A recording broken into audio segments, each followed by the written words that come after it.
What if Naruto wasn't just the Nine-Tails Jinchuriki, but the reincarnation of a god who refused to die? On the night Kurama attacked Konoha, another soul fell from a dead world. Baldur, the god of light, cursed by Loki and reborn inside Naruto Uzumaki. Now Naruto carries a power that can protect him from almost anything, except the people he loves most. This is the story of Naruto, the god who would not die. Before we begin, make sure to like the video, subscribe to the channel, and comment below which Naruto what if you want next. Now, let's begin. Chapter 1. The god who fell between worlds, the old world, ended without silence. It ended screaming. Above the ruined fields of Asgard, the sky burned in broken colors, red and gold and black twisting together like wounds across the heavens. The branches of Yggdrasil shuddered beneath a storm that was not wind, its ancient roots trembling through realms that had known war, prophecy, and gods who believed themselves too great to be erased. They had been wrong. The wolf was dead. The serpent was dead. The thunderer had fallen with poison in his veins and victory in his hand. The Allfather's throne was empty. Spears lay snapped beneath ash, shields cracked beneath boots that would never rise again. The halls that once rang with feasts and challenges now echoed with the groan of ending things. Ragnarok had come, Ragnarok had taken, and now, at last, something new was meant to begin. From the ash of the final battlefield, where fire still crawled across broken stone, Baldur walked into the dawn. He looked almost untouched. That had always been the cruelty of him, not cruelty by choice. Never by choice. Baldur had been beloved because he made others believe the world still remembered gentleness. His face carried the softness of morning after a storm, his hair pale as clean light, his eyes full of sorrow deep enough to hold all the dead behind him. To see him standing there while the world lay shattered was almost unbearable. He had been promised this. Death had taken him before the final war, stolen him away into hell's cold halls after a single sprig of mistletoe had done what no sword, no flame, no poison, no beast, no god had been allowed to do. His death had been the first falling stone in a chain that ended with the old world burning. But prophecy had said he would return. When the fires faded and the cruel cycle broke, Baldur the Bright would step back into the world. He would help guide what remained. He would stand beside the few who survived and teach them that a world did not need to be ruled through terror, conquest, or iron pride. A gentler god for a gentler age. That was what should have happened. Baldur breathed in the ash-heavy air and lowered his head. Around him, the survivors were few. The sons of dead gods, the remnants of old houses, children of warriors who had learned, too early, what victory looked like when bought at the price of almost everything. Somewhere beyond the smoke, the first light of a new sun touched the broken horizon. For a moment, Baldur thought of Nanna. His wife had followed him into death because grief had been stronger than life. In hell's halls, her sorrow had sat beside him like another shadow. He had dreamed, for ages, of returning with her. Of seeing the new dawn not as a god reborn alone, but as a husband whose hand was held again. But Nanna was not beside him. Some losses did not undo themselves simply because prophecy was tired of tragedy. Baldur closed his eyes. "I will make it mean something," he whispered. The words barely survived the wind. Something laughed. It was not loud. It was not strong. It was not the laugh of a victor standing over the defeated. It came from below the earth and behind the air, thin as a blade dragged over bone. Baldur turned. Across the field, where black chains of fate and punishment had already begun to coil around the last true remnant of the trickster, Loki smiled through blood and smoke. He should have been finished, bound, broken, and dragged beyond the reach of all worlds for the part he had played in the ending. Even Ragnarok had not freed him completely. It had only given him a final stage, a final audience, a final chance to spit into the face of every law that had ever tried to hold him. Loki's skin flickered like flame behind water. He was less a body now than a wound in the shape of a man. His eyes, bright with hate and delight, fixed on Baldur. "You came back." Loki said. Baldur's expression did not change, but the light around him dimmed. Not for you. No, Loki's grin widened. Never for me, always for them, always for the ones who weep prettily enough. The chains around him tightened. Something ancient pulled from beyond the roots of Yggdrasil, dragging him toward a punishment even Ragnarok could not burn away.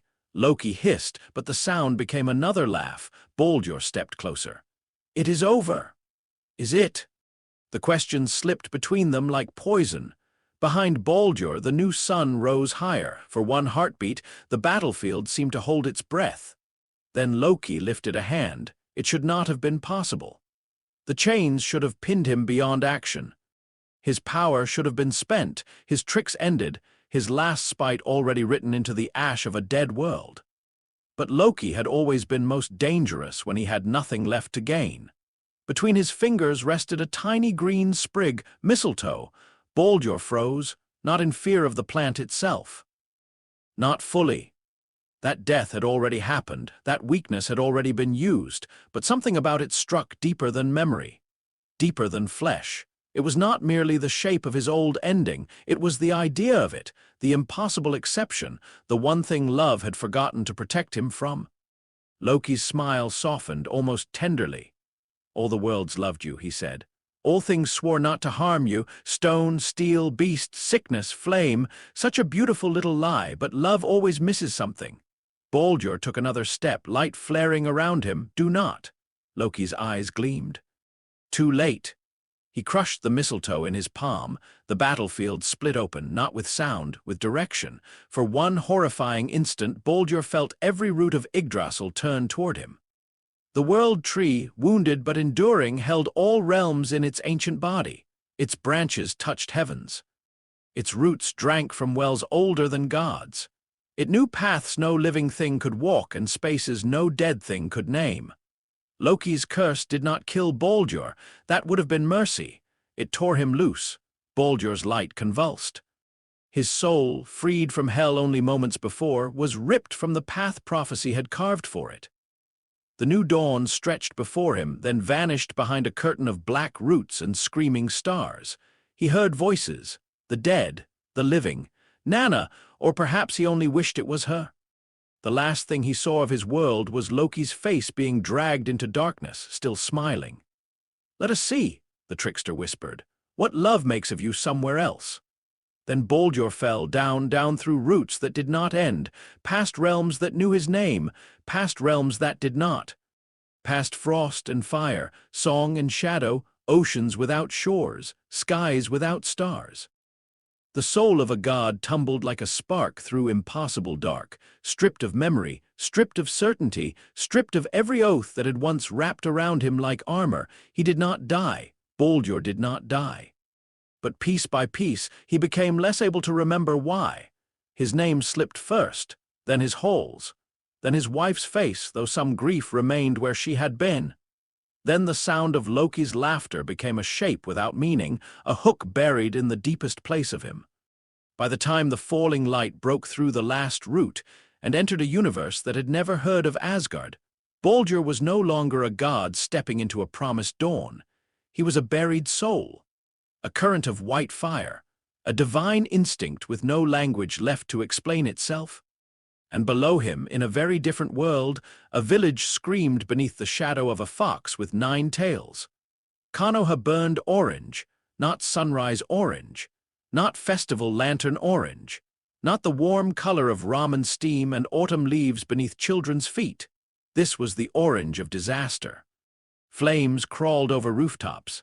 Smoke swallowed the moon. The air shook with roars so massive they seemed to strike the bones before the ears. Shinobi moved like shadows through chaos, dragging civilians from collapsed homes, forming lines, shouting orders that were lost beneath the howl of something too huge to belong inside village walls. The 9 tails stood above Konoha like hatred given a body. Each tail lashed with enough force to carve streets apart. Its claws crushed stone. Its eyes burned red with malice and something deeper than malice, something chained and furious and maddened beyond reason. The beast's chakra rolled across the village in waves, thick enough to choke on, sharp enough that even trained ninja flinched when it passed over their skin. This was not a battle. This was survival. Minato Namikaze appeared on a rooftop in a flash of yellow light, his cloak snapping behind him. For one breath, the chaos seemed to bend around him. The fourth Hokage's face was calm in the way only the desperate could be calm.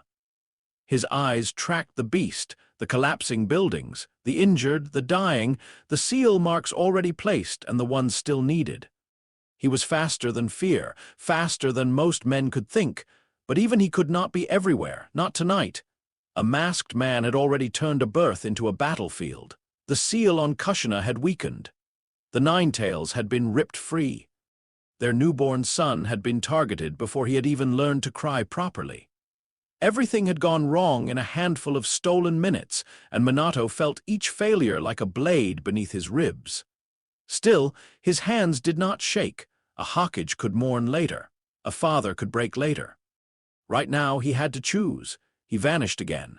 Elsewhere, Kushina Uzumaki lay pale and trembling, chains of chakra bursting from her body and pinning the Ninetales in place.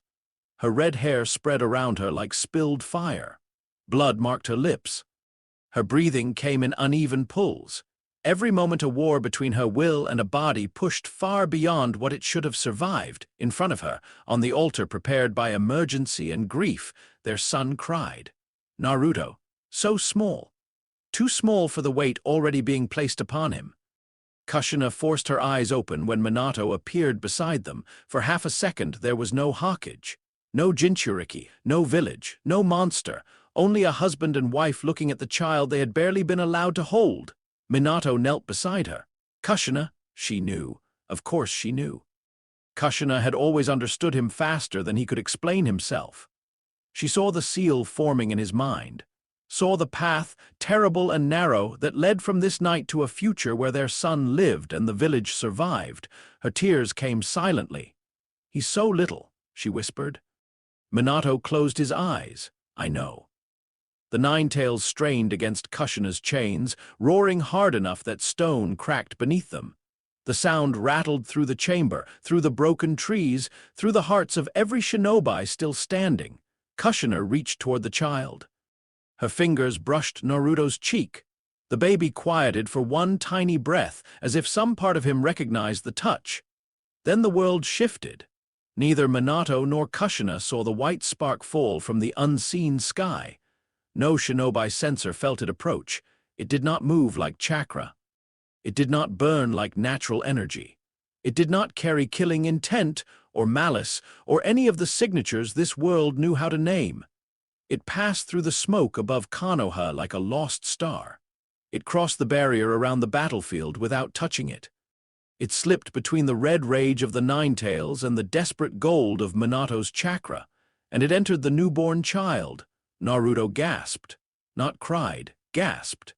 His tiny body arched once, so sharply Kushina's heart nearly stopped. Minato's hand snapped forward, already searching for poison, curse, foreign chakra, anything he could seal, cut, or redirect. His senses swept over Naruto with a precision that had made him a legend. He found the Ninetales' raging chakra outside. He found Kushina's fading life force. He found his own seal work half prepared. But inside his son, beneath flesh and chakra coils and the fragile spark of a human newborn, something white and ancient curled into place like a second heartbeat. Minato's eyes narrowed. For an instant he saw light, a hole with no walls, a field of ash.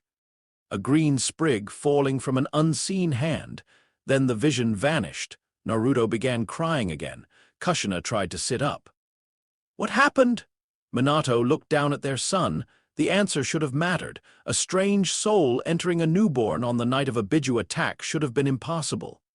Dangerous, worth investigation, worth fear. But the Ninetales roared again, tearing one of Kushina's chains loose, and the luxury of understanding died. Minato made his choice.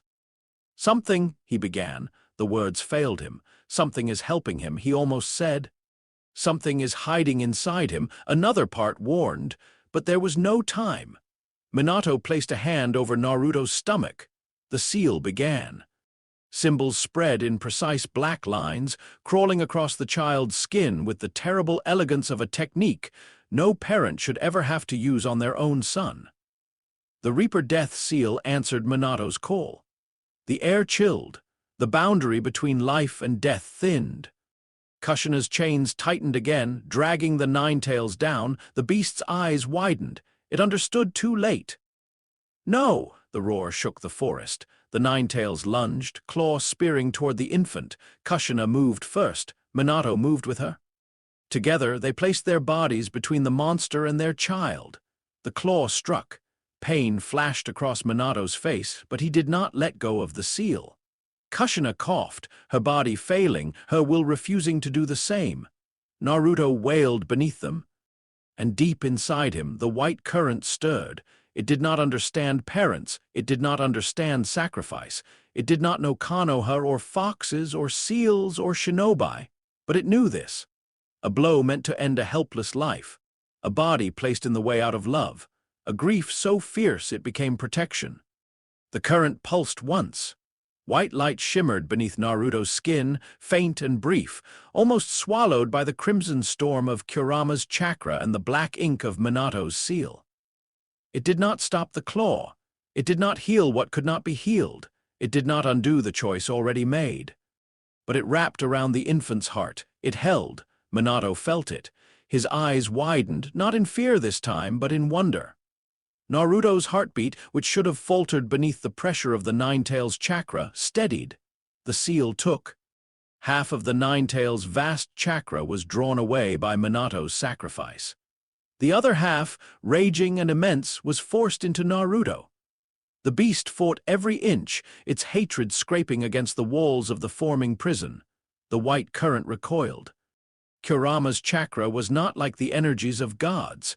It was wild, burning, alive with fury. It flooded the newborn's system like a storm through paper walls. The white current answered not by dominating it, not by merging, not by claiming authority, but by bracing itself beneath Naruto's life like roots under a house in a flood. The seal closed. The Ninetails vanished. The roar ended so suddenly that the silence felt like another kind of wound. Kushina collapsed forward, barely catching herself before her weight touched the baby. Minato leaned beside her, one hand still resting on Naruto's stomach, where the seal now marked him as both saved and condemned. The child cried, alive, against all reason alive. Kushina laughed once through tears. The sound broke apart immediately. "Naruto," she whispered.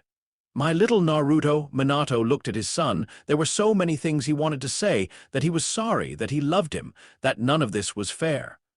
That the village would see him as a hero if Minato's last wish held any power at all. But the truth sat heavy in his chest. People were afraid. People hurt by monsters often searched for a face to blame. Naruto would carry the fox. Naruto would carry a burden no infant deserved. And now, perhaps, something else. Minato lowered his forehead until it nearly touched his son's. "Naruto," he said softly, "you may have more inside you than I understand." The baby's tiny hand opened and closed. Minato smiled, even as death pulled at him. "But whatever it is, live as yourself first." Kushina's fingers found Naruto's blanket. "Don't be picky with food," she whispered, forcing each word out as if building a bridge he might one day cross. "Eat properly, make friends, not too many pranks, listen to your teachers most of the time." Her voice shook. "And find people who love you, really love you, hold on to them." At that, something in the white current trembled. Love. The word had no shape inside it, no memory attached, but it struck deep. Love had once made a god untouchable. Love had once missed a single plant. Love had once failed. Naruto cried harder. Minato and Kushina gave their last words to a child too young to understand them. Then they were gone. Morning came slowly to Konoha. It did not arrive as victory. It crept over broken rooftops and shattered streets, revealing what the night had hidden. Families searched through debris. Shinobi stood with blank eyes, too exhausted to speak. The wounded filled every space that could hold them. The dead were counted in whispers, because saying the numbers aloud felt like inviting the world to collapse again. The third Hokage returned to power before the smoke had fully cleared. Hiruzen Sarutobi looked older than he had the day before. War had aged him before. Leadership had aged him. Loss had aged him. But this night carved something different into his face. The fourth was dead. Kushina was dead. The Ninetales was sealed. The village survived, and at the center of it all was a newborn boy. Hiruzen stood over Naruto's crib in a secure room beneath the hospital.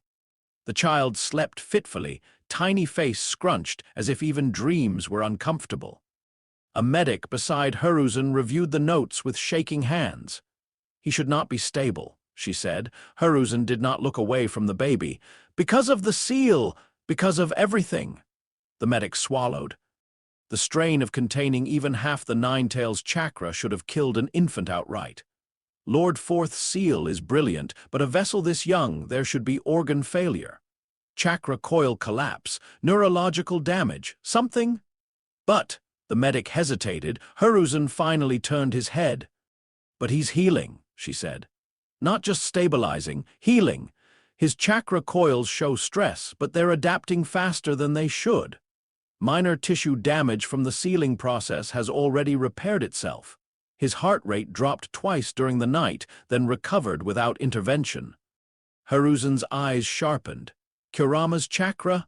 No, the signature doesn't match, at least not completely." The room seemed to grow colder. The medic continued, quieter now. "There are traces of something else. It's faint, not hostile from what we can tell, but it isn't normal chakra. It isn't Uzumaki vitality either. I've never seen anything like it." Hiruzen looked back at Naruto. Minato had left reports before, contingencies, seal notes, emergency messages meant to be read only if he did not survive. They explained much. They did not explain this. Who else knows? Hiruzen asked, "My team, 2 seal specialists, yourself." "That number does not grow," the medic stiffened. "Lord Third." "That number does not grow," Hiruzen repeated, and for the first time that morning his voice carried the weight of the man who had led Konoha through wars. "The village has suffered enough fear for one night." The medic understood what he did not say. If the villagers learned the Ninetales had been sealed into Naruto, many would hate him. If they learned something unknown had also taken root in him, some would want him studied. Some would want him controlled. Some would want him removed. Hiruzen had seen enough of men like that to know they did not need invitations. Naruto stirred in his sleep. For a moment, a faint, pale shimmer moved beneath his skin, like moonlight passing under water. It vanished so quickly the medic nearly convinced herself she had imagined it. Hiruzen had not. He leaned closer.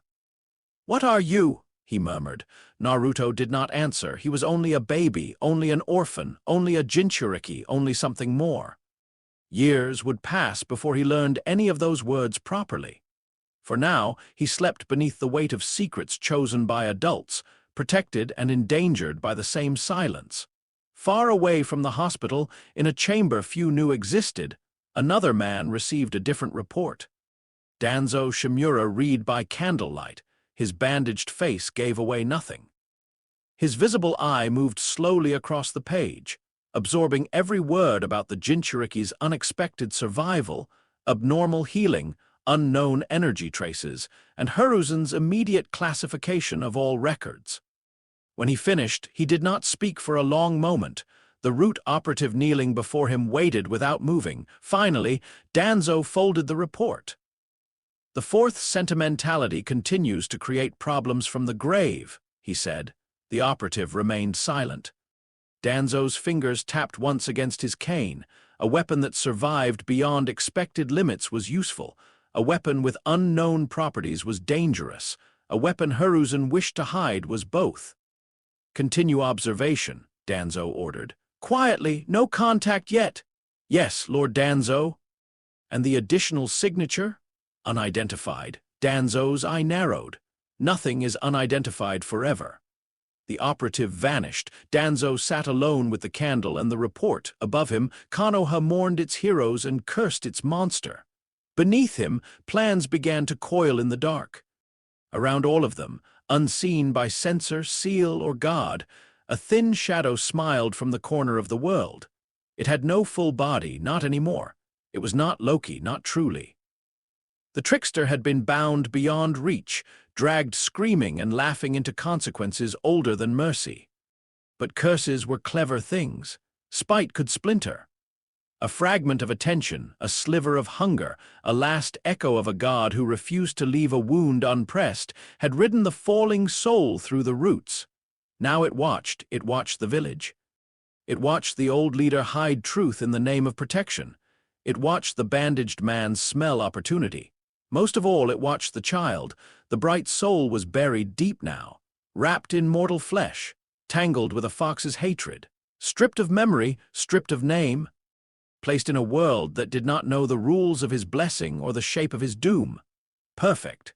The shadow curled closer to the crib in thought, though it had no hands with which to touch. Naruto slept on, face damp from tears he was too young to understand. Inside him, the Ninetales opened one massive eye in the darkness of the seal. The beast growled. It had expected prison. It had expected hatred. It had expected the stink of human fear and the chains of human arrogance. It had not expected the other presence. Deep beneath the seal, under the red bars and the wet stone floor of the mindscape, something pale and quiet pulsed like a hidden star. Kurama stared at it. The white light did not challenge him. It did not speak. It simply endured. For reasons the fox could not explain, that irritated him more than any threat would have. "What?" Kurama rumbled into the darkness. "Are you?" The light gave no answer. In the world outside, the baby's breathing steadied. Konoha's first day after the Ninetales attack began with funerals, secrets, and fear. No one knew that a god had fallen into their village. No one knew that the child they would call a demon carried a soul once loved by all things. No one knew that love itself had a hidden edge, sharp enough to cut through immortality. And no one, not even the shadow watching from beyond the corners of fate, knew what Naruto Uzumaki would become when the boy who wanted acknowledgement met the god who would not die. But in the ash of two ruined worlds, one truth had already taken root. This life would not follow prophecy, not anymore. Chapter 2. Second Sight. Naruto Uzumaki learned early that pain had rules, not because anyone taught him. Nobody sat him down and explained the difference between a bruise and a broken bone. Nobody warned him which cuts needed bandages, which fevers needed medicine, or why a child should not touch a kettle that had just come off the stove. Nobody told him that falling from a tree could crack something inside him, or that skipping meals for too long could make his hands shake. He learned because the village taught him in smaller ways. A door closing before he reached it. A shopkeeper's smile dying the moment he stepped inside. A mother pulling her child away from him with a grip too tight to be casual. A shinobi staring just a second too long at the whisker marks on his cheeks. A bowl of expired milk left where he could find it. A stone thrown from somewhere behind him, followed by running footsteps and muffled laughter. Pain had rules. Naruto just did not understand why they seemed different for him. At 4 years old, he fell from the roof of his apartment building. It happened because the old pipe behind the building looked climbable, and because Naruto had decided that if nobody wanted to play with him on the ground, maybe the birds would be friendlier. He had made it 3 stories up before his fingers slipped on rust. The world spun. Sky, wall, window, sky again. For a heartbeat, Naruto saw the village upside down. Laundry lines, wooden balconies. A woman in a blue apron turning with her mouth open. A cat leaping from a ledge, the ground rushing toward him. Then something inside him moved. It was not thought. It was not chakra. It was not the fox. Naruto did not know about the fox yet. It was a cold white spark under his ribs, a sudden tightening in his bones, a silent command that sounded like no words at all. Live. Naruto hit the ground shoulder first. The sound made the woman in the blue apron scream. By the time Hiruzen Sarutobi arrived with 2 anbu and a medical nin, Naruto was sitting up in the dirt, crying more from shock than injury. His orange shirt was torn. His cheek was scraped. His left arm hung awkwardly for 3 seconds before he shook it, blinked at it, and used it to wipe his nose. The medical nin went pale. He fell from there. Hiruzen asked quietly. The woman pointed up with shaking hands. From the roof! I saw him! Lord Hawkage, I swear he fell from the roof! Naruto hiccuped and looked at Hiruzen. Jiji, he mumbled, trying to stop crying because crying always made adults look at him worse. I didn't break the ground, did I? Hiruzen's heart twisted. No, Naruto, he said gently. The ground is fine. Oh, Naruto sniffed. Good. The medical nin examined him in the alley while Naruto complained about being poked. A bruised shoulder, scraped knees. One mild sprain in his wrist that faded before they reached the hospital. No fracture, no internal bleeding, no concussion, nothing. The report was written, then rewritten, then sealed in a folder under the Hawkage's personal authority. At 5, Naruto drank spoiled milk so sour it should have sent him into a fever for days. He vomited once, loudly, into the sink. Then he spent the rest of the afternoon chasing a frog near the drainage canal because he had decided the frog was his new rival. At 6, a pot of boiling water tipped from his tiny stove and spilled over his hand. Naruto screamed. He screamed so loudly that the neighbor above him slammed something against the floor and shouted for him to shut up. By the time he reached the hospital, the skin was red but not blistered. By sunset, it looked like a sunburn. By morning, it was gone. The nurse who checked him stared at the hand for a long time. Naruto stared at her staring. Is it gonna fall off? He asked. No, she said. Then why are you looking like that? The nurse forced a smile that did not reach her eyes. No reason. Naruto hated those words. Adults said no reason when there was always a reason. They said it when they moved away from him. They said it when they whispered. They said it when he asked why nobody wanted him around. At 7, 3 older boys cornered him behind a storage shed near the academy. They were not shinobi yet, but they were bigger. One had a wooden practice sword. One had a bag full of pebbles. The third, the tallest, had the kind of face Naruto had started to recognize, scared and angry at the same time, like hurting Naruto would prove something to himself. Monster, the tallest boy said. Naruto clenched his fists. I'm not a monster? The boy with the wooden sword swung first. Naruto raised his arm to block because he had seen shinobi do that in training yards. The sword cracked against his forearm. For 1 second, everything went white, not his vision, everything inside him. Naruto felt the world sharpen. The boy's next breath. The scrape of sandals on dirt. The tiny shift in the wooden sword as it bounced away. The pebble leaving the second boy's hand before Naruto had even turned to look. He ducked. The pebble struck the shed behind him. The tallest boy stepped forward. Naruto moved before he thought. He did not move like a trained fighter. There was no form, no elegance, no technique. He stumbled backwards, slipped under a grabbing hand, shoved blindly, and ran.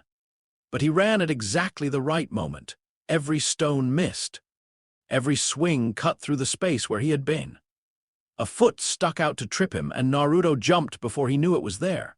He escaped through a gap in the fence and kept running until his lungs burned. Only when he reached the river did he stop. His arm should have hurt. It did hurt.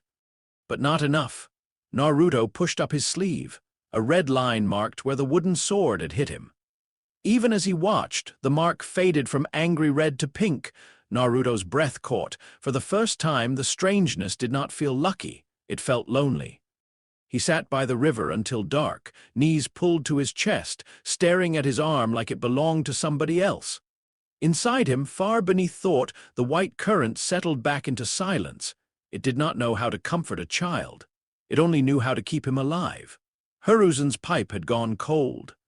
The third Hokage sat in his office long after the village lights had begun to blink out one by one. Before him lay 5 folders, each one marked with a medical seal and a level of restriction most shinobi would never see. Subject: Uzumaki Naruto.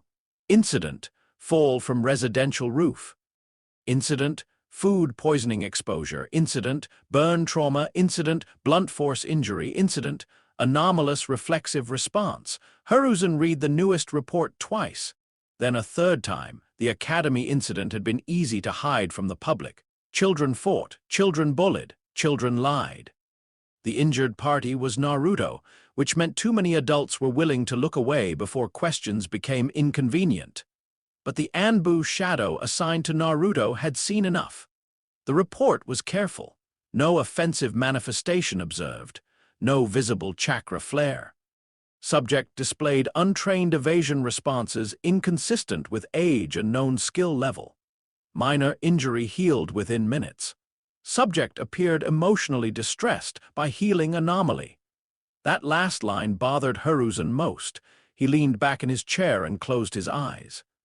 Minato, what did you leave inside your son? No answer came, only memory. A newborn gasping beneath ceiling marks. A flash of white light under fragile skin. A vision of ash and a green sprig. Hiruzen had asked Seal Masters, quietly, carefully, without giving them enough details to understand the whole picture.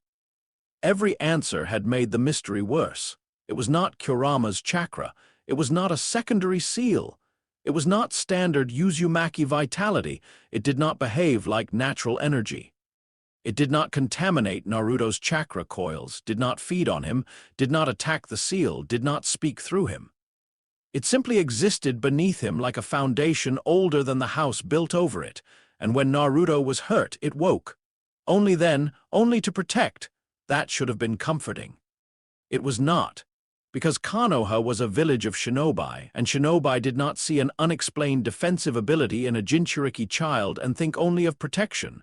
Some would think of control, some would think of experiments, some would think of weapons. Hiruzen opened his eyes. "Bear," he said. An Anbu appeared soundlessly from the corner. "Lord Hawkage. How many medical records contain these anomalies outside my archive?" "None, Lord Hawkage. The hospital copies were altered as ordered. Civilian witness statements from the fall were reduced to standard injury reports. Academy faculty have received instruction to classify today's incident as ordinary bullying." Hiruzen's face hardened slightly. "And Danzo," Bear hesitated. That was answer enough. Hiruzen sighed. "Speak." "Root has increased passive observation around the boy. No contact confirmed." "Confirmed?" Hiruzen repeated. Bear said nothing. Hiruzen stood and moved to the window. Below, the village looked peaceful from above. That had always been the lie of high places. From here, rooftops hid hungry children. Lanterns hid grief. Walls hid laboratories, prisons, secrets, and all the small cruelties a village committed in the name of surviving the next war. "Naruto must not be approached by Root," Hiruzen said. "Yes, Lord Hawkage. And if they try..." Bear's mask gave away nothing. Hiruzen's reflection in the glass looked like an old man wearing the shadow of someone stronger. "If they try," he said, "you will inform me before blood is spilled." Bear bowed. When the Anbu vanished, Hiruzen remained at the window. He wanted to do more. That was the shame of it. He wanted to bring Naruto into his own home. Wanted to tell the village the truth. Wanted to drag every whisper into the light and demand that they look at the child, not the beast sealed inside him. But Hawkage did not live in the world of what they wanted. The council would resist. The clans would object. The civilians would panic. Danzo would use every public move as proof that Naruto needed stricter containment. And Naruto, poor bright loud Naruto, would become a symbol even earlier than he already had. So Hiruzen buried records, sent money, arranged apartment repairs, assigned shadows, visited when he could, and hated himself because none of it was enough. Across the village, Naruto sat alone in his apartment and drew a face on an instant ramen cup. The face had spiky hair, a huge smile, and angry eyebrows. "There," Naruto said proudly. "Now you're my enemy." The ramen cup said nothing. Naruto narrowed his eyes. Too scared to talk, huh? He poured hot water into it, waited exactly half as long as the instructions said because patience was stupid, then burned his tongue on the first bite. Oh. He slapped both hands over his mouth and bounced in place. For a moment, white warmth flickered under his tongue. The burn faded. Naruto stopped bouncing. Slowly, he lowered his hands. He looked around the empty apartment as if someone might have seen. Nobody had. Nobody ever did unless he was doing something wrong. Naruto sat back down. The ramen tasted salty and slightly undercooked. It was still the best part of his day. Outside his window, the village moved on without him. He watched families walk home together, fathers carrying sleepy children, mothers scolding sons for running too close to the road, older brothers shoving younger ones and then pretending they had done nothing. Lights spilled from windows where people ate together. Naruto pressed his forehead to the glass. His reflection looked back, whisker marks, blue eyes, messy hair. A face everyone seemed to know before he ever opened his mouth. He stuck his tongue out at the reflection stuck its tongue out back. Naruto smiled for half a second, then the smile slipped. "Why does everyone hate us?" he whispered. He did not know why he said us. The word felt strange in his mouth. Inside the seal, Kurama opened one eye. The fox lay behind bars in a chamber of dark water, his massive body curled like a living mountain of red fur and hatred. The child's voice echoed faintly through the mindscape, not as sound exactly, but as a ripple through the prison. "Why does everyone hate us?" Kurama's lip curled. "Because humans are vermin," he growled. Naruto did not hear him, not consciously, but something in the child's chest tightened. The white light beneath the seal pulsed once, quiet and distant. Kurama's eyes shifted toward it. Years had passed, and the thing still had not explained itself. It did not speak, did not bargain, did not challenge him for territory, did not feed from Naruto's chakra, did not react to Kurama's threats. Only when the brat was hurt, only then did it stir. At first, Kurama had assumed it was some final trick from Minato, a hidden seal function, a chain around the chain. But seals had structure, seals had rules. This thing was not ink, not formula, not prison.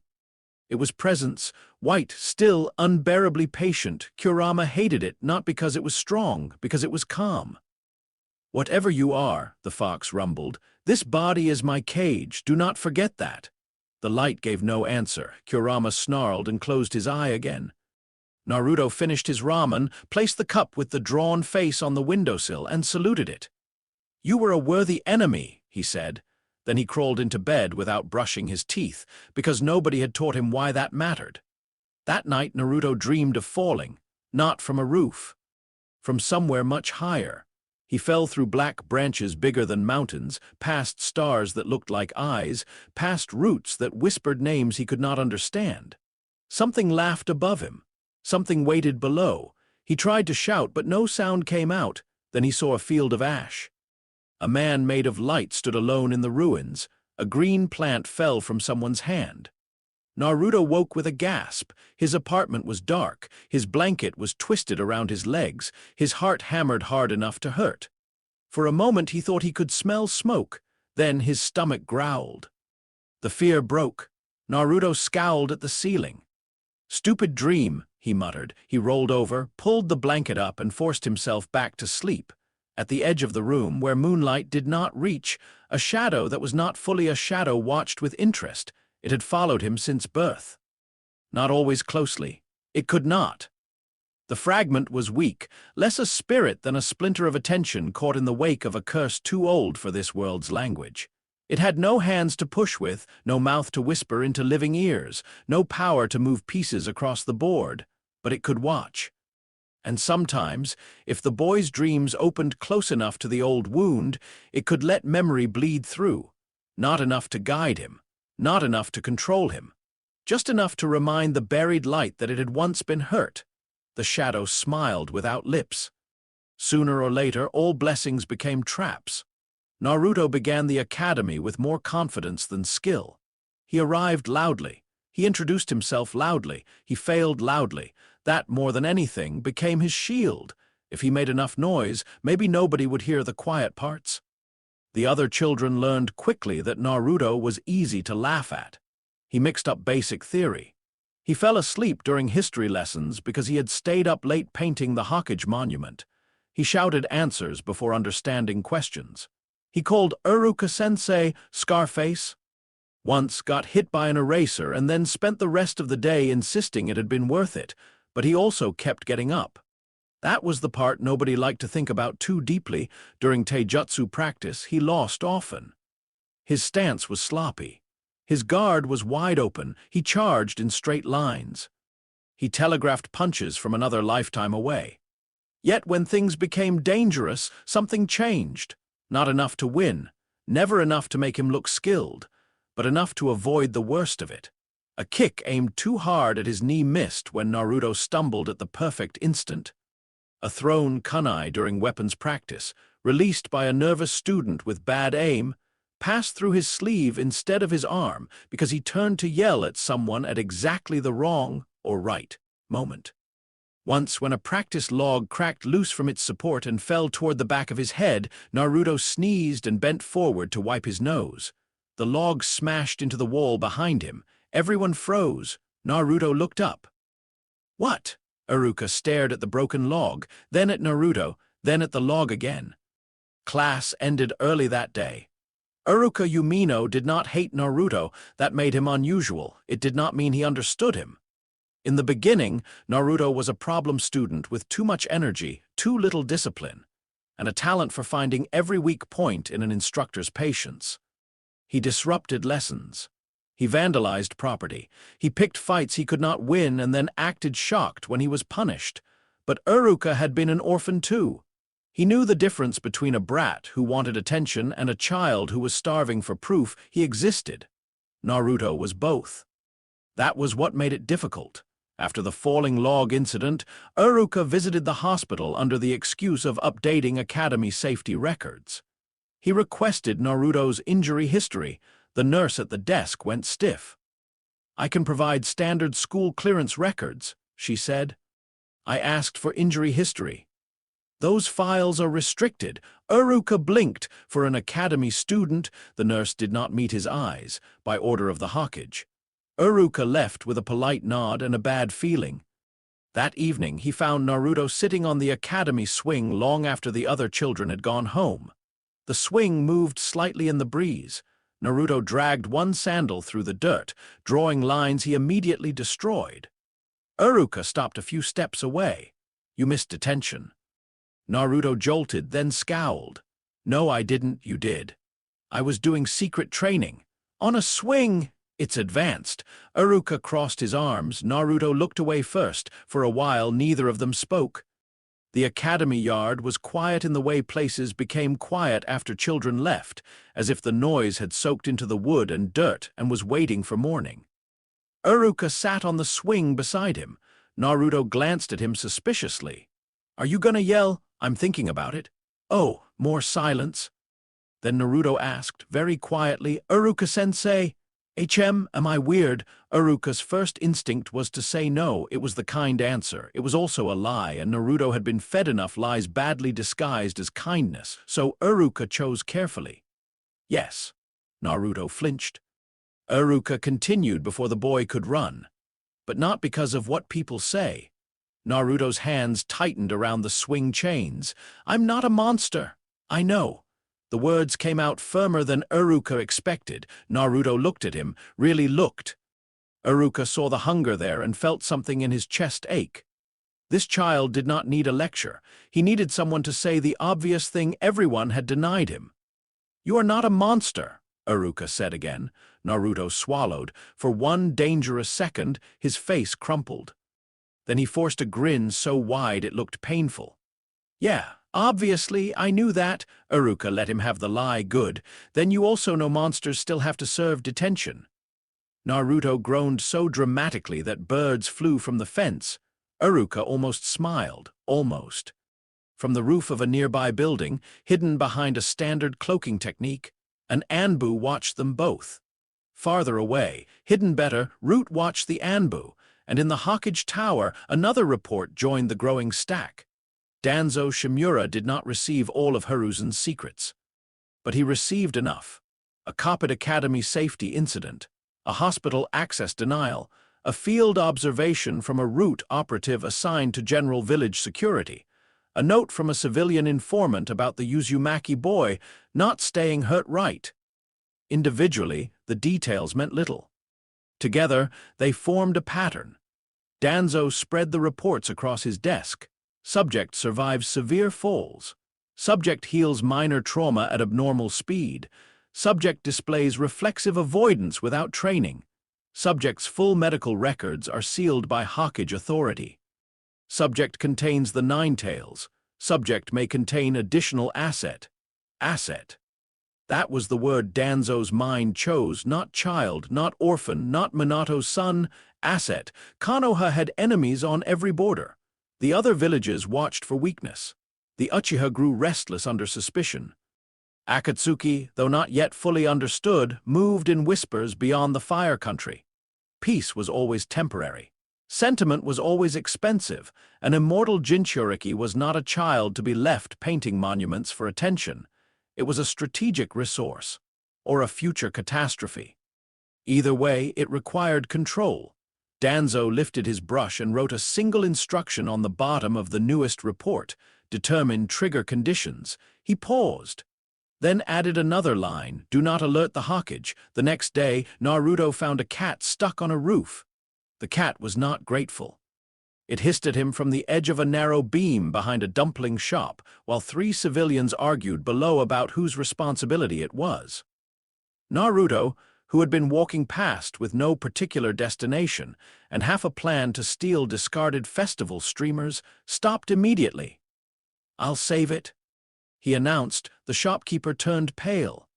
"No, don't." Naruto was already climbing. He made it halfway up the drainpipe before it bent under his weight. A normal child might have frozen. Naruto laughed. "See, easy." The pipe tore loose. The crowd gasped. Naruto fell backward. Again, the world sharpened. The crack of the pipe. The woman below raising her hands too late. The wooden sign hanging from the shop front, swinging slightly in the wind. Naruto twisted in midair without knowing why. His foot struck the sign. The impact should have broken his ankle. Instead, it redirected him. He bounced off the awning, rolled across a stack of empty crates, crashed into a pile of flour sacks, and vanished in a white puff of powder. Silence. Then Naruto sat up, completely covered in flour, holding the cat. The cat scratched his face. "Oh!" Naruto shouted. "Traitor!" The crowd stared. A little girl giggled. Naruto froze. The sound was not cruel. It was bright, small, normal. The girl pointed at him. "You look like a ghost!" Naruto blinked, then he grinned. "I am the great ghost Hokage." He jumped up, flour flying everywhere, and chased the girl in a circle while she shrieked with laughter. Her mother reached for her, then hesitated. The old fear crossed her face, but for once, it did not win quickly enough to stop the moment. For 30 seconds, Naruto was not a demon. He was a ridiculous boy covered in flour. Then the shopkeeper shouted about damaged crates. The cat escaped, the girl was pulled away, and the moment ended. But Naruto carried those 30 seconds home like treasure. That night, he drew a ghost with a Hokage hat on a scrap of paper and taped it to his wall. He did not notice the bruise on his ankle fading before he finished the drawing. He did not notice the root operative watching from across the street. He did notice, just before sleep took him, that his chest felt warm, not fox warm, not anger warm, something else, something white and soft and sad. For the first time in years, Naruto slept without dreaming of falling. The root test came 3 weeks later. It was simple. Too simple to look like a test. A loose roof tile, a crowded street. One small boy walking alone with a stolen orange scarf wrapped around his neck because he thought it made him look heroic. The tile slid from the roof just as Naruto passed beneath. It was heavy enough to crack a skull. It fell silently at first. No one shouted, no one saw. Naruto stopped. His eyes widened. He did not know why he stopped. He only knew that every hair on his arm stood up at once, and the air above him felt wrong. He stepped sideways. The tile shattered where his head had been. People screamed. Naruto stared at the broken pieces. For a long moment, he could not move. Then he looked up. On the roof across the street, hidden in shadow, something shifted. Naruto could not see the person clearly. He was not trained enough. But the white current had woken, and for one heartbeat, Naruto felt danger like a cold finger pointed directly at his spine, not the tile, the watcher. Fear moved through him so fast it became anger. "Hey!" Naruto shouted at the roof. "Was that you?" The figure vanished. Adults rushed around him, asking questions without wanting answers. A shopkeeper grabbed Naruto's shoulder, then snatched his hand back like touching him burned. Someone muttered monster. Someone else said lucky. Naruto barely heard them. He kept staring at the empty roof. That night, Hiruzen received 2 reports. The first came from Anbu, possible deliberate hazard. Unknown actor. Subject avoided impact before visual confirmation. Subject appeared to detect observer. The second report never reached his desk. It went beneath the village instead. Danzo read it once, then smiled faintly. So, he said, the root operative kneeling before him waited. Danzo tapped the word trigger with one finger. Immediate lethal threat. The operative bowed his head. And awareness, instinctive, Lord Danzo. The boy did not understand what he sensed. Good. Danzo folded the report. A child who knew his own strength could become difficult. A child who did not know could be shaped or broken, whichever proved more useful. Continue observation, Danzo ordered. Shall we increase pressure? Danzo considered it. Too much too soon would draw Hiruzen's direct attention. The old man was soft, not blind. Naruto's Anbu guards were inconvenient. The boy's public status made open action risky. Patience, then. Danzo had always trusted patience more than kindness. No, he said. For now we watch. The operative vanished. Danzo remained alone, the candlelight painting his bandages gold. Above ground, Naruto Uzumaki stood on the Hokage monument with a paintbrush in one hand and a bucket of orange paint at his feet. The village below him was just beginning to wake. He had climbed before dawn because dawn made the stone faces look less judgmental. Also, because Iruka-sensei was less likely to catch him this early, though Naruto had already prepared 3 excuses just in case. He painted a huge spiral on the third Hokage's cheek. Then he stepped back, judged it seriously, and added whiskers. Perfect, he declared. The wind tugged at his jacket. For a moment he looked out over Konoha. From up here the village almost seemed like it could love him one day. Naruto lifted his paintbrush toward the rooftops. Just wait, he told the sleeping streets. One day all of you are gonna look at me, I'm gonna be Hokage, and then nobody's gonna ignore me ever again. The words rang out over the stone, loud, stubborn, lonely. Inside him the Ninetales stirred and scoffed. Beneath the fox's prison, the white current pulsed once. It did not understand Hokage, it did not understand villages, but it understood a vow made against despair. For one brief instant, Naruto's shadow on the stone did not look entirely like a boy's. It looked taller, brighter. Like something that had once stood in the ash of a dead world and promised to make loss mean something. Then the moment passed. Naruto sneezed, slipped on a streak of wet paint, and slid halfway down the 4th Hokage's nose, screaming the entire way. He landed face first in his own paint bucket. By the time the Anbu reached him, he was orange from head to toe. By the time Iruka found him, he was laughing. By noon, he was in detention. By evening, another sealed report sat in the Hokage's archive. And by midnight, deep below Konoha, Danzo Shimura placed Naruto Uzumaki's name onto a list of assets requiring eventual acquisition. At the bottom of that list, beside the boy's name, he wrote 2 words, second sight. Far away, in the place between dreams and old curses, the shadow that had followed Baldur's falling soul watched the ink dry. It remembered a blind god guided by a trickster's hand. It remembered mistletoe. It remembered love turned into a weapon. And though Naruto Uzumaki knew none of that, the shadow did. The boy could survive falls. He could survive hunger. He could survive fire, bruises, stones, and the careless cruelty of a village afraid of its own guilt. But all blessings had loopholes. All invulnerable things had one hidden door. And somewhere in Naruto's future, the shadow knew there would be someone he loved enough to let close, someone whose hand could reach past every defense. Someone who could hurt him not because they were strong enough, but because Naruto trusted them. The thought delighted the shadow. The boy slept on, and the white current, buried deep beneath foxfire and loneliness, waited for the next time the world tried to kill him. Chapter 3.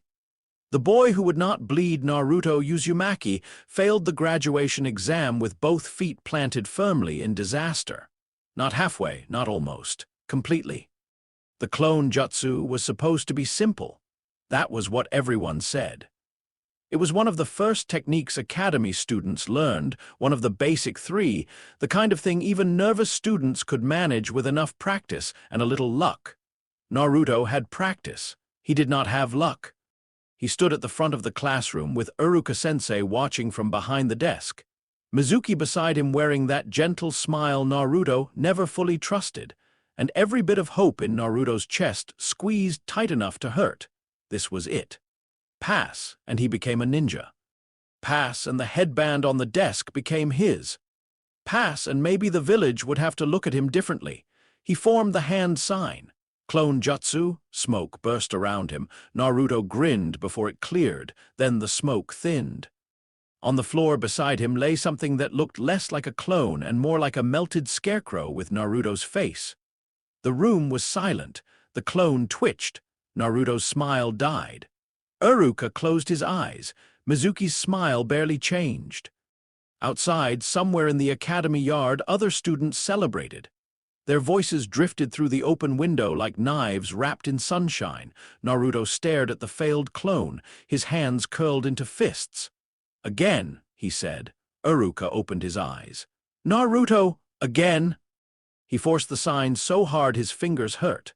Clone jutsu, more smoke. Another limp, useless copy slumped against the wall. Naruto tried again and again. By the fifth attempt, his chakra was a mess, his breathing uneven and his face burning with shame. The classroom had become too bright. Iruka's silence felt too heavy. Mizuki's kindness felt too soft. Finally, Iruka spoke. Naruto. That was all, just his name, but Naruto heard the result inside it. He had failed. The world narrowed to the headband on the desk. The metal plate caught the sunlight. The leaf symbol shone like it belonged to everyone except him. Naruto swallowed hard. For one dangerous second, he felt something inside him stir, not the fox. The fox was always anger, heat, a growl behind a door. This was colder, paler. It moved when he was hurt, but this was not a cut, not a fall, not a blade. This was a different kind of pain, and the thing inside him did not know what to do with it, so it did nothing. Naruto turned away before anyone could see his eyes. Whatever, he muttered. It's a stupid test anyway. Iruka's face tightened. Mizuki watched him leave. That evening, Naruto sat alone on the swing outside the academy while the village celebrated around him. Parents hugged their children. Fresh genin laughed and compared headbands. Clan heirs received proud nods and quiet praise. Even students who had barely passed had someone waiting for them. Naruto had the swing. He kicked at the dirt. He told himself he did not care. He told himself the exam was dumb. He told himself he would find another way because Naruto Uzumaki always found another way, but the lies were tired. Across the yard, Iruka watched from the shadows of the doorway. He wanted to go to him. He did not know what to say. Before he could decide, Mizuki stepped past him. I'll talk to him, Mizuki said gently. Iruka frowned. Mizuki! It might help to hear it from someone who didn't fail him. The words were not sharp. That made them worse. Iruka looked back at Naruto. Mizuki walked toward the swing with careful kindness on his face. By midnight, Naruto Uzumaki had stolen the scroll of sealing. By midnight and 10 minutes, half of Konoha knew. By midnight and 20, Iruka was racing through the forest with panic burning under his ribs. He knew Naruto was reckless. He knew Naruto was desperate. He knew the boy wanted recognition badly enough to grab at any hand offered to him. But this was not a prank. This was treason if the wrong people said the word loudly enough. And Naruto, for all his noise and trouble, did not understand how quickly a village could decide a lonely child was easier to punish than protect. Iruka found him in a clearing beneath the moonlight. Naruto sat on the forest floor with the massive scroll unrolled in front of him, face smudged, eyes bright with exhaustion and pride. Iruka-sensei, he called. I learned an amazing jutsu. Mizuki-sensei said if I learned one from the scroll, you'd have to let me graduate. Iruka's blood went cold. Mizuki told you that? Naruto blinked. Before Iruka could say more, metal flashed through the trees. Shuriken tore toward Naruto's back. Iruka moved. The weapons struck him instead. Pain exploded across his body as he wrapped himself over Naruto, shielding the boy from the attack. Naruto froze beneath him, suddenly very small. "Iruka-sensei!" Mizuki landed on a branch above them, his smile gone.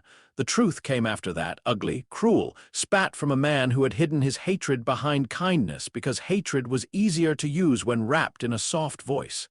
The Nine Tails. The attack. The demon fox sealed inside Naruto, the village sphere. Naruto heard it all. At first, his mind refused to hold the words, monster, fox, killed everyone, you are the Nine Tails. No, no, that was wrong. He was Naruto. He liked ramen. He hated waiting. He wanted to be Hokage. He wanted people to stop looking through him like he was a stain on the wall. He was loud because silence felt like disappearing. He was Naruto. He was not a fox. He was not a monster. But Mizuki kept talking, and every old look in the village suddenly had shape. Every door, every whisper.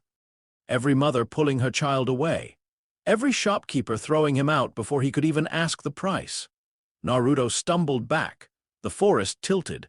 Something red and furious stirred behind a gate deep inside him. Something white and silent tightened beneath it. Mizuki threw his giant shuriken. This time it was aimed at Naruto. For one heartbeat, Naruto could not move. The weapon spun through moonlight, cutting the air with a sound like a saw through bone. Then the world sharpened. Second sight woke. Naruto saw the path of the shuriken before it arrived, not with his eyes, not exactly. He felt the danger like a line of cold light drawn through the night. His body moved before fear finished forming. He dropped. The shuriken passed over his head, close enough to cut strands of blonde hair. It slammed into a tree. Mizuki's eyes widened. Naruto stared at the embedded weapon. He had not dodged because he was brave. He had dodged because something inside him had refused to let him die again. Iruka forced himself upright, bleeding and shaking. "Naruto," he said, voice strained but steady. "Listen to me." Naruto looked at him. His face was not angry. That hurt more. It was scared. Iruka saw the boy at 4, crying in an alley after falling from a roof. The boy at 7, asking if he was weird. The boy on the swing, alone after every graduation celebration. The boy who turned loneliness into noise because nobody had taught him a safer way to survive. "Naruto?" Iruka said, "Mizuki is lying about what matters." Naruto's breath caught. "He told the truth about the fox," Iruka continued, "but not about you." Mizuki snarled from the branch. "Don't pretend, Iruka, you know what he is."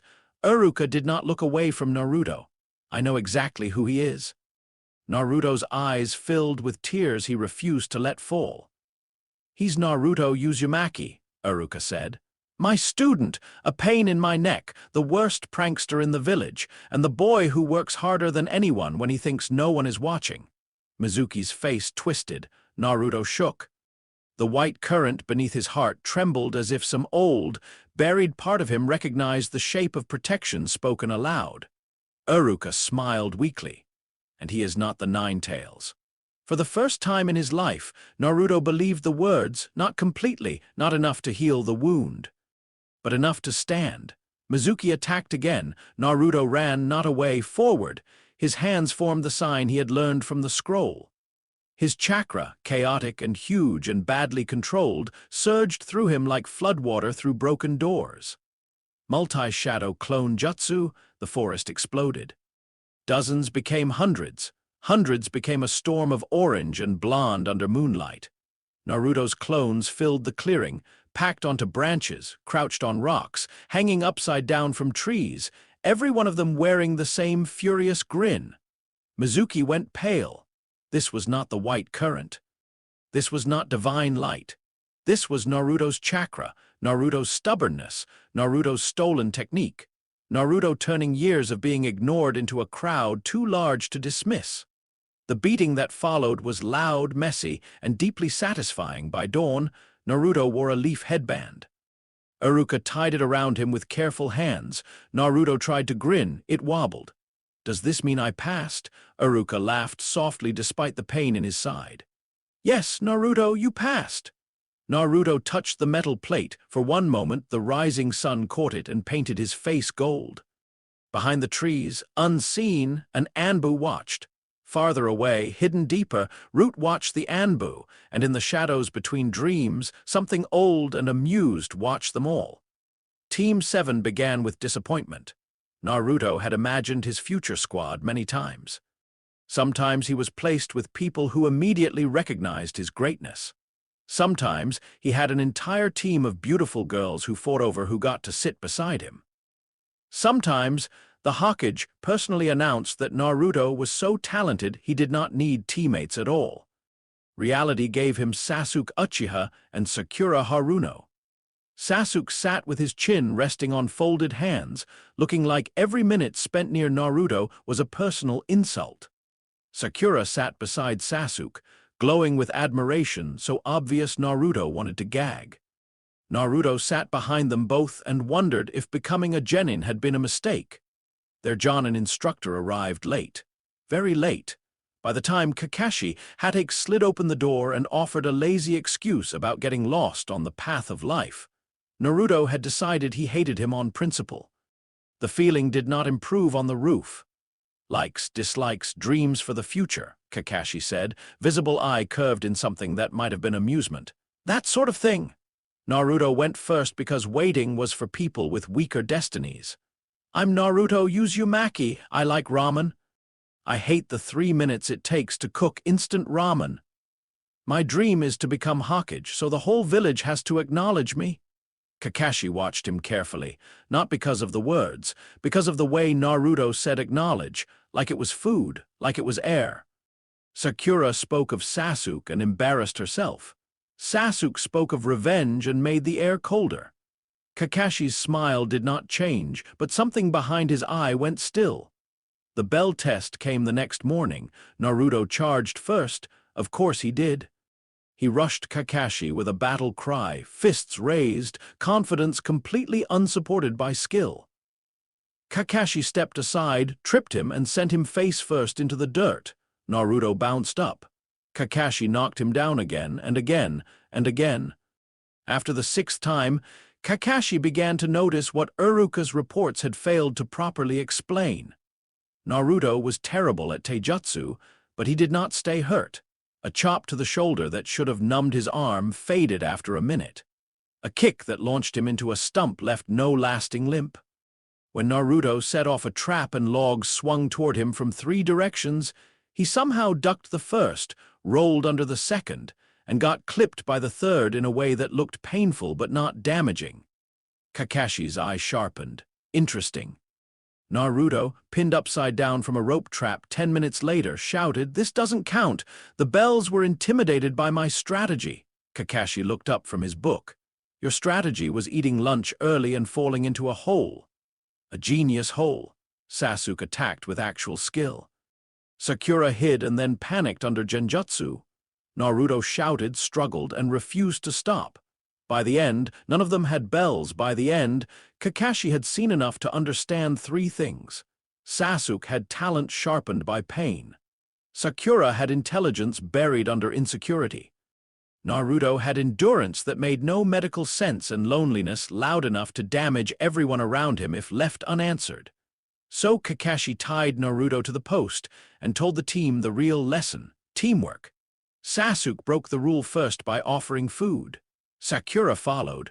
Naruto ate like a starving wolf. When Kakashi appeared in smoke and thundered about rule-breaking, all 3 flinched. Then he passed them. Naruto blinked. Wait, so I'm a ninja? Yes, with a team. Yes, with Sasuke, unfortunately. Hey, Sasuke looked away, but he did not deny it. For the first time, Naruto had people assigned to stand near him who were not allowed to leave simply because the village disliked his face. It was not love. It was not trust. Not yet. But it was a beginning. Kurama hated beginnings. The fox watched through the bars as the brat stumbled through missions beneath Kakashi's eye, weeding gardens, finding cats, cleaning rivers, carrying groceries for civilians who still looked at Naruto like touching the same air was an insult. The boy complained constantly. He also smiled too easily when Sakura praised him by accident, or when Sasuke acknowledged an attack had not been completely useless, or when Kakashi placed a hand on his head for half a second to stop him from running into traffic. Every tiny scrap of connection sank into Naruto like rain into cracked ground. Kurama understood hunger. He did not understand why the brat kept begging for food from hands that had already struck him. And beneath both of them, the white presence remained quiet. It had changed after the night with Iruka. Kurama could feel that, not stronger, not awake, but warmer, as if a door in the buried light had shifted open by a finger's width. Annoying, Kurama muttered. Naruto scratched his stomach in the outside world and blamed it on bad ramen. The mission to Wave began because Naruto complained too loudly.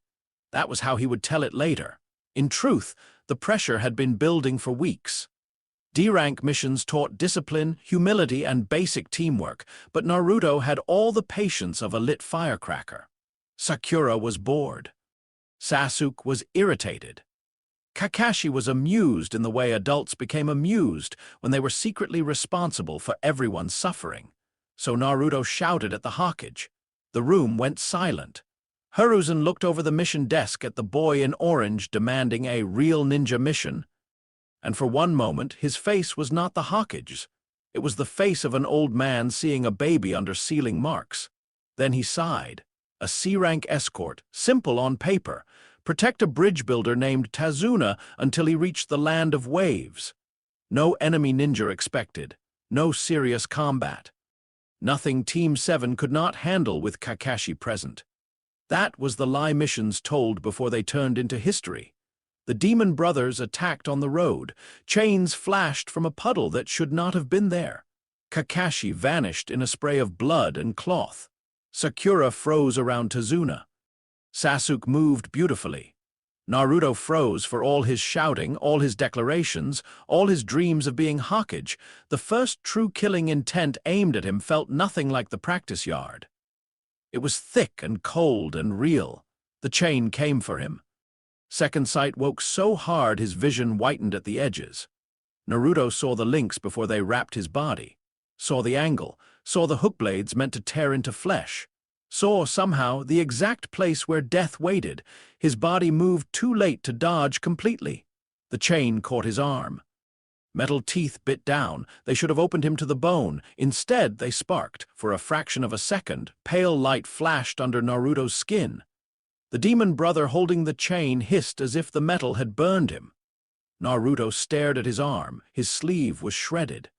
His skin beneath was marked by thin red lines. No blood, not one drop. The attacker stared too. That second saved Naruto's life. Sasuke's shuriken struck. Kakashi reappeared. The demon brothers were subdued, bound, and breathing with more bruises than dignity. Naruto barely heard the conversation after that. Poison. Enemy ninja. Tazuna lying about the mission rank. Continue or return. Naruto's attention stayed fixed on his arm. No blood. The words repeated in his head. No blood. He should have been relieved. Instead, a cold feeling grew under his ribs. Sakura noticed first. Naruto, he flinched. I'm fine. His voice came too fast. Sasuke looked at the torn sleeve, then at Naruto's face. The Uchiha's eyes narrowed. Kakashi saw everything and said nothing yet. Naruto took out a kunai and stabbed the back of his own hand. Everyone shouted. The blade pierced skin. This time, blood welled up. Red, normal, painful. Naruto exhaled shakily. Sakura grabbed his wrist. Are you insane? I had to check. Check what? Naruto looked away. He did not know how to answer without sounding exactly like what the village called him. Kakashi crouched in front of him. His voice was light, but his eye was serious. Naruto, never test a wound like that again. Naruto swallowed. But it didn't. I saw. The words settled heavily. Naruto's mouth closed. Kakashi wrapped the self-inflicted cut with calm hands. The injury bled normally. It hurt normally. It did not close in seconds. That somehow frightened Naruto more, because it meant the other thing had chosen when to wake. The journey continued. Nobody spoke much for the next hour. At the rear of the group, Sasuke watched Naruto from the corner of his eye. He had seen the chain strike. He had seen the light. He had also seen Naruto's face afterward, not proud, not smug, scared, that made the mystery more irritating. Sasuke had spent years sharpening himself against a single truth: power mattered. Those without it died. Those with it decided the shape of the world. If Naruto had some strange defense, some hidden bloodline, some advantage no one had named, then why did he act like a fool begging for scraps of attention? Why waste strength?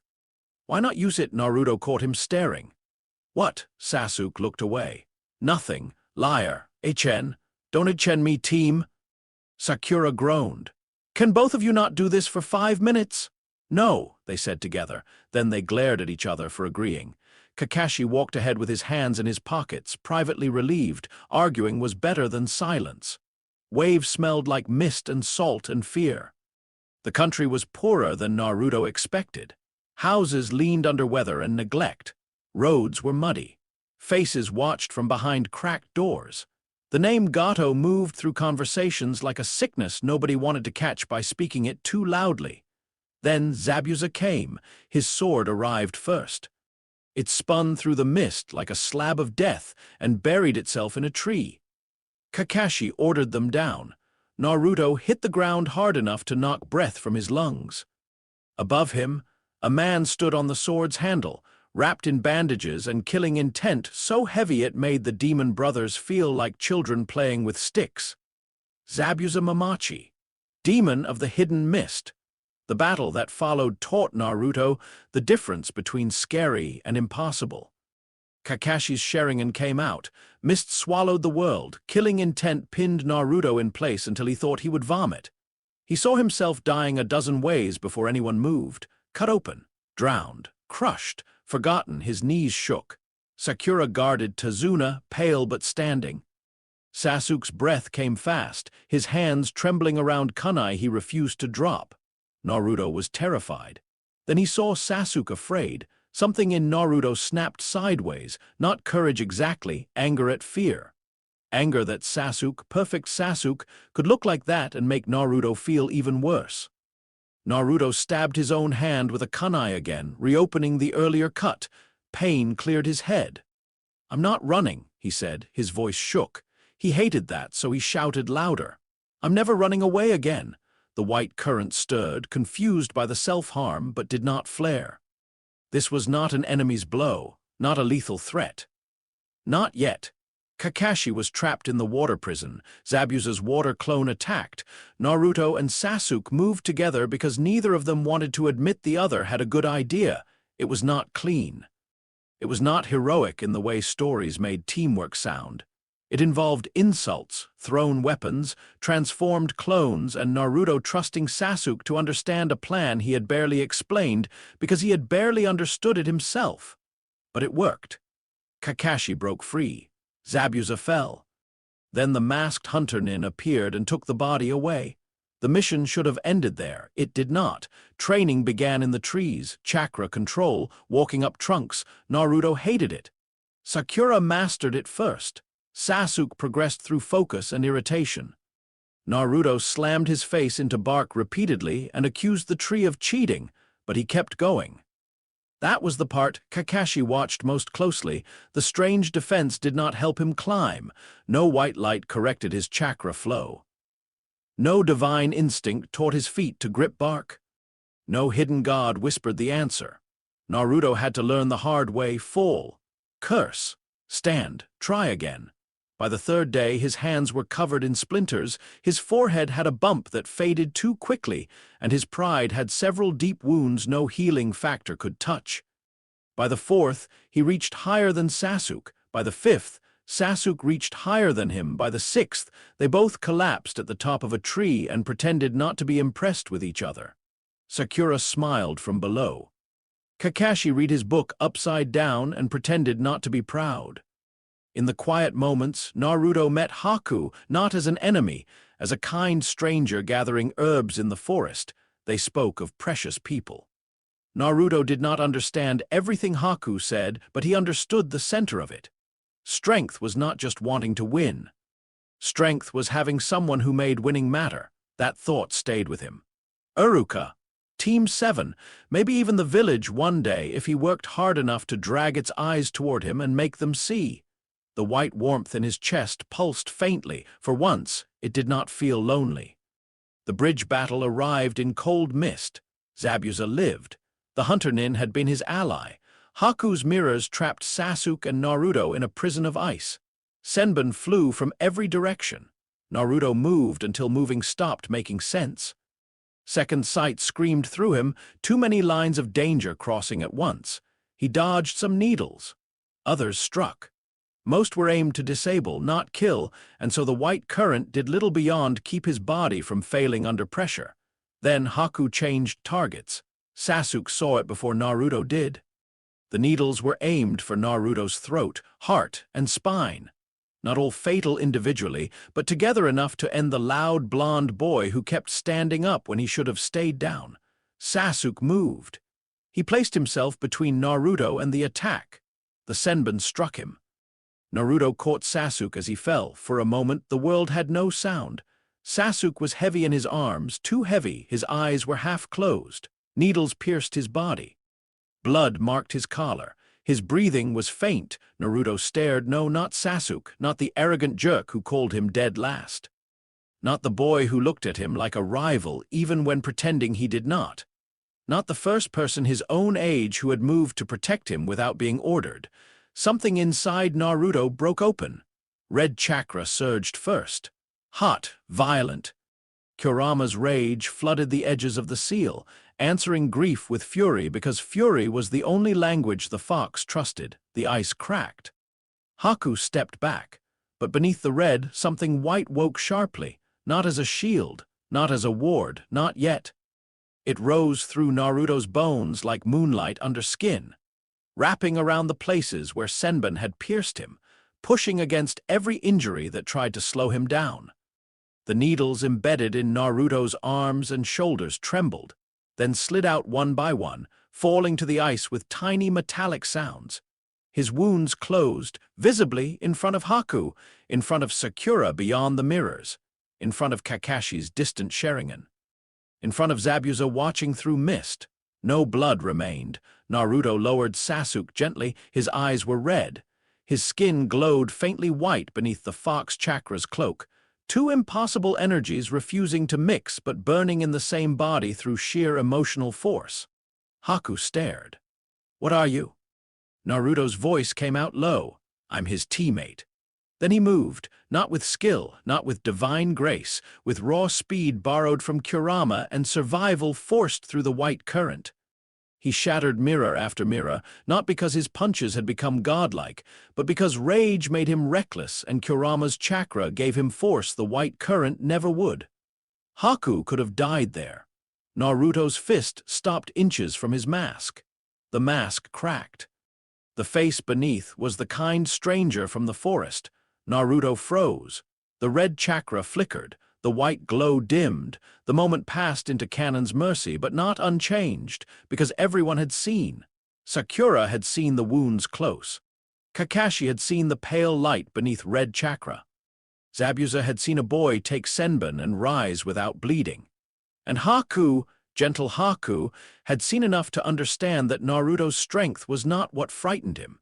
It was his grief. The battle ended as battles often did, with too many bodies on cold ground and too many truths arriving late. Haku died protecting Zabuza. Zabuza died beside him. Gato fell to the people he had crushed. The bridge was named for Naruto. But before the mist cleared fully, before Team 7 returned home, one of Gato's surviving men fled wave with a story. He was not a shinobi. He did not understand chakra signatures, Jinchuriki bloodlines, or seals.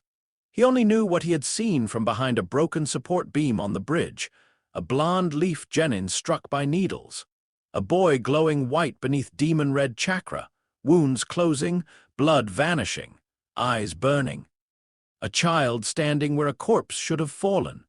The story changed as it traveled. Stories always did. By the time it reached a gambling den near the border, Naruto had been stabbed through the heart and laughed.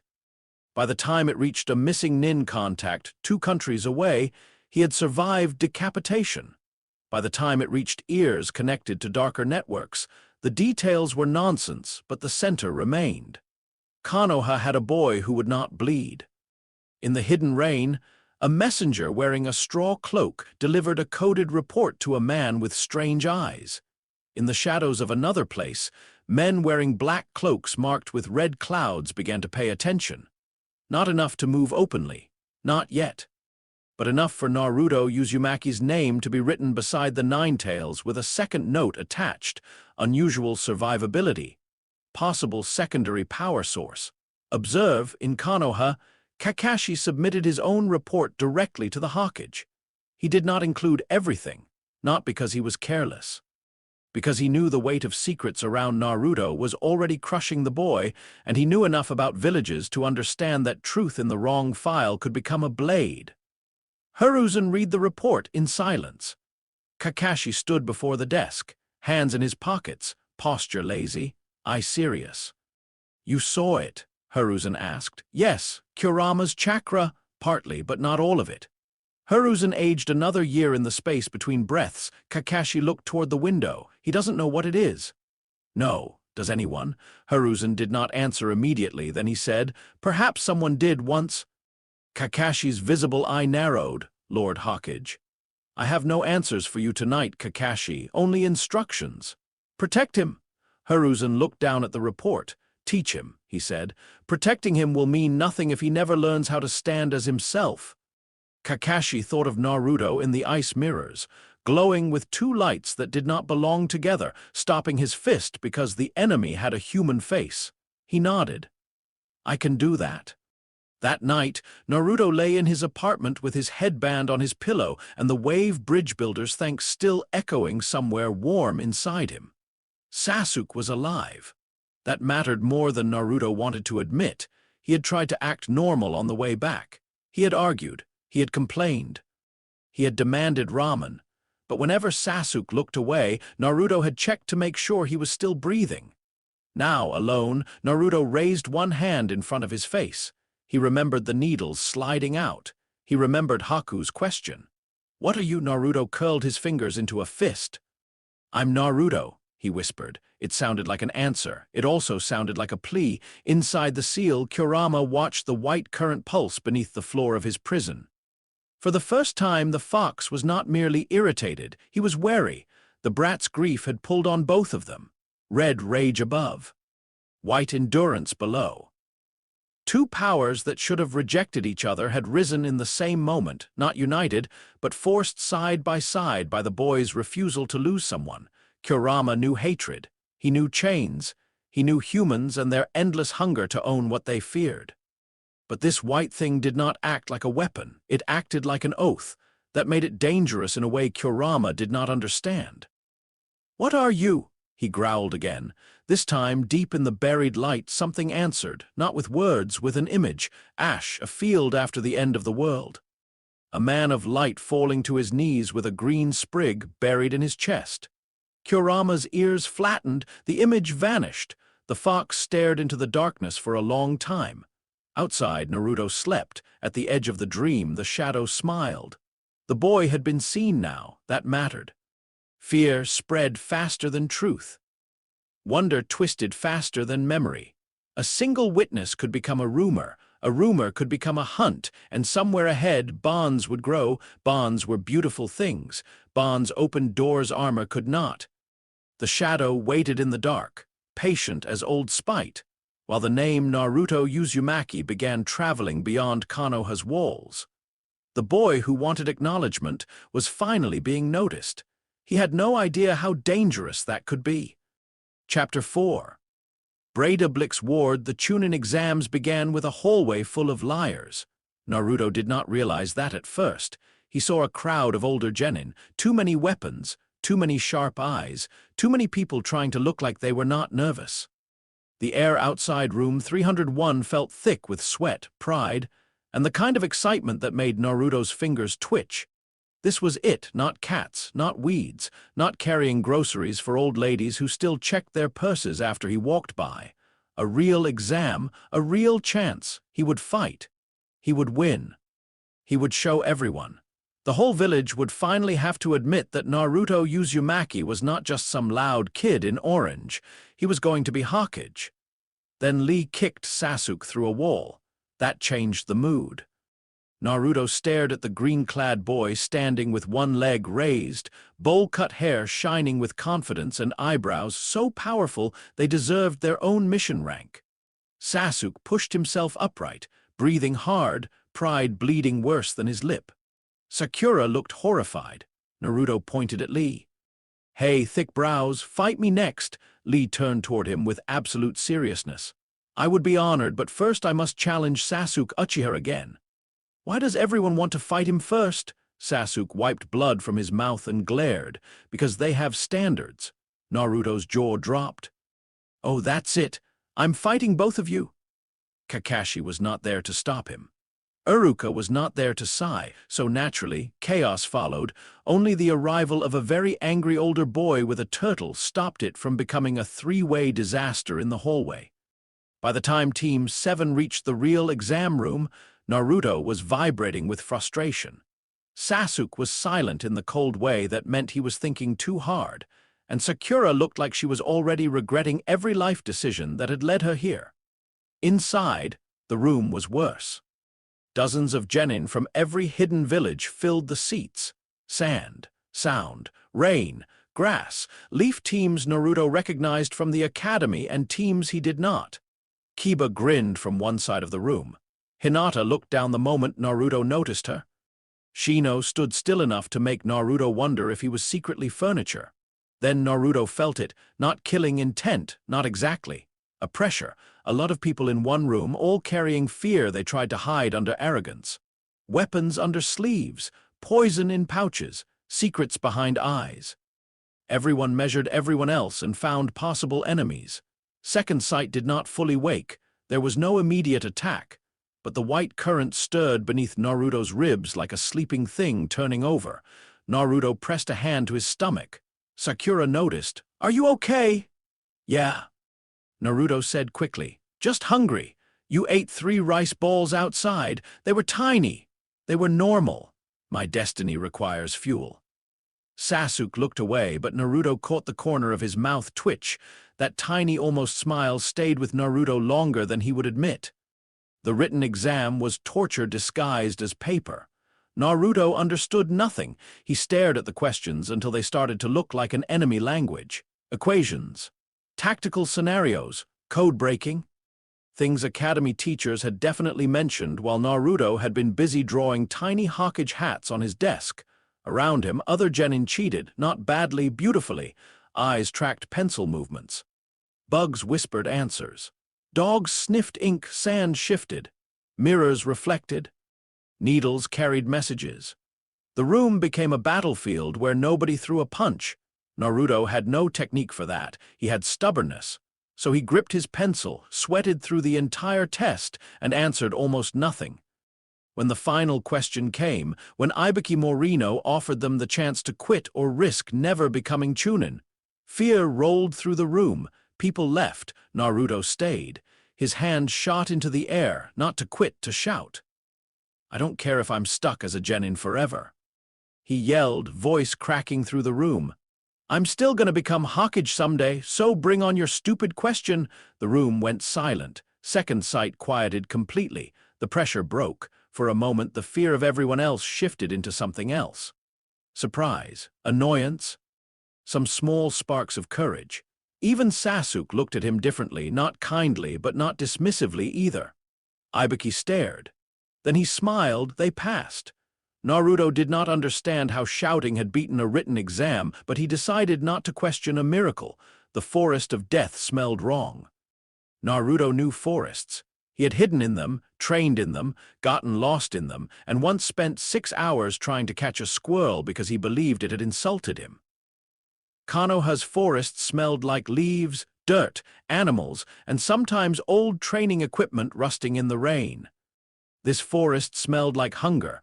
The trees were too tall, the shadows too thick. Insects screamed from places Naruto could not see. Every branch looked strong enough to hide an enemy. Every patch of mud looked like it might swallow a foot. Anko Mitarashi stood at the gate smiling like she enjoyed that. "Survive for 5 days," she said. "Get both scrolls, reach the tower, try not to die."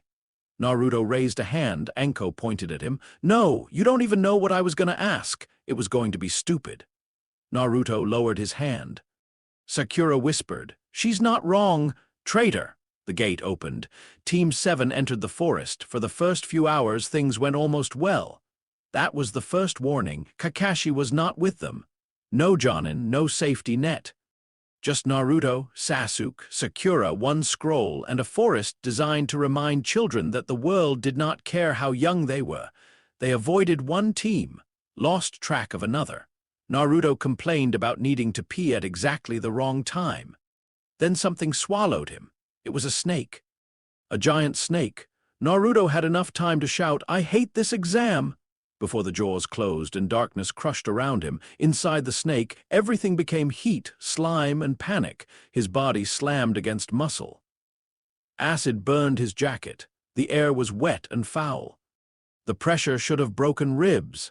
Second Sight woke too late to prevent being eaten, but not too late to keep him alive. The white current flared under his skin, not bright enough to shine through the snake, but strong enough that the crushing force failed to finish him. The acid stung but did not eat through him fast enough. His lungs burned. His hands scraped uselessly against slick walls. Naruto gagged. "This is the worst day of my life." Somewhere deep inside, Kurama opened one eye, pathetic. Naruto did not hear the word clearly, but the contempt reached him as heat. Anger cut through panic. He formed hand signs in the dark. Shadow clone jutsu. The snake bulged, then exploded. Naruto landed in mud and half-digested leaves, covered in slime, gasping, furious, and absolutely disgusting. "I beat the snake," he shouted to nobody. "Tell everyone." Then he felt it, cold, not forest cold, not fear cold. A gaze. Naruto turned toward where Sasuke and Sakura should have been. The trees between them seemed suddenly endless. He ran. By the time Naruto reached the clearing, Sasuke was on his knees.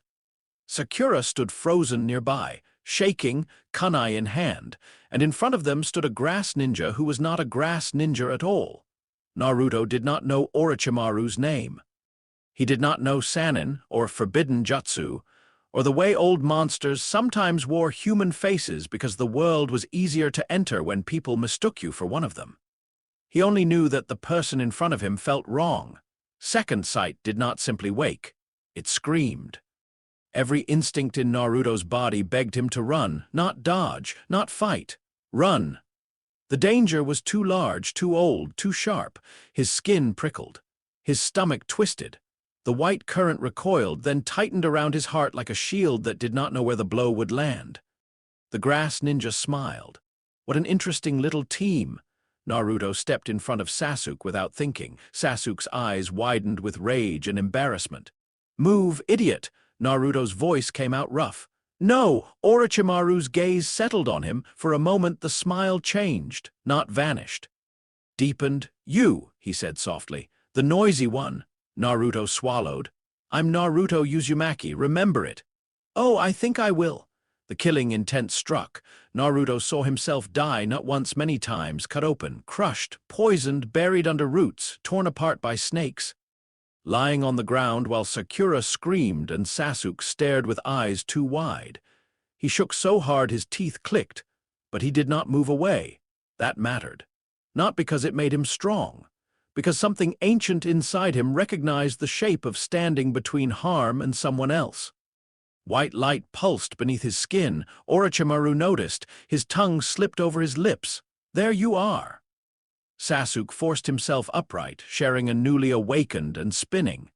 Naruto barely saw the movement before the fight erupted. It was not a fight they could win, not really. Sasuke attacked with wire, fire, shuriken, precision, and terror sharpened into action. Sakura moved when she could, protecting their scroll, dragging herself past fear by will alone. Naruto made clones until the clearing filled with orange chaos. Orochimaru danced through all of it. He was too fast, too flexible, too amused. A snake struck from the grass towards Sakura's ankle. Naruto saw it and tackled her aside. The fangs sank into his shoulder instead. Poison entered his blood. The white current burned it, not instantly, not painlessly. Naruto screamed. His shoulder glowed pale gold-white for one breath, veins of light spreading like cracks under his skin. The poison blackened around the bite, then faded. Orochimaru stopped moving. Sasuke saw the pause and used it. Fire bloomed across the clearing. For an instant, the monster's borrowed face burned away at the edges. Then he laughed. The sound was worse than anger. Orochimaru's neck stretched.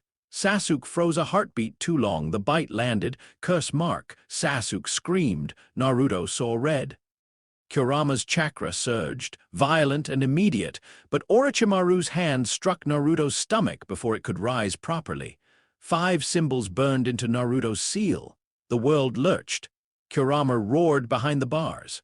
The white current flared in alarm, but this was Fuinjutsu, sealing. A language this world had made to bind things deeper than flesh, and the divine current did not know its grammar well enough to break it. Naruto dropped to his knees, choking. Orochimaru leaned close. "So many cages inside one boy," he whispered. "How untidy!" Naruto tried to swing at him, missed. Orochimaru vanished into the trees, leaving Sasuke unconscious, Naruto sealed and shaking. Sakura alone with 2 boys who had both been marked in different ways. The forest went quiet, too quiet. Sakura's hands trembled as she checked Sasuke first, then Naruto. Naruto tried to sit up, failed. "I'm fine," he rasped. "You're not." "I'm always fine." Sakura looked at him, really looked, at the bite mark fading on his shoulder, at the 5-pronged seal still burning dark around his stomach, at the way his body healed and failed at the same time, like 2 different rules were fighting over him. Her voice softened. "Naruto, you don't have to be." He stared at her. The words entered somewhere he did not have armor. For 1 second the white current went still, then Naruto looked away. "Just watch Sasuke," he muttered. Sakura did all night. When the sound team attacked, Sakura stood alone. She cut her hair, she bled. She fought badly, bravely, desperately. Naruto woke to the sound of her hitting the ground, his body hurt. The seal on his stomach twisted his chakra into knots. Kurama's power slammed against the blockage like a furious beast behind a second locked door. The white current flickered, weakened by the sealing interference and Naruto's exhaustion. But Sakura was bleeding. Sasuke was unconscious. Someone was laughing. Naruto stood, not smoothly, not heroically. He dragged himself upright like the world was trying to pull him back down by the bones. "Leave her alone." The sound Genin turned. One sneered. "You can still move." Naruto lifted his head. His eyes were blue, not red. His skin was pale with exhaustion, but under it a faint white glow moved. "Yeah," Naruto said. "I'm annoying like that." They attacked. Naruto did not overpower them. That mattered. His punches were still sloppy. His chakra control was still damaged. His clones came out fewer and weaker. The white current did not make his hits stronger. It did not teach him taijutsu. It did not turn him into a jonin. It only made him hard to stop. A punch to the ribs staggered him but did not drop him. A blade grazed his cheek and left only a line of red that closed slowly. A sound-based strike slammed into his ear, sending him reeling, blood trickling from his nose. That one hurt. The white current could endure force. It did not understand vibration, attacking balance and senses. Naruto collapsed to one knee, retching. The sound Genin smiled. Then Sasuke woke. What followed frightened everyone. The curse mark spread across Sasuke's skin like black fire. His chakra turned cold and vicious. He moved with cruel precision, breaking arms, crushing confidence, smiling in a way Naruto had never seen before and never wanted to see again. Naruto watched from the ground. Second sight whispered danger. Not from the sound team, from Sasuke. That hurt in a way Naruto did not understand yet. Sakura stopped him. She wrapped her arms around Sasuke and begged. The curse mark receded. Sasuke shook, breathing hard. Naruto said nothing. But somewhere inside him, very deep, a shadow remembered a blind god's hand guided toward a beloved brother, and smiled. They reached the tower alive, barely. The preliminaries began before anyone had enough time to pretend they were ready.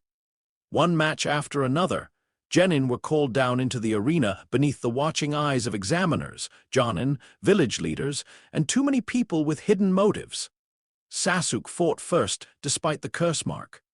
Naruto shouted advice that was mostly useless and entirely loud.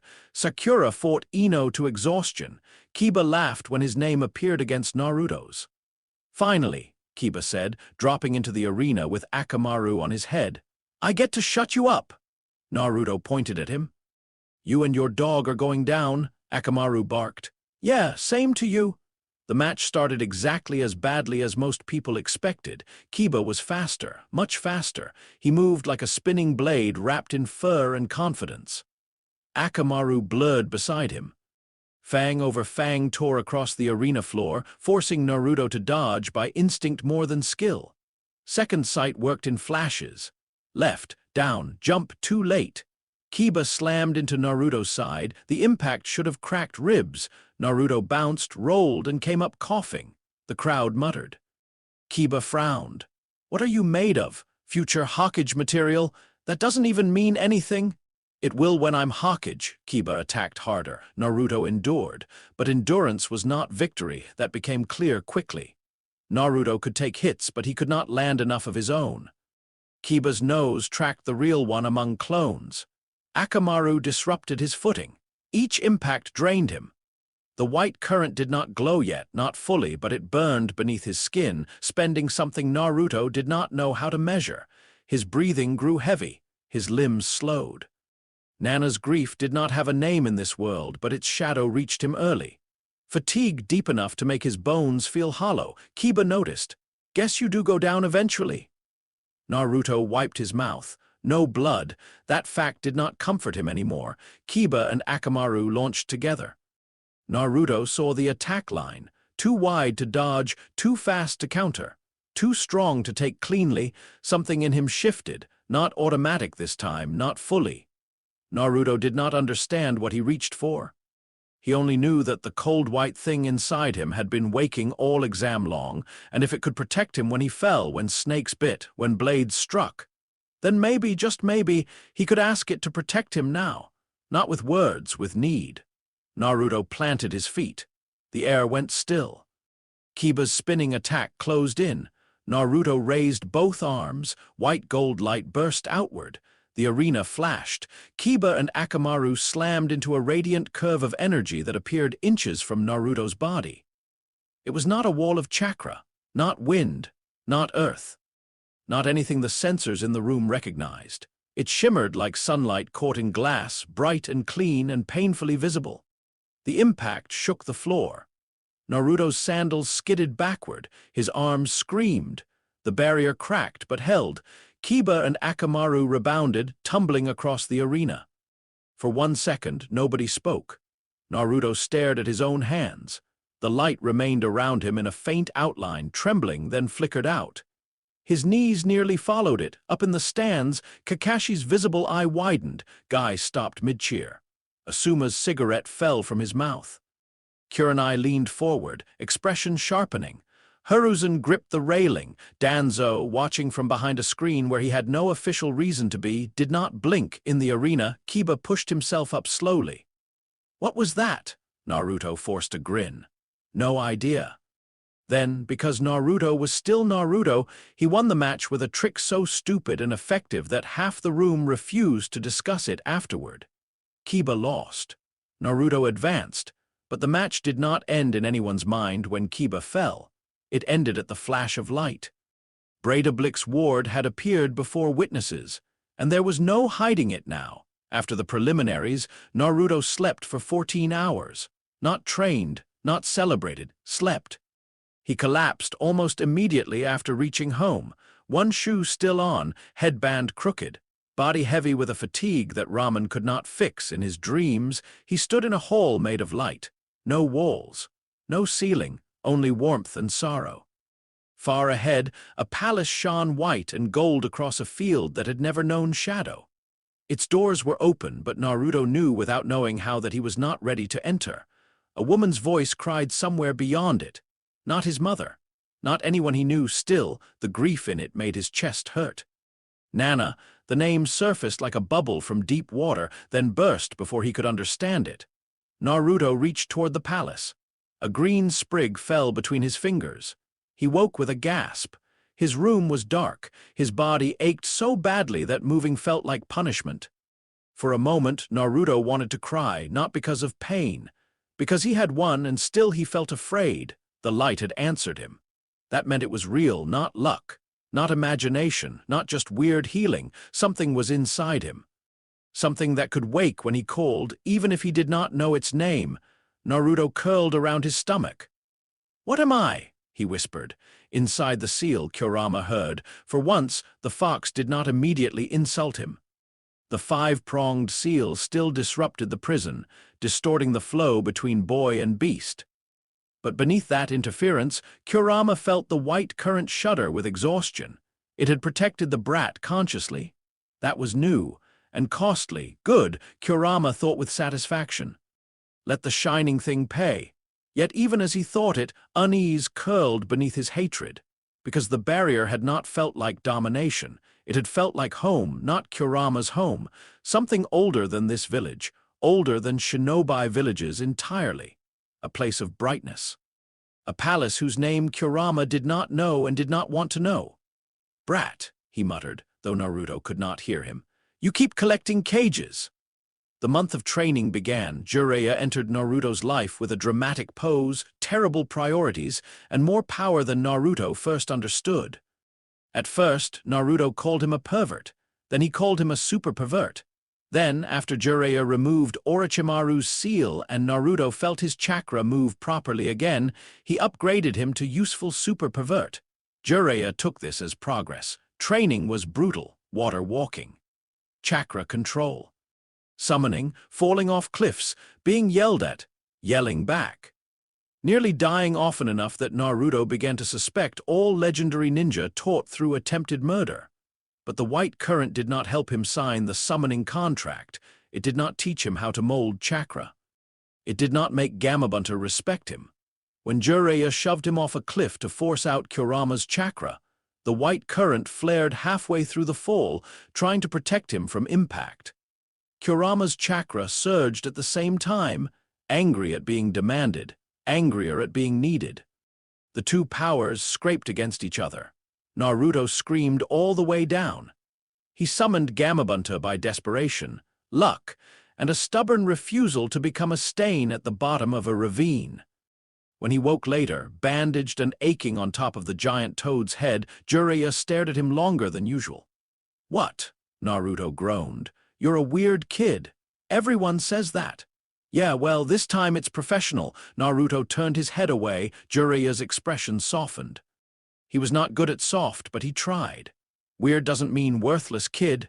Naruto went still. The words were rougher than Iruka's, less careful than Hiruzen's, but they landed. Naruto closed his eyes.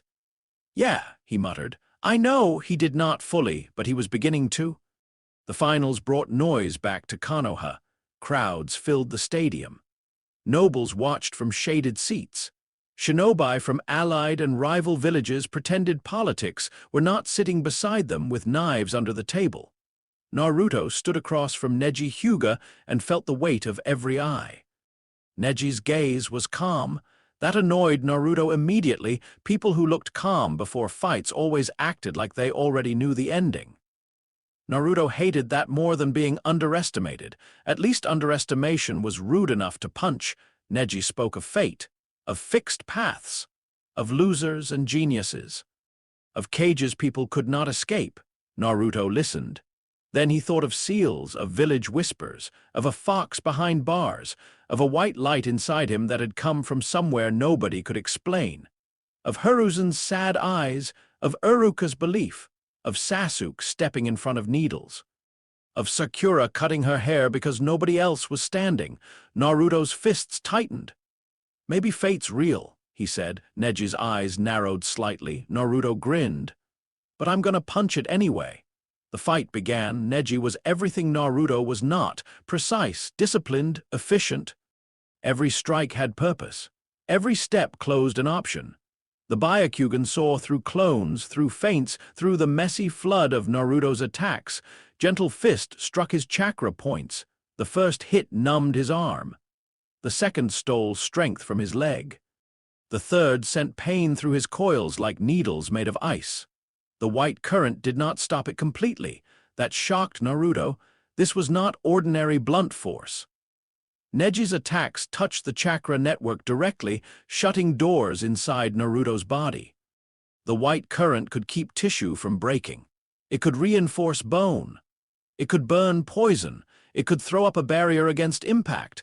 But chakra tenketsu were not its native language. Naruto staggered. Neji pressed forward. Strike after strike landed.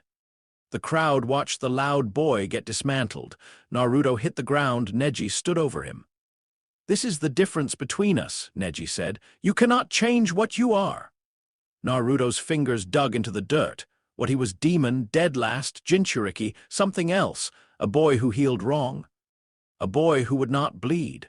A boy with a light inside him that scared adults and interested monsters. For a moment, he nearly stayed down. Then he heard Hinata coughing in memory, still standing after Neji had beaten her bloody because she refused to let his certainty become truth. He heard Uruka.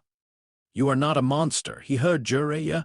Weird doesn't mean worthless. He heard his own voice from the Hokage monument. "One day, all of you are gonna look at me." Naruto pushed himself up. Kurama's chakra answered first, leaking through the reopened path Jiraiya had forced clear. Red power boiled around him, rough and painful, blasting open blocked tenketsu through sheer pressure. The white current woke beneath it, not merging, but bracing Naruto's body so the fox's chakra did not tear him apart from the inside. Red outside, white beneath. Naruto charged. Neji saw the direct attack and countered. Naruto vanished in smoke. A clone. The real Naruto erupted from below. His fist struck Neji's jaw. No divine strength, no godly offense. Just a punch earned through trickery, endurance, borrowed chakra, and refusing to accept the ending handed to him. Neji fell. The stadium erupted. Naruto stood over him, panting, shaking, glowing faintly under torn sleeves where the white current had kept his body from collapsing. "People can change," Naruto said. He meant Neji. He meant himself. He meant the village. He meant fate, though he still hated the word. The invasion began not long after. Feathers fell over the stadium. Genjutsu washed across the crowd. Naruto collapsed immediately. For all the strange protections inside him, his mind was still his mind. The white current did nothing.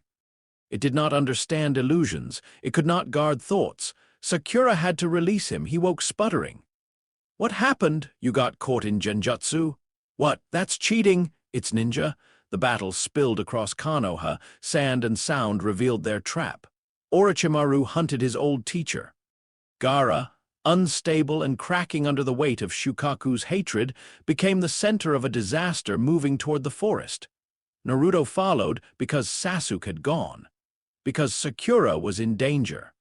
Because people he cared about were always running toward death, and apparently Naruto's job was to chase them until death got tired. By the time he reached them, Gaara was no longer just Gaara. Sand twisted around him. One monstrous arm, one eye too wide. A voice full of loneliness sharpened into murder. Sasuke was exhausted. Sakura was trapped. The forest shook with the birth of something vast and terrible. Naruto looked at Gaara and saw, beneath the monster, a boy hated for what was sealed inside him, a boy kept awake by whispers. A boy turned into a weapon by adults who called it necessity. The realization hit harder than any sand. Gaara attacked. Naruto made clones, hundreds. They swarmed, grabbed, pulled, distracted. They did not hit harder than genin should. Many shattered instantly. The white current did not empower them. It stayed with Naruto's true body, burning low and exhausted from Neji, from the exams, from the constant danger. Gaara's sand crushed through clones like paper. Naruto kept making more. Then the sand spear came for his chest. He was too tired to dodge. Second sight showed him the path. Too late. Naruto raised his hands, not enough. A memory flashed. Kiba's attack, the light answering protect, not me, Naruto thought desperately. Her, Sakura hung trapped in the sand behind him. Sasuke was on the ground. Gaara's killing intent filled the forest. Naruto reached inward. The white current answered. Breidablik's ward erupted fully. This time it was no brief flash. A dome of gold-white radiance expanded around Naruto and the people behind him, bright enough to throw hard shadows across the trees. Gaara's sand spear slammed into it and shattered into streams. More sand followed, wave after wave, pounding the barrier like a storm against temple doors. Naruto screamed, not in fear, in effort. The ward held every impact drained him. His muscles shook. His vision blurred. The light was not free. It burned through stamina, through vitality, through reserves Naruto did not even know he possessed. Nana's grief reached for him with cold fingers. But Sakura was behind him, Sasuke was behind him, so Naruto held. Gaara stared from within his sand armor. "What are you?" he whispered. Naruto's answer came through clenched teeth. "Someone who knows what it's like." The ward cracked. Naruto dropped it before it broke completely, then summoned Gamabunta with the last strength he had. The battle became enormous, Toad against Shukaku, a transformed foxglore illusion, chaos, dust. Trees snapping like twigs. In the end, it was not the ward that won, it was not Kurama's chakra, it was not Gamabunta's size. It was Naruto crawling across the ground after everything else was spent, dragging his body toward Gaara because he needed the other boy to hear him. "I was alone too," Naruto said, voice raw. "I hated it too, but hurting everyone doesn't make it stop." Gaara stared at him. For the first time, the sand boy looked less like a monster than a child who had never been touched gently and had forgotten such a thing existed. Naruto's hand twitched toward him. Then Naruto collapsed. When he woke, Konoha was mourning again. The third Hokage was dead. Orochimaru had escaped. The invasion had failed, but victory tasted like ash. Naruto stood at Hiruzen's funeral with rain dripping down his face and did not know which drops were tears. He had wanted the old man to see him become Hokage. He had wanted to yell at him for all the secrets. He had wanted to ask why everyone hated him, and why his body worked wrong, and why something inside him glowed when people tried to kill him. Now the questions had nowhere to go.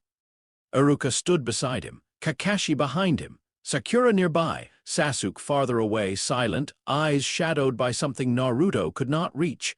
The village cried for the third. Naruto cried too, and deep inside him the white current trembled, mass death, battlefield grief, the smoke of burned buildings. The sound of a village losing someone it loved. Images bled into Naruto's dreams that night. Not Konoha, but another battlefield under a broken sky. Gods dead in ash. A wolf's blood on snow. A serpent's body coiled around mountains. A man of light stepping toward dawn before laughter tore him away. Naruto woke with his pillow wet. He did not remember enough to understand, only enough to feel that Konoha was not the first world he had seen broken. Far beyond the village, news traveled. The invasion gave every spy something to carry home. Most reported sand and sound movements, Orochimaru's return, the third Hokage's death, and Konoha's weakened position. A smaller number carried stranger details. The Nine-Tails Jinchuriki had fought Gaara of the Sand. He had summoned a boss Toad. He had survived injuries beyond expectation. And, during the battle, witnesses had seen a dome of white gold light stop attacks that should have crushed him. Not chakra, some reports said unknown barrier type, possibly bloodline, possibly seal, possibly Biju interaction. In a dim room far from Fire Country, a ringed hand placed one report upon a table. Around the room, shadows listened. "He is still only a child," one voice said, "a child who stopped Shukaku's vessel," another replied. The Nine-Tails was always priority. Now there is a second reason. A figure with strange, ripple-patterned eyes remained silent for a long moment. Pain understood symbols. He understood the power of stories. A Jinchuriki who survived too much was useful. A child surrounded by rumors of divine light was dangerous in a different way. Villages built hope around such things if allowed. Hope could become resistance. Resistance prolonged suffering. Suffering had to be organized, directed, made meaningful. "Observe him more closely," Pain said at last. "The Nine-Tails remains essential. Whatever light protects the vessel may complicate extraction." A plant-like figure half hidden in the wall smiled. Information moved again. The name Naruto Uzumaki shifted in Akatsuki's records, not merely Jinchuriki, not merely target, anomaly, priority. In Konoha, Naruto sat alone on the fourth Hokage stone head after the funeral. The village below was quieter than usual. Repairs had begun. People swept glass, carried wood, rebuilt walls. Grief moved through streets with hammers in its hands because Konoha did not know how to mourn without working. Naruto hugged his knees. His body still ached from the ward. Not injury exactly. Emptiness. Like he had spent something important and his body was waiting for him to pay it back. Jiraiya found him there. For once, the Sannin did not make a joke. He sat beside Naruto and looked out over the village. "Old man meant a lot to you, huh?" Naruto stared at his sandals. "He was one of the first people who looked at me and didn't see." He stopped. Jiraiya waited. Naruto swallowed. "You know?" "Yeah," Jiraiya said quietly. "I know." The silence stretched. Then Naruto asked the question that had been growing since Wave, since Kiba, since Gaara, since every wound that closed too fast. "Pervy Sage?" "HM, what's wrong with me?" Jiraiya's face changed. Naruto laughed once, short and ugly. "Don't say nothing. Everybody says that, but people don't glow when they get hit. People bleed. People don't fall off buildings and get up. People don't make weird barriers out of nowhere." Jiraiya looked at him carefully. "No," he said. "Most people don't." Naruto's fingers tightened around his knees. "Am I still me?" Jiraiya did not answer quickly. That made the answer matter more. Finally, he reached over and flicked Naruto hard in the forehead.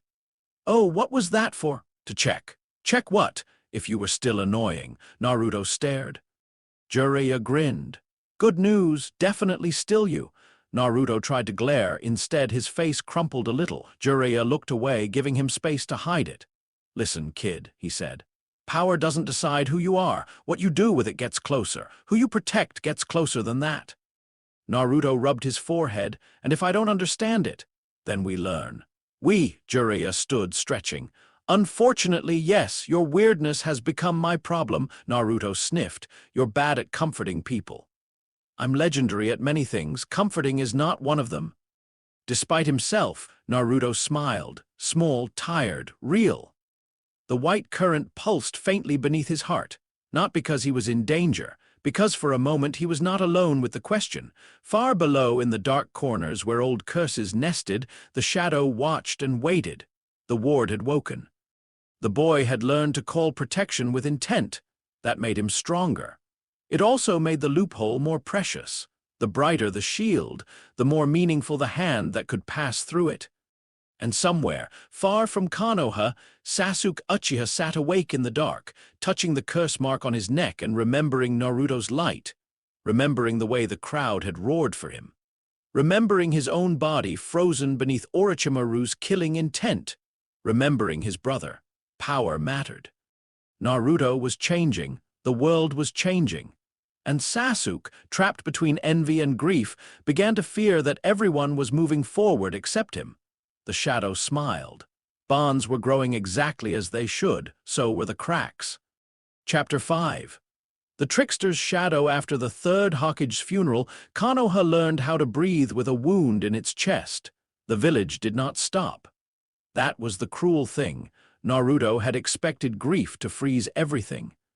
He had expected the streets to remain silent, the shops to stay closed, the shinobi to stand forever beneath the gray sky with their heads bowed. It felt wrong that people started repairing walls, wrong that vendors reopened stalls, wrong that academy students returned to classes, wrong that old women argued over vegetable prices as if the man who had protected them for decades had not just been buried beneath wet earth. But Konoha moved, slowly, painfully, like a person walking with broken ribs, because lying down meant admitting they might not get up again. Naruto hated it. Then he understood it a little. A village was not one heart. It was thousands. Some broke loudly, some quietly. Some kept working because work was the only thing holding them together. Some laughed too soon because silence would crush them. Some became angry because anger was easier than grief. Naruto did all of those things before noon. He painted over a cracked wall with too much energy. He shouted at a carpenter who told him to move. He bought ramen with money he should have saved. He laughed at one of Jiraiya's terrible jokes and then felt guilty for laughing at all. Most of all, he waited for someone to explain what had happened to him. Nobody did, not Kakashi, not Jiraiya, not Uruka. They all watched him a little differently now, though they tried to hide it. That was worse. Naruto had spent his whole life being watched with fear.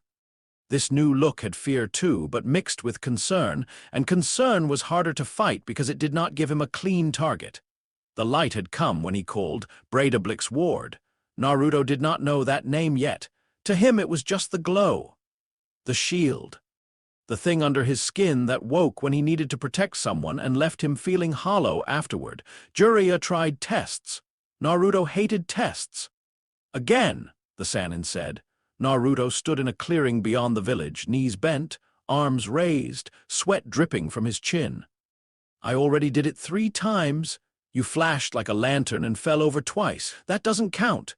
It counts emotionally. Sadly, enemy ninja don't care about emotional progress. Naruto scowled and reached inward. That was the problem. He could not find the light when he looked for it directly. Kurama's chakra was different. It was behind a door, roaring, hot and hateful and impossible to mistake. Naruto could feel it when he was desperate or angry, feel it like a furnace beneath the floorboards. The white thing was not like that. It was quiet. It did not answer demands. It did not answer pride. It answered danger. It answered protection.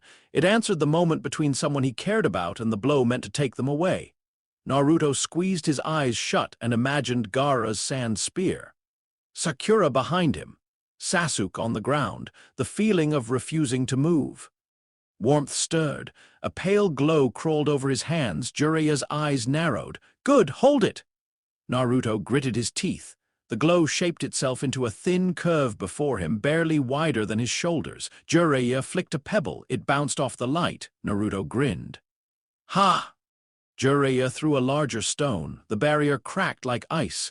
Naruto yelped and dropped it. Hey, you said pebble. I said hold it. You cheated. I'm a ninja.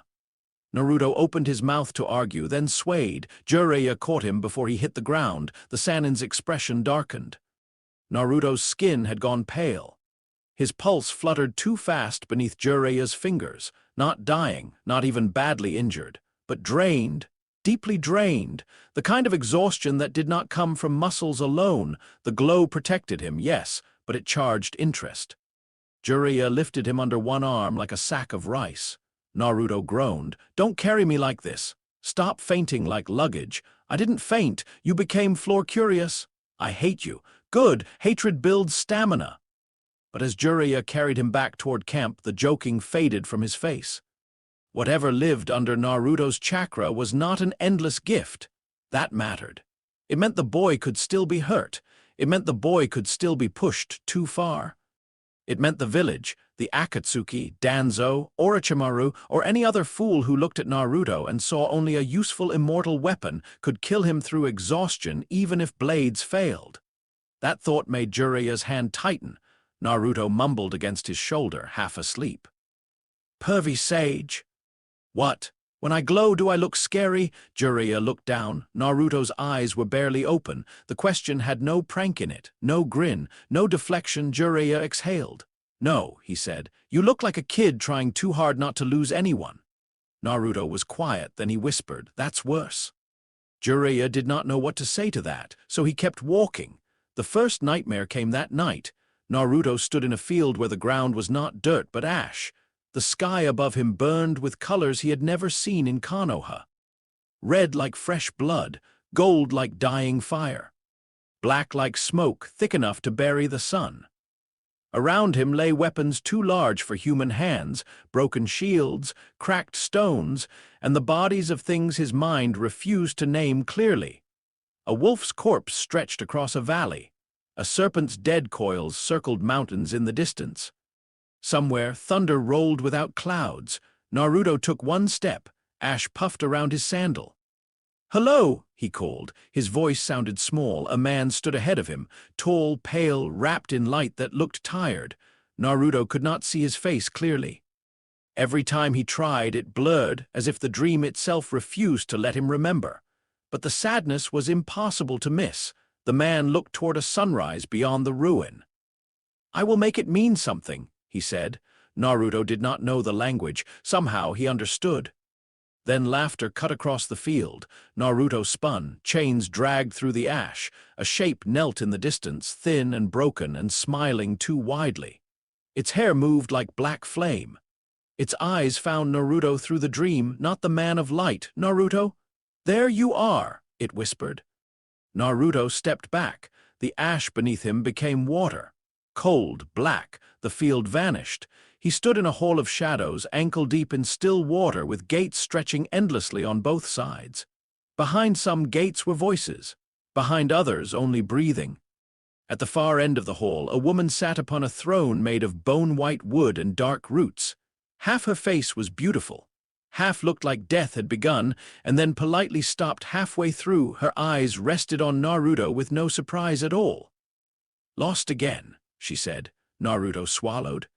Who are you? The woman tilted her head. Not the one who owns your path, not anymore.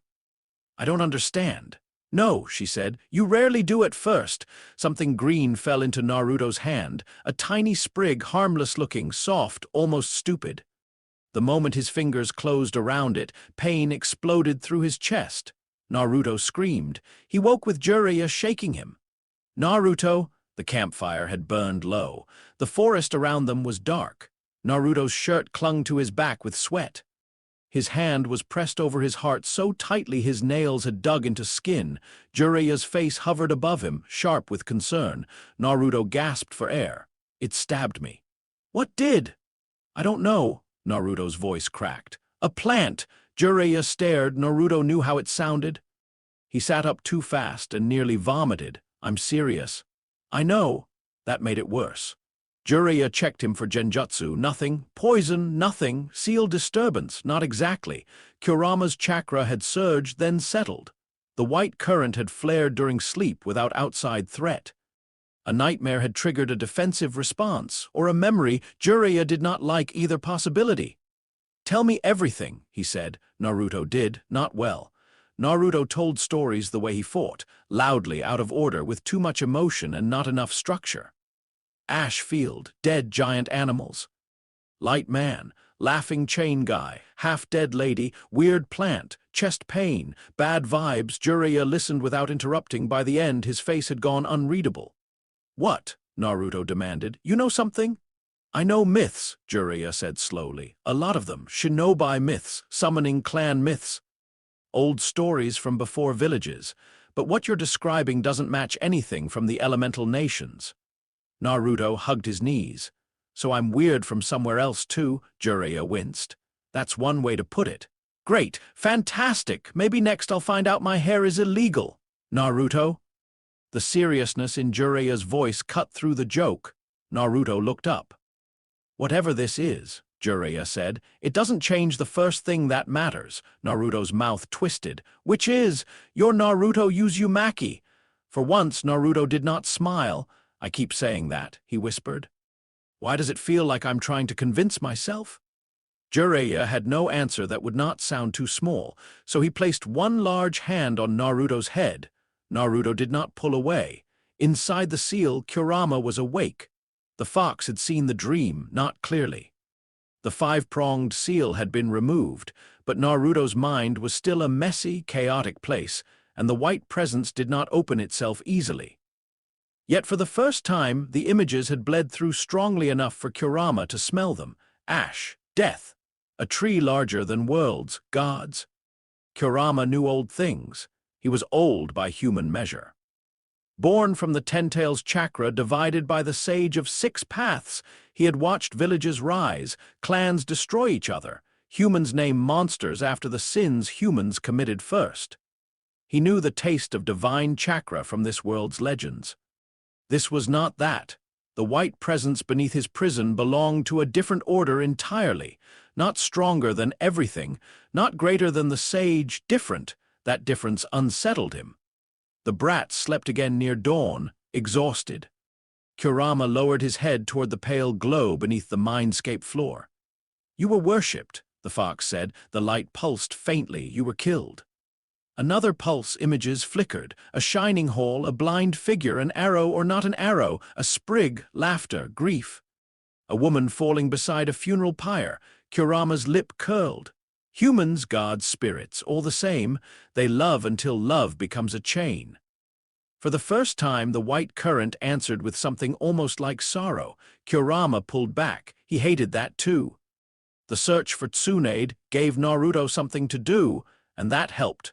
Doing was easier than thinking. Thinking led back to ash fields and green plants, and the possibility that some part of him had lived an entire life before Naruto Uzumaki ever existed. Naruto hated that idea. He did not want to be a god. He did not want to be an ancient anything. He wanted to be a great ninja. Eat ramen, beat Sasuke, impress Sakura, make Uruka proud, become Hokage, and maybe one day walk through Konoha without anyone looking at him like his existence was a bad memory. But nightmares followed him. Some nights he saw the woman on the half-dead throne. Some nights he saw a palace of light across a field of impossible flowers. Some nights he heard crying from behind a closed door and woke with the name Nana on his tongue, though he did not know who she was. Some nights he heard laughter. That was the worst.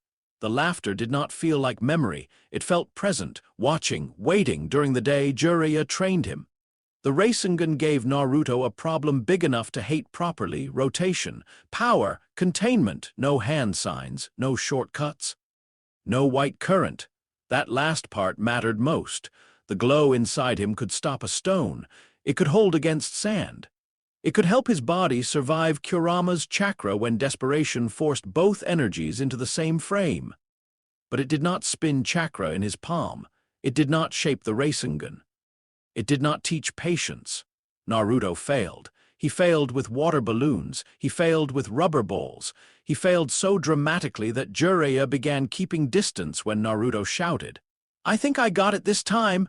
But the failures were clean, normal. They were Naruto's. That made them comforting. When he finally burst the water balloon, he laughed so loudly that people in the next town complained. Jiraiya bought him ramen to celebrate. Naruto ate 6 bowls. "Your stomach is a separate biju," Jiraiya muttered. Naruto pointed chopsticks at him. "Respect my training." Their peace ended in a hotel hallway. Naruto sensed the danger too late. Second sight did wake, but the threat was not aimed at his body at first. It entered through presence, through eyes, through the cold pressure of 2 missing nin wrapped in black cloaks with red clouds. Itachi Uchiha stood at the end of the hall. Kasama Hashigaki loomed beside him, sword wrapped, grin full of teeth. Naruto did not know them. Sasuke did. The name Itachi struck the hallway like a blade. Sasuke arrived full of rage and left broken beneath it. Naruto saw only pieces. Sasuke charging, Itachi turning, eyes red with a pattern Naruto did not understand, and then Sasuke screaming in a way Naruto had never imagined Sasuke could scream. The white current did nothing. No barrier rose. No glow stopped the illusion. Genjutsu bypassed flesh. It struck the mind directly, and Naruto's hidden blessing had no defense against it. Naruto lunged anyway. Kasama moved to intercept, but Itachi's gaze touched Naruto first. For a moment, the world became red. Naruto stood alone in an empty version of Konoha. No people, no sound, only doors. Every door in the village opened as he passed, and behind each one someone turned away from him. Monster, demon, weapon, not wanted, not human. Naruto shouted until his throat hurt. Then the doors changed. Uruka stood behind one, Jiraiya behind another, Sakura, Kakashi the third, Sasuke. One by one, each looked at him with blank eyes and said the same thing. "We were wrong." Naruto froze. Sasuke stepped forward last, face empty. "You should have died alone."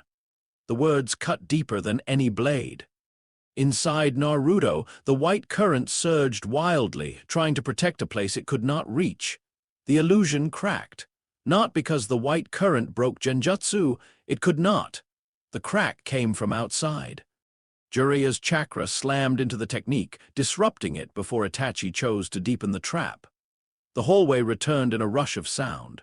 Naruto hit the floor, gasping, eyes wide and wet. Kasama had drawn his sword. Jiraiya stood between them. "Touch my student again," the Sannin said, voice low, "and you'll find out how many legends are true." Itachi looked at Naruto. For one brief instant, his expression shifted, not surprise, recognition, perhaps, of something not understood. "The Ninetales remains unstable," Itachi said. Kasama chuckled. "That kid looks more broken than unstable." Naruto tried to stand. His legs failed. That humiliation burned almost worse than the genjutsu. The confrontation ended with fire, oil, toad stomach walls, and Akatsuki retreating rather than risking a prolonged fight with Jiraiya. Itachi and Kasama vanished. Sasuke remained unconscious. Naruto knelt beside him, shaking. Sasuke's face was pale, his breathing ragged, his pride torn open in ways Naruto had no idea how to mend. Naruto reached toward him, then stopped. In the illusion, Sasuke had told him he should have died alone. It had not been real. Itachi had made it. Naruto knew that. But the pain remembered the shape of Sasuke's voice. His hand hovered over Sasuke's sleeve, then lowered. Jiraiya saw his jaw tightened. "Tsunade," he said. "We find her faster." They did. Tsunade Senju was not what Naruto expected. He had imagined a legendary medical ninja as someone wise, glowing, and serious. Someone who walked into a room and made sickness apologize. Someone like the old stories, all dignity and power. Tsunade was drunk, angry, beautiful in a scary way, and possibly the worst gambler Naruto had ever seen. He disliked her immediately, then he challenged her. That helped. Their clash was not really a fight. Tsunade could have shattered him with one finger. In fact, she did use one finger, and Naruto spent a good portion of the exchange learning that legendary strength did not need dramatic gestures. But when she mocked the title of Hokage, when she dismissed the dream that had kept him alive through years of loneliness, Naruto's anger became clean. He reached for the Rasengan, failed, stood again, failed, stood again. Tsunade watched him with eyes that had buried too many people. Naruto did not know about Nawaki or Dan, not yet. He only knew the look of someone who had loved and lost so badly that hope felt insulting. The white current stirred around her, not because Tsunade was danger, because grief clung to her like battlefield smoke. Mass death resonance, Jiraiya would later call it, though he did not have the full language either. To Naruto, it felt like standing near a cracked bell that kept ringing even after everyone else stopped hearing it. That night, Naruto dreamed again. But this time, Tsunade's grief opened a door. He stood in the ash field. The man of light was closer. Bolyor. The name came clearly this time, not as a title, as a wound. Naruto staggered. "No," he said automatically. "That's not me." The laughing shadow stepped from behind a broken spear. It looked more solid than before, though still wrong around the edges, as if the dream had trouble deciding where he ended. "Of course not," it said pleasantly. "You are Naruto Uzumaki, loud, hungry, desperate to be seen, very charming in a tragic little way." Naruto's fists clenched. "Who are you?" The shadow bowed, an old mistake. "That's not a name. Names have power. You should be grateful I am being polite." Naruto looked around the field. "Is this genjutsu?" "No, a dream. Close enough for a child." "I'm not a child," the shadow smiled. "That is exactly what children say." Naruto charged. His fist passed through the shadow like smoke. The shadow sighed. Direct, predictable, adorable. Naruto spun back, teeth bared. "Tell me what's happening to me." The ash field darkened. The man of light appeared again. This time Naruto saw more, a god beloved by all things. A mother traveling through worlds to make every stone, every sickness, every flame, every weapon promise not to harm her son. A shining life wrapped in protection, a blind brother. A trickster smiling, a sprig of mistletoe placed in trusting hands, the throw, the impossible wound, the god falling. Grief like a world cracking, then hell's cold halls, Nana dying of sorrow and following, ages of waiting, Ragnarok, freedom, a new dawn. A curse, roots tearing open, falling, falling, falling, a baby crying beneath a fox's roar. Naruto stumbled backward, hands pressed to his head. "No." The shadow watched him. "No, no, no." Naruto shook harder. "I'm not him." "No," the shadow said softly, "but he is part of why you keep surviving." Naruto looked up, breathing fast. The shadow's smile thinned. "Bolyor the bright, Bolyor the beloved." Baldur the god no blade could cut and no poison could claim. Baldur who died because love forgot one little harmless thing. The green sprig appeared between the shadow's fingers. Naruto's chest hurt. Stop it. Do you understand the joke? The shadow asked. All things swore not to harm him. But all things did not matter. Only the exception mattered. I said stop. Stone cannot kill you, steel struggles, fire fails, poison burns away, your enemies may break themselves against you and call it unfair. The shadow stepped closer. Naruto could not move, but love, little sunchild. Love is always allowed inside. The ash field changed, Uruka shielding him from Mizuki's shuriken, Sasuke standing between him and Haku's needles, Sakura saying he did not have to be fine, Jiraiya carrying him from training, the third smiling behind his pipe. Kakashi tying him to a post and passing the team anyway, bonds, every one of them bright, every one of them a doorway. Naruto's throat tightened. What does that mean? The shadow leaned close enough that Naruto could see eyes like burning cracks. It means the hand that can truly kill you will not belong to your enemy. Naruto woke screaming. This time, the scream did not stop quickly. Jiraiya held him down as gently as possible while Naruto thrashed, chest glowing white gold, the half-formed ward flashing around his body and cracking the floorboards of the inn-room. Tsunade burst through the door, Shizune behind her, both ready for battle. What happened? Tsunade demanded. I don't know, Jiraiya snapped. Sealed disturbance, nightmare, maybe both. Naruto choked on air. Don't let them near me. Jiraiya froze. Who? Naruto's eyes were unfocused, terrified. Anyone. The word broke something in the room. Tsunade's face changed. She had seen soldiers after war. Children after raids. Patients waking from genjutsu torture. She knew the sound of someone who had been shown a fear that did not vanish with waking. She knelt beside him. Naruto? He flinched away. The movement was small. Tsunade went still. This boy who had challenged her, insulted her, promised to master an impossible jutsu and become Hokage, looked at her hand like touch itself had become dangerous. Fine, she said quietly, lowering her hand. No one touches you. Jiraiya released his grip immediately. Naruto curled inward, shaking. The white current slowly dimmed, but its light left behind a mark, not on his skin, in his understanding.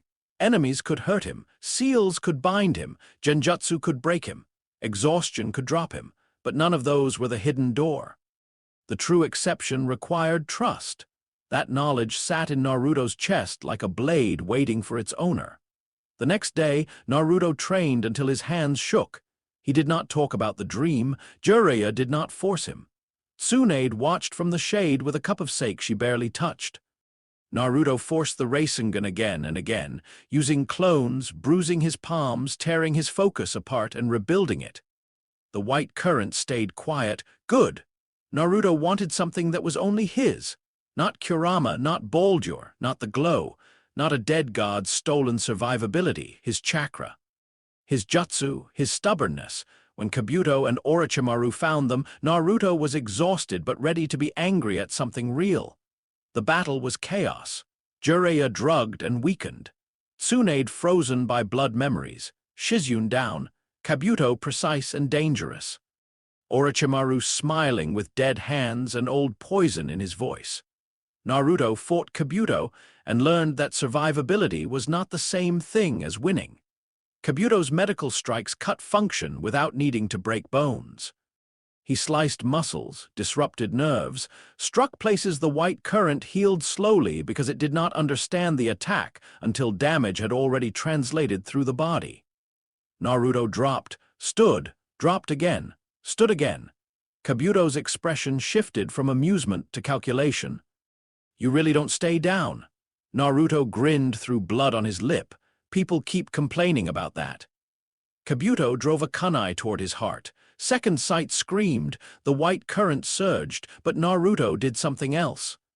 He grabbed Kabuto's wrist with one hand and held him there, letting the blade pierce shallowly beneath his ribs. It hurt. It did not kill. Naruto's clone formed at his side. Rasengan spun blue in his palm, not white, not red, blue, his chakra, his answer. Rasengan. The impact launched Kabuto backward and tore the battlefield open. Naruto collapsed immediately after. The wound in his side glowed faintly, struggling closed. The Rasengan had won the exchange, but the cost of taking the blade, the training, the nightmares, and the repeated strain hit all at once. Nana's grief dragged him down like deep water. He heard Tsunade scream his name. Then nothing, in the dark, he stood before two cages. One was familiar. Red bars, flooded floor, Kurama's massive eye watching him with ancient irritation. The other had no bars, only light.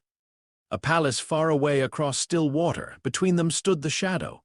"Look at you," it said. "Collecting legends." Naruto glared. "I beat Kabuto." "You did." "With my own jutsu." "Yes." The shadow sounded almost pleased, which made Naruto hate it more. "So leave me alone." "I cannot." "Why?" "For the same reason your fox cannot simply walk out of his cage. We are all carried by something now." Kurama growled. The sound shook the water. "Trickster." The shadow turned, delighted. "Fox." Naruto looked between them. "You know him." Kurama bared his teeth. "I know the stink." The shadow laughed. "Not me, not fully. A splinter, a curse, a shadow thrown long by a brighter fool's fall." Naruto's fists clenched. "You're Loki." The name struck the mindscape like a stone dropped into deep water. The shadow's smile sharpened. A memory of him. A bad habit, a last laugh. "Choose whichever lets you sleep." Kurama's tails lashed behind the bars. "Do not listen to it." Naruto snapped. "I'm not listening to either of you." Both ancient beings paused. For 1 second, Naruto looked exactly like himself. Furious, exhausted, terrified, and deeply offended that the inside of his own soul had become crowded without asking permission. "This is my body," Naruto shouted. "My life. I don't care if one of you is a fox and one of you is some creepy god shadow thing. I'm Naruto Uzumaki. I decide what I do." The white palace in the distance brightened. The shadow watched carefully. Kurama's eye narrowed. Naruto breathed hard. Then, quieter, he asked, "Can someone I love really kill me?" The question did not echo, it sank. Kurama looked away first. The shadow's voice softened into something almost crueler than mockery. "Yes." Naruto's face went pale. "But not because love is weak," the shadow continued. "Because you let it in. Because trust tells the body not to defend. Because the old blessing was never armor against the beloved hand." Images rippled across the water. Uruka, Jiraiya, Sakura, Kakashi, Sasuke. Sasuke lingered longest. Naruto's chest tightened. "No," he whispered. The shadow said nothing. It did not need to. Naruto thought of Sasuke's rage in the forest of death. The curse mark crawling across his skin. The way he had looked after Itachi returned, broken, humiliated, burning with a need Naruto could not reach. The way Sasuke stared at power like it was the only language the world respected. Sasuke was his teammate, his rival, his friend, even if the team would rather choke than say it. And that was exactly why the fear found him. Naruto woke in a hospital bed. Tsunade had accepted the Hokage title. That should have been the headline of the day. Naruto learned it from Shizune while eating soup and pretending he was not dizzy. He shouted, celebrated, demanded that Tsunade admit he inspired her, and nearly fell out of bed. Tsunade flicked his forehead hard enough to make him see stars. "Rest, brat." "You're welcome, Granny. Call me that again and I'll prescribe vegetables." Naruto gasped. "You wouldn't." "I'm Hokage now. My cruelty has legal authority." For a moment everything felt normal. Then Sasuke entered the room. The air changed. He had recovered enough to walk, but not enough to hide the shadows under his eyes. His gaze moved to Naruto's bandaged side, then to his face, then away. "You beat Kabuto," Sasuke said. Naruto grinned automatically. "Yeah, pretty awesome, right? Chen." Usually Naruto would have exploded. This time he watched Sasuke's hands. They were clenched, not in anger alone, something worse. "Sasuke," the Uchiha looked at him. For one heartbeat, Naruto saw the hallway again. Itachi's eyes, Sasuke screaming, the dream shadows warning. "The hand that can truly kill you will not belong to your enemy." Naruto hated himself for flinching. It was tiny, almost nothing, but Sasuke saw it. His face went blank, then cold. "Still scared of me?" Sasuke asked. Naruto's eyes widened. "What? No, forget it." Sasuke turned and left. Naruto shoved the blanket aside. Tsunade caught his shoulder before he could stand. He flinched again. The room went silent. Tsunade removed her hand slowly. Naruto stared at the floor. "I'm not scared," he whispered. Nobody answered. Outside the hospital, Sasuke walked faster. The village around him praised Naruto, not always openly, not completely. Old fear did not vanish in a day, but whispers had changed after Gaara, after the invasion, after stories of the glowing shield protecting Leaf Shinobi. Naruto was still strange, still loud, still annoying. But now people said his name with awe mixed into the fear. The boy who would not bleed, the boy who stopped the sand monster, the boy who learned a jutsu from a Sannin. Sasuke's curse mark pulsed. His brother had destroyed him without effort. Naruto was moving forward. Even Sakura watched Naruto now with a concern Sasuke did not know how to read without hating it. At the edge of an alley, 4 shadows waited. Sound ninja. Orochimaru's invitation wore human faces. Sasuke stopped. Behind him, far away in the hospital, Naruto pressed a hand over his heart and tried to convince himself that love was not another word for weakness. The white current remained silent. The shadow smiled. It had not pushed Sasuke. It had not whispered in his ear. It did not need to. Humans carried enough knives of their own. All the trickster had done was show Naruto the door. Soon someone would open it. Chapter 6. Herther's hand Sasuke Uchiha left Konoha without looking back. That was the part Naruto would remember later, not the hour, not the direction. Not even the first cold twist in his stomach when the news reached him. He would remember that Sasuke left without looking back. Because looking back meant there was still something behind you that mattered. Sasuke moved through the sleeping village like a shadow that had finally decided it no longer belonged to the wall. The streets were quiet. Repairs from the invasion still marked Konoha's bones. Fresh beams where old rooftops had burned, new stone where walls had cracked, memorial flowers fading near corners where shinobi had fallen. The village slept uneasily, but it slept. Sasuke did not.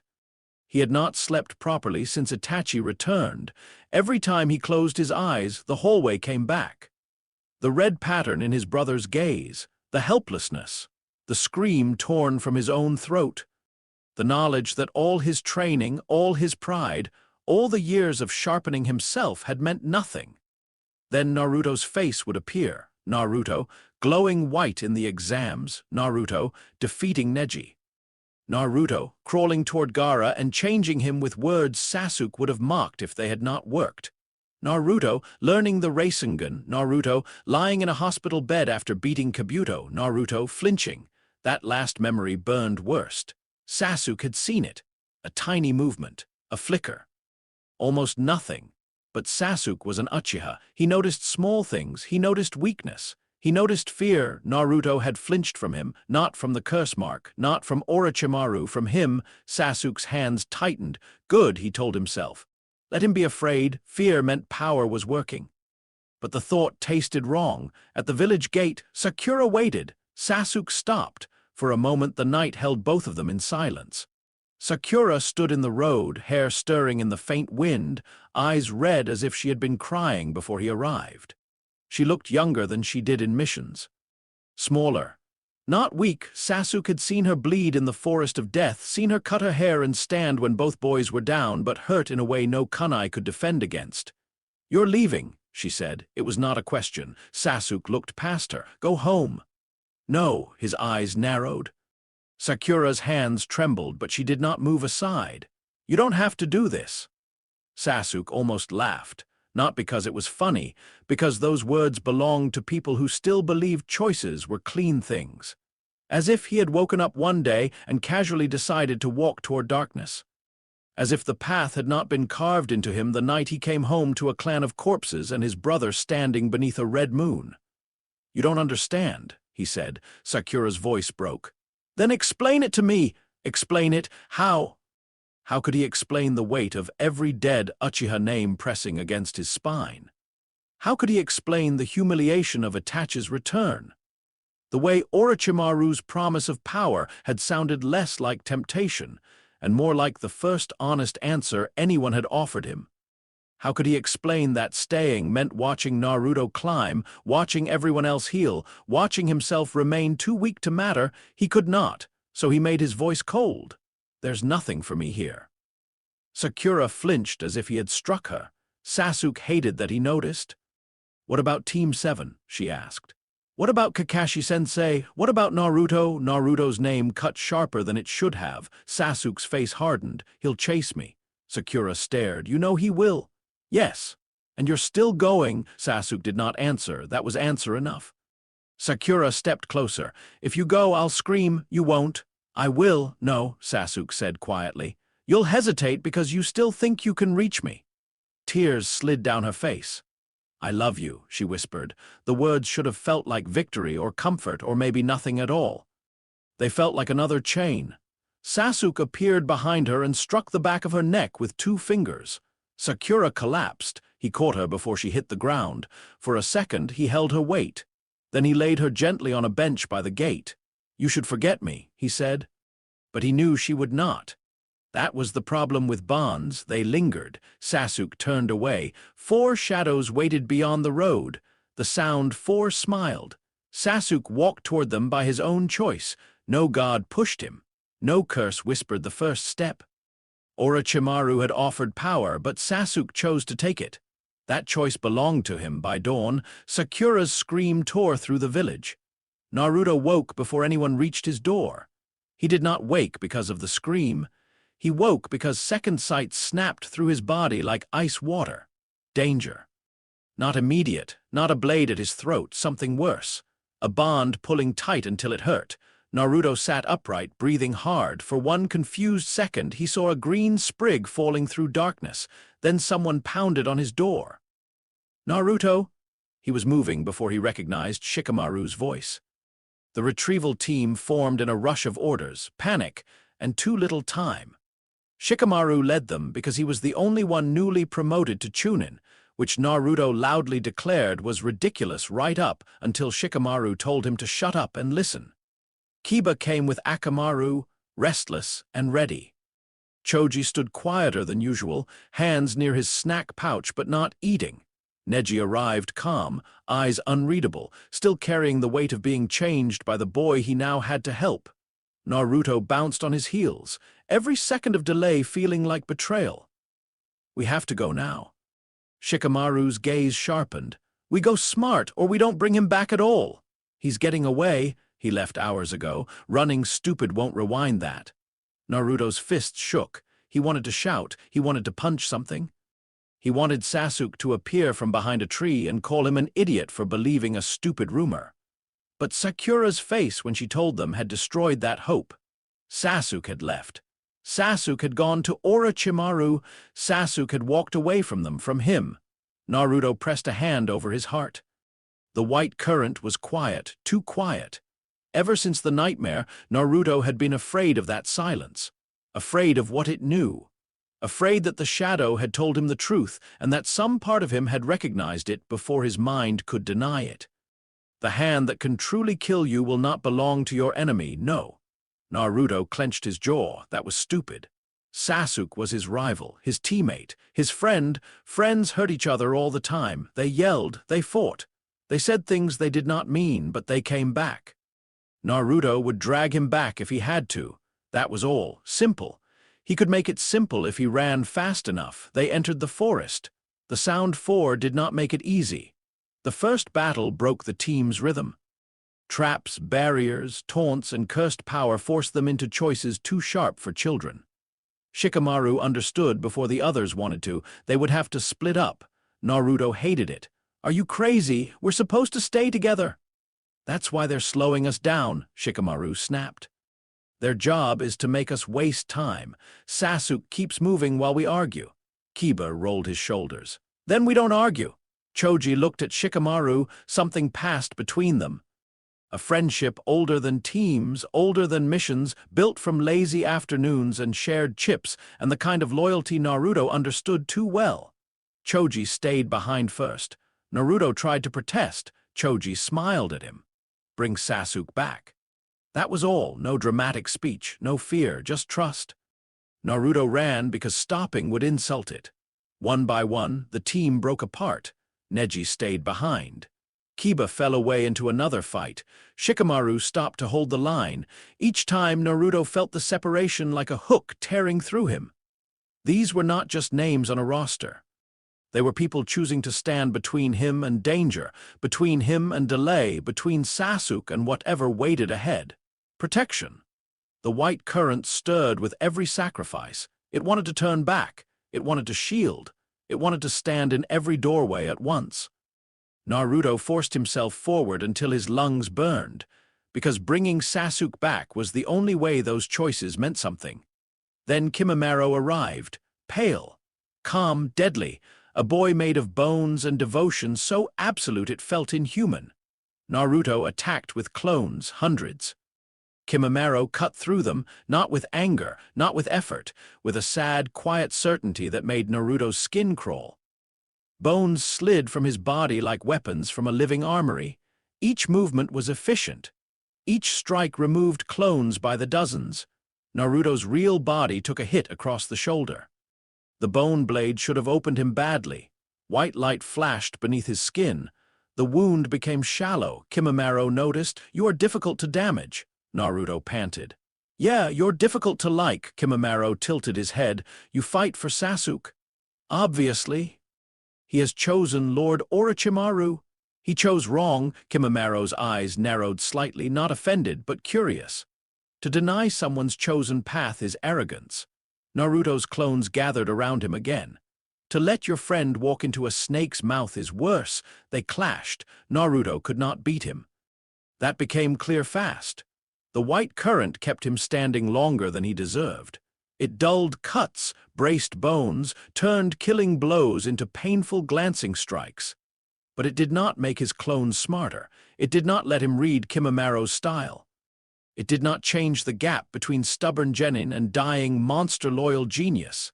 Then the sand arrived. Gaara stood above them on a wave of gold. For a moment, Naruto thought he was hallucinating.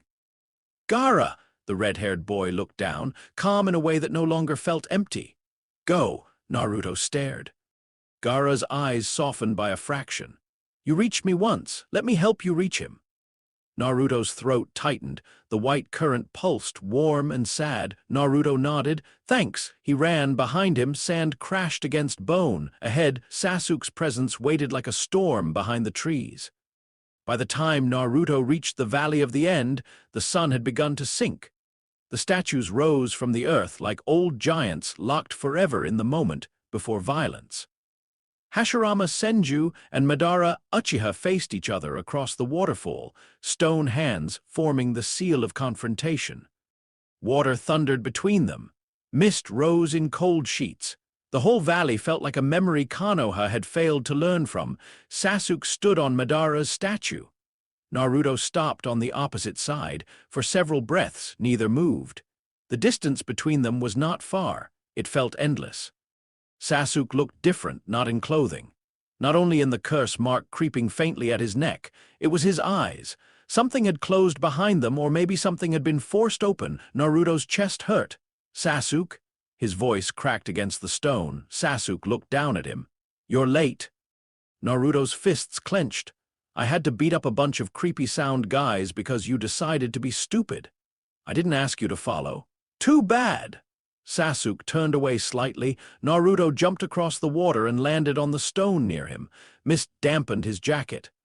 The roar of the waterfall filled the spaces between words. "Come back," Naruto said. Simple, too simple. Sasuke's mouth tightened. "No," Naruto stepped forward. "I promised Sakura." That was true, but not the whole truth. Sasuke heard the missing part anyway. "And you?" Sasuke asked. "Did you come because of your promise, or because you can't stand losing?" Naruto flinched. Sasuke's eyes sharpened. "There it is." "What?" "That face." Sasuke's voice cooled. "Like you're afraid I'll disappear if you blink." Naruto's anger rose to cover the fear. "Because you're trying to disappear, idiot? I'm going to gain power." "From Orochimaru?" "Yes. He wants your body. If that is the price, Naruto punched him, not hard enough to end the fight, hard enough to stop the sentence. Sasuke's head turned with the blow. For a second, silence. Then Sasuke smiled, small, cold, relieved. Good, he said. This is easier. He hit Naruto back. The fight began as boys fighting, messy, angry, personal, fists, elbows, knees, shoves across wet stone. Naruto shouted with every strike. Sasuke said almost nothing. That made Naruto shout more. You think leaving makes you strong? Sasuke ducked under a punch and kicked him back. I know staying makes me weak. You're not weak, Sasuke's eyes flashed. You don't get to say that. Naruto landed badly, rolled, and came up with a clone feint. Sasuke saw through it and struck the real Naruto in the ribs. The impact hurt but did not break. White warmth moved beneath Naruto's skin. Sasuke noticed. Of course he noticed. There, he said. Naruto froze. Sasuke's Sharingan spun. That light. Always protecting you. Always making sure you get to stand back up. Naruto's face hardened. I still train, I still hurt, but you don't break. The words landed too close to old fears. Naruto formed hand signs. Shadow clones flooded the statue. Sasuke moved through them with brutal efficiency. He had fought Naruto enough to understand the rhythm now, which clones charged too straight, which used noise to hide the real one, which hesitation meant Naruto was planning something desperate, but Naruto knew Sasuke too. He knew the slight shift before a fire jutsu. He knew the way Sasuke favored speed over defense when angry. He knew the shape of his loneliness, though Sasuke would rather die than name it. That was the tragedy. They knew each other well enough to hurt each other properly. Fire burst across the stone. Naruto's clones vanished in smoke. He jumped through the heat with second sight guiding his body between the worst of the flames. His sleeve burned. His cheek reddened. The white current cooled the damage before it could blister. He landed close and swung. Sasuke caught his wrist. Their faces were inches apart. Why won't you let me go? Sasuke hissed. Naruto's answer came without thought.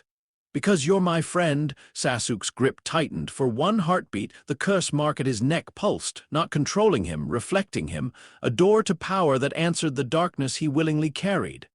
Friend. Sasuke repeated. The word sounded poisonous in his mouth. Naruto tried to pull free. Sasuke drove a knee into his stomach and threw him across the stone. Naruto hit hard enough to crack rock. He rose. Of course he rose. Sasuke's face twisted. You don't understand anything? Then tell me. My family is dead. Naruto stopped. The shout tore out of Sasuke like something that had been clawing at his ribs for years. My clan is dead. My brother murdered them and left me alive to hate him. Every day I wake up weaker than the person I have to kill. Every time I think I've moved forward, someone shows me I haven't moved at all. Naruto's fists loosened. Sasuke pointed at him. And you keep standing up like the world itself refuses to let you fall. Everyone sees it now. The idiot dead last with a demon in his stomach and a god's shield under his skin. Naruto's blood went cold. Sasuke did not know the word God, not really, but it struck anyway. I didn't ask for this, Naruto said. No, you never ask. Things just happen around you and people call it hope. That's not fair. Sasuke laughed once. Fair. The word did not belong in the valley. Naruto looked at him, and for a moment the anger thinned. He saw the boy from Team 7's first day. Cold, proud, untouchable. He saw the boy who had stepped in front of Haku's needles. The boy who had smirked when Naruto almost caught up. The boy who carried ghosts like weapons because nobody had taught him how to set them down. Sasuke, Naruto said, quieter, come back and get stronger with us. For 1 second, Sasuke's face changed. Just one. Pain, temptation. The old bond reaching for air. Then Itachi's shadow passed behind his eyes. Sasuke turned away from it like it was weakness. No. The curse marks spread, black patterns crawled across his skin. Chakra thickened around him, cold and violent. His hair lengthened, his features sharpened. Power twisted him into something that looked too much like a warning. Naruto's second sight screamed. This was no sparring match now. Sasuke moved too fast. Naruto barely crossed his arms before the blow struck. He flew backward, crashed into the side of Hashirama's statue, and dropped toward the water. A clone caught him, then vanished. Blood filled his mouth. He spat red. Relief flickered through him, absurd and brief. He could still bleed. Then Sasuke appeared above him. Naruto reached for Kurama. Red chakra surged. It came easier than before, answering his fear and fury with hungry joy. A cloak formed around him, one tail lashing behind his body. His teeth sharpened. His nails dug into stone. The white current woke beneath the red, not merging, never merging. It braced his bones, reinforced his muscles, kept the fox's corrosive chakra from tearing him apart too quickly. White beneath red, protection beneath rage, Naruto launched himself forward. Now the valley truly shook. Their strikes cracked stone. Water exploded beneath them. Sasuke's curse-enhanced speed met Naruto's fox-driven ferocity. A Chidori screamed to life in Sasuke's hand. A Rasengan spun in Naruto's palm. Blue and lightning white clashed once. Both boys flew apart. Naruto rolled and rose with a snarl. Sasuke landed crouched, breathing hard. For the first time, Sasuke looked uncertain, not afraid of Naruto's power, afraid that even this would not be enough. That fear drove him deeper. The curse mark opened further. Wings tore from his back like hands made of shadow. Naruto stared. Sasuke! The name came out broken. Sasuke lifted his hand. Lightning gathered. The sound of Chidori filled the valley, sharp and hungry. Second Sight drew a line straight to Naruto's heart. Move, dodge, counter. Live, the white current surged, ready to raise the ward. Naruto felt it. He could do it. He could throw up Breda Blick's ward between them. He could make Sasuke's attack break against light. He could survive this like he had survived everything else. But the dream returned. The shadow's voice. Love is always allowed inside. Naruto looked at Sasuke's face and did not see an enemy. He saw his friend drowning. If he raised the ward, Sasuke would hit a wall. If he countered fully, Sasuke might die. If he dodged, Sasuke would keep running. Naruto made a choice that was not strategic, not smart, not safe. He lowered the ward before it formed. He met Sasuke with Rasengan instead. Not to kill, to clash, to stop, to reach. They charged across the water beneath the statues of men whose bond had broken a village's future in half. For one frozen moment, Naruto saw something over Sasuke's shoulder. Not in the real world, in the layer beneath it. A blind figure holding a harmless sprig. A bright god smiling because he trusted the hand that aimed. Herther, the name struck without explanation. Then Sasuke's Chidori pierced Naruto's chest. Everything stopped, not metaphorically. For Naruto, the world truly stopped. The sound of the waterfall vanished. The red chakra cloak scattered like smoke in high wind. The white current rose in a panic and found no enemy to repel. Because the hand inside the defense belonged to someone Naruto loved, someone he trusted, someone he had let close. The mistletoe claws opened like a hidden door, no scaling, no resistance, no exception. Lightning tore through him. Naruto's eyes widened. Sasuke's did too. The Chidori should not have gone that deep.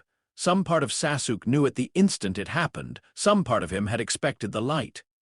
The impossible defense. The irritating refusal of Naruto's body to accept defeat. He had expected resistance even while trying to break through it. Instead, Naruto folded around his hand like any other boy. Blood spilled warm over Sasuke's wrist. Red. Human. Too much. Naruto's Rasengan died in his palm. His mouth opened. No sound came out. Sasuke caught him by reflex when his knees gave way. For a heartbeat, they were close enough that Naruto could see the panic under Sasuke's cursed eyes. Good, Naruto almost thought, you're still in there. Then the pain arrived. It was larger than pain should be. Not because the wound was worse than any wound in history, but because every defense that had always stood between Naruto and death had stepped aside at the exact wrong moment. The white current convulsed. Kurama roared. The seal shook. Sasuke yanked his hand back as if burned. Naruto collapsed into the shallow water between the statues. Red spread around him. The valley returned all at once. Water thundered. Wind moved. Sasuke stared at his hand. Blood dripped from his fingers. Naruto's blood, his real blood. The curse mark receded slightly, not from outside force but from shock. Naruto? Naruto tried to breathe, failed. His body arched once. White light flashed under his skin, frantic and broken, trying to heal a wound it had allowed too deep.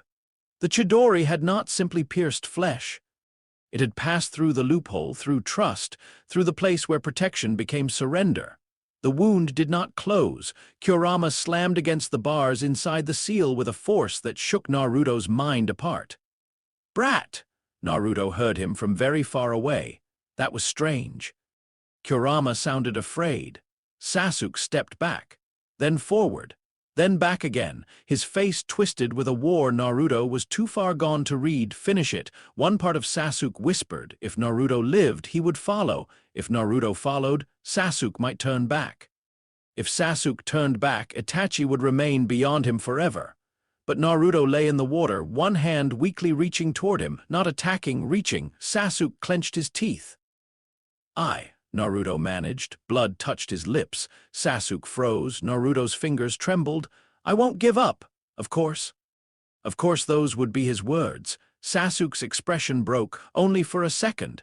Then he forced it cold again because cold was the only armor he had left.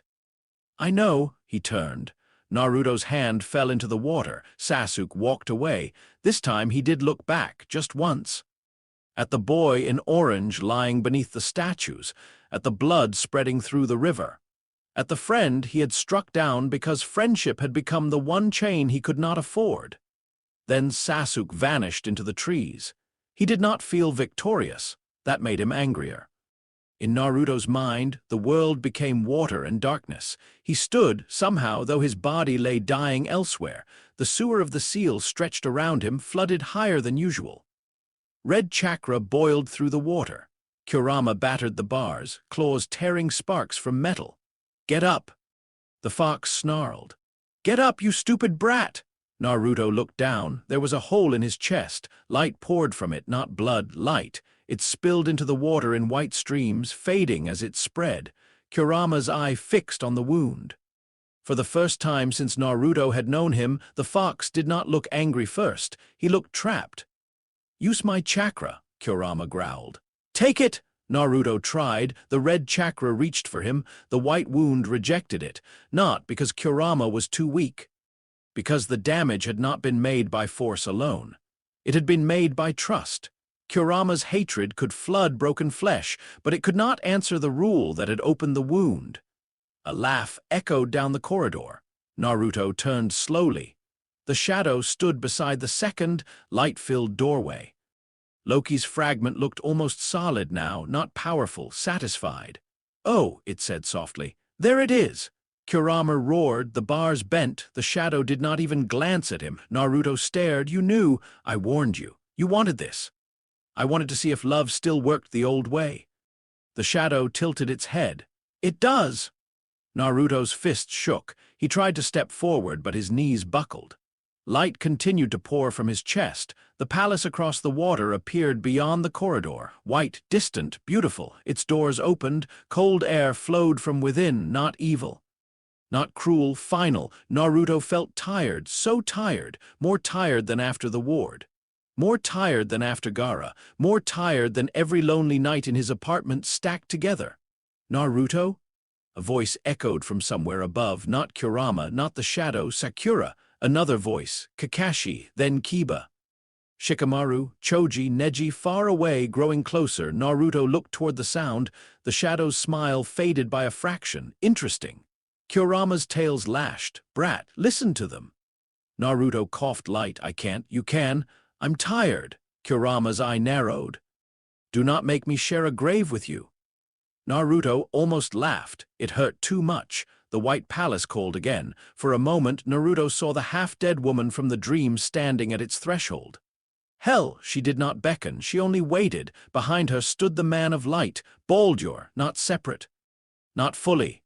A memory shaped like a person, watching Naruto with sorrow that felt like sunrise through rain. Naruto looked at him. "Is this yours?" he whispered. Baldur did not answer. Maybe he could not. Maybe Naruto was only asking himself. Then another voice reached him. Uruka, not physically. Not from the valley. From memory, from bond, from the first hand that had protected him without seeing a weapon. You are Naruto Uzumaki. The light spilling from Naruto's chest slowed. The shadow's eyes sharpened. Naruto looked down at his wound. I'm not him, he whispered. The palace waited. I'm not just him. The water trembled. Kurama went still. Naruto lifted his head. I'm Naruto Uzumaki. The words were weak, but they were his. The palace doors did not close, not yet, but they stopped pulling. Outside, Kakashi found him in the water. The Jonin arrived too late to stop the fight. Too late to stop Sasuke. Almost too late for everything else. Pakun had led him through broken trails, battle signs, traces of curse-marked chakra and fox chakra, all converging on the valley. Kakashi had known before he arrived that it would be bad. He had spent too long as a shinobi to mistake the taste of catastrophe in the air. Still, the sight struck him silent. Naruto lay on his back in the shallow river, face pale, blood spreading beneath him. His jacket was torn open. The wound in his chest glowed faintly at the edges, white light flickering like a dying candle. Kakashi dropped beside him. No. The word came out flat. He pressed both hands over the wound. Blood soaked his gloves. Medical training, field triage, pressure, seal assessment. Pulse too weak. Breathing, barely. Kakashi's Sharingan spun, reading the injury with terrible clarity. Chidori, his technique. His student had used Kakashi's own jutsu to do this to Kakashi's other student. For one moment, guilt nearly froze him. Then Naruto made a tiny sound. Kakashi moved. He sealed what he could, slowed bleeding where possible, fed chakra into emergency stabilizing tags. Not enough, not nearly enough. Naruto, he said, voice tight. Stay with me. Naruto's eyes fluttered. Kakashi-sensei, I'm here. Did I bring him back? Kakashi's throat closed. He could lie, he wanted to, but Naruto had been lied to enough. No, Naruto's eyes closed, the white light dimmed, Kakashi's fear turned sharp. But you're not done, he said. You hear me? You are not done.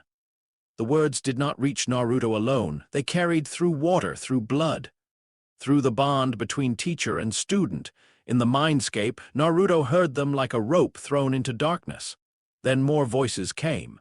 The retrieval team arrived in pieces, wounded, exhausted, alive because others had saved them at the edge. Sand siblings, medics, luck, stubbornness.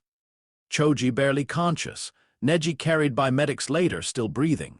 Kiba hurt but awake, Shikamaru with eyes too old for his face. Sakura came last because no one had wanted her to see and no one had been able to stop her. Her scream when she reached the valley broke over the statues. Naruto? The sound struck the mindscape like thunder. Naruto turned, the palace flickered, the shadow stepped back.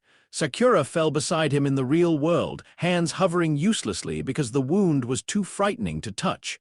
Her face crumpled. No, no, no, she whispered. You promised. Naruto did not answer. Shikamaru stood behind her, fists clenched, blaming every decision that had been correct and still not enough. Kiba turned away, teeth bared. Akamaru whined. Kakashi worked with increasing desperation, and all around them something strange began to happen. The white current did not heal the wound, not yet, but it listened, not to command, not to danger, to grief, Sakura's grief, Kakashi's guilt, Shikamaru's helpless anger, Kiba's fear, the distant worry of Iruka when the news reached him, Jiraiya's sudden cold dread miles away, Tsunade's hands slamming onto her desk when the emergency message arrived. Small threads, bright threads, not worship, not the love of all things, human bonds, messy, imperfect. Earned, they reached Naruto where he hung between the fox's prison and the white palace of death. The shadow stared. Oh. It said again, but this time there was no delight in it. Kurama lowered his massive head. Brat. Naruto looked at him. The fox's voice was rougher than before. If you die here, their grief becomes another chain. Is that what you want? Naruto thought of Sakura's scream, Kakashi's hands. Iruka's voice. Sasuke walking away. His chest hurt more from those than from the wound. No, he whispered. The white current gathered around him slowly, painfully, not as armor, as a bridge. The wound in his chest began to close from the inside, not fully, not cleanly, not without cost. Naruto screamed in both worlds, his body arched in the river. White light burst from the wound, bright enough that everyone around him shielded their eyes. The light was not warm. It was searing, desperate, and sorrowful, burning through what remained of Naruto's reserves to drag him back from the threshold. Nana's grief took its payment immediately, his heartbeat steadied. Then his consciousness vanished, the palace doors closed. The shadow was left standing in darkness, smile gone. Kurama watched the place Naruto had disappeared from. For a long moment, the fox said nothing. Then he growled toward the shadow, "You failed." The fragment of Loki's laughter returned, soft and thin. "No," it said. "I learned." Outside, the light faded. Naruto breathed, barely, but he breathed. Sakura sobbed. Kakashi bowed his head over his student and allowed himself 1 second of relief before lifting Naruto into his arms. "We need Tsunade now." No one argued. The journey back to Konoha was a blur of blood, rain, and silence. Sasuke was gone. Naruto was alive. Neither fact felt like victory. At the village gates, people gathered as Kakashi carried Naruto in. Some whispered, some stared. Some saw the blood on Naruto's jacket and looked afraid for him rather than of him. That change came too late to matter that night. Tsunade met them at the hospital entrance. Her face went white when she saw the wound. Then all emotion vanished behind the mask of the greatest medical ninja alive. "Operating room," she snapped. "Now." Kakashi handed Naruto over. For a moment, Tsunade's hand rested against the boy's forehead. Her jaw tightened. "You stupid brat," she whispered. Then she moved. Hours passed. Kakashi sat outside the room with Sakura curled in a chair nearby, silent after crying herself empty. Shikamaru leaned against the wall, staring at nothing. Jiraiya arrived near midnight, face grim, and said not one joke. Iruka came too. He did not ask for permission before sitting on the floor beside the door. Nobody told him to leave. Inside, Tsunade fought the impossible wound. It should have killed him. By every rule she knew, it should have killed him before Kakashi reached the valley. The heart had been grazed, chakra pathways torn, tissue damaged by lightning nature chakra so precisely that ordinary healing would have failed in minutes. But something had held him together, something white in the cells. Something that responded strangely when Tsunade pushed medical chakra into it. Not rejecting her, but not obeying either. It accepted help only where her intent aligned with repair, then closed itself again like an eye. Tsunade worked for 6 hours. When she emerged, her face was drawn. "He's alive." Sakura broke. Iruka covered his face with both hands. Kakashi closed his eye. Jiraiya looked toward the ceiling and exhaled like he had been holding his breath since the world began. Tsunade lifted a hand before hope could become noise. "He is not awake. He may not wake for days. His body is in a severe crash state. Not a coma from the wound alone, something deeper. Like his vitality burned itself down to keep him breathing." Nana's grief, Naruto would learn the name later. For now, it was only the price. Sakura whispered, "But he'll wake up." Tsunade looked through the window at the boy lying pale under hospital lights. "He'd better," she said. "I'm not done yelling at him." No one laughed, but the words gave them something to hold. Far from Konoha, Sasuke reached Orochimaru. He did not speak of the valley. He did not speak of Naruto's blood. When Orochimaru smiled and welcomed him, Sasuke's face stayed cold. But that night, alone in a room that smelled of stone and snakes, Sasuke washed his hands 3 times. The blood was already gone. He still saw it. He sat on the edge of the bed, curse-marked quiet, and stared at his palm. Naruto had fallen, not bounced back, not shouted, not healed instantly, fallen. Sasuke had wanted proof that he could sever the bond. He had gotten it. So why did it feel like something was still tied around his throat? In Konoha, Naruto slept. In his dreams, he floated on still black water beneath a closed palace of light. Kurama watched from behind the bars. The shadow watched from farther away. And somewhere beyond the hospital walls, the village began to hear the truth in fragments. Sasuke Uchiha had left. Naruto Uzumaki had chased him. Naruto Uzumaki had been struck down. Naruto Uzumaki had almost died. The boy who would not bleed had bled. The boy who would not die had nearly done exactly that. For the first time, the rumor frightened Konoha in a different way. Not because Naruto was dangerous. Because Naruto was mortal. Because they had almost lost him. And grief, once awakened, did not always know where to stop. Above the village, clouds gathered. Far away, Pain received new reports from hidden eyes and moving whispers. The Ninetales Jinchuriki had survived an impossible wound. His defensive anomaly could be bypassed. The Uchiha defector was involved. Konoha was emotionally destabilized. Pain lowered the report. A god of pain understood timing. The world had shown him again and again that peace could only be born when suffering became universal. Konoha had taken from rain. Great nations had crushed small ones beneath their wars and called the damage unfortunate. Now Konoha's bright anomaly lay broken. Its village grieved. Its defenses were wounded. Soon, Pain decided they would understand. Soon, they would feel what the world had made others feel. And in the hospital room where Naruto Uzumaki slept between life and death, the white current flickered faintly in answer to a storm not yet arrived. Chapter 7. What the world wept for Naruto Uzumaki did not wake for 3 days. On the first day, Konoha whispered. The village was good at whispering. It had raised the skill almost to an art. People whispered in market lines, behind half-repaired doors, at memorial stones, beside hospital corridors, and under the sound of construction hammers.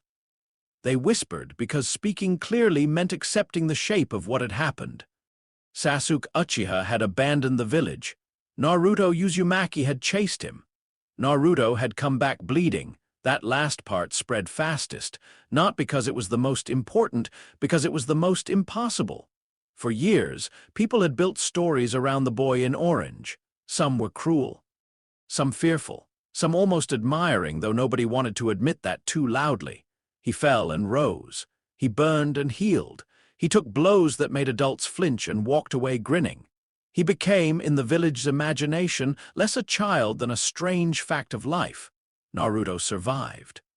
That was what he did, until he came home in Kakashi's arms, blood soaking his jacket, face pale beneath hospital lights. On the second day, Konoha remembered. That was worse. Because memory did not ask permission before changing shape. Old women remembered a small boy buying expired milk because the shopkeeper refused to sell him fresh bottles. Parents remembered pulling children away from him and calling it caution. Shinobi remembered looking at him and seeing the Ninetales before seeing the lonely student under the loud voice. Teachers remembered complaints. Medics remembered sealed files. Civilians remembered slammed doors, muttered insults, cold meals, and the way Naruto always seemed to bounce back as if that somehow made the cruelty lighter. Now the boy lay in the hospital, not bouncing back at all.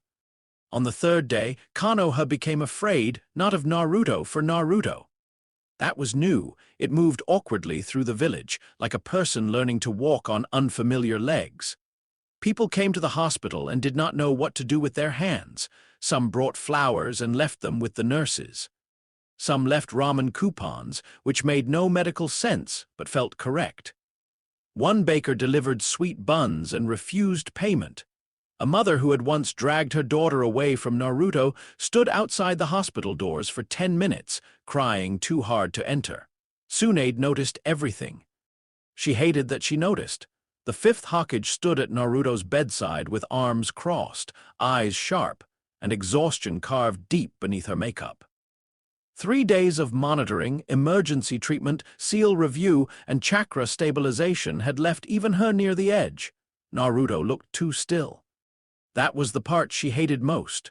Naruto was noise. He was argument. He was reckless declarations, terrible manners, impossible appetite, and a grin that made reality feel personally challenged. This quiet version of him felt wrong. His chest rose and fell slowly. The wound Sasuke had left was closed, but not healed in any way Tsunade liked. A pale scar spread from the impact point like lightning trapped beneath the skin, faintly white at the edges. His chakra moved weakly. Kurama's presence remained restrained.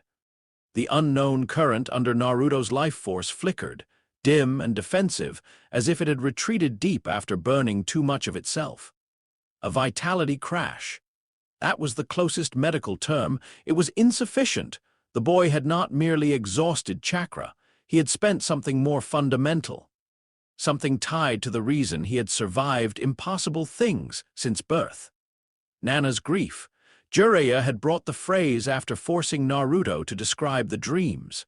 An old name from an old grief that did not belong to their world. Tsune did not like naming conditions after dream ghosts, but the name fit too well to ignore. Overdraw the light and sorrow collected payment. "How long?" Sakura asked quietly. She sat beside the bed, hands folded tightly in her lap. She had barely left. When Tsunade ordered her to rest, Sakura obeyed for an hour, then returned with red eyes and a medical textbook she was too distracted to read. Tsunade looked at Naruto. "I don't know." Sakura swallowed. For a medical ninja, those words were a defeat. For a girl who had just lost one teammate and nearly lost another, they were almost unbearable. "He said he'd bring Sasuke back," Sakura whispered. Tsunade's jaw tightened. Naruto's fingers did not move. Outside the window, the village repaired itself. Inside Naruto's mind, repair had not begun.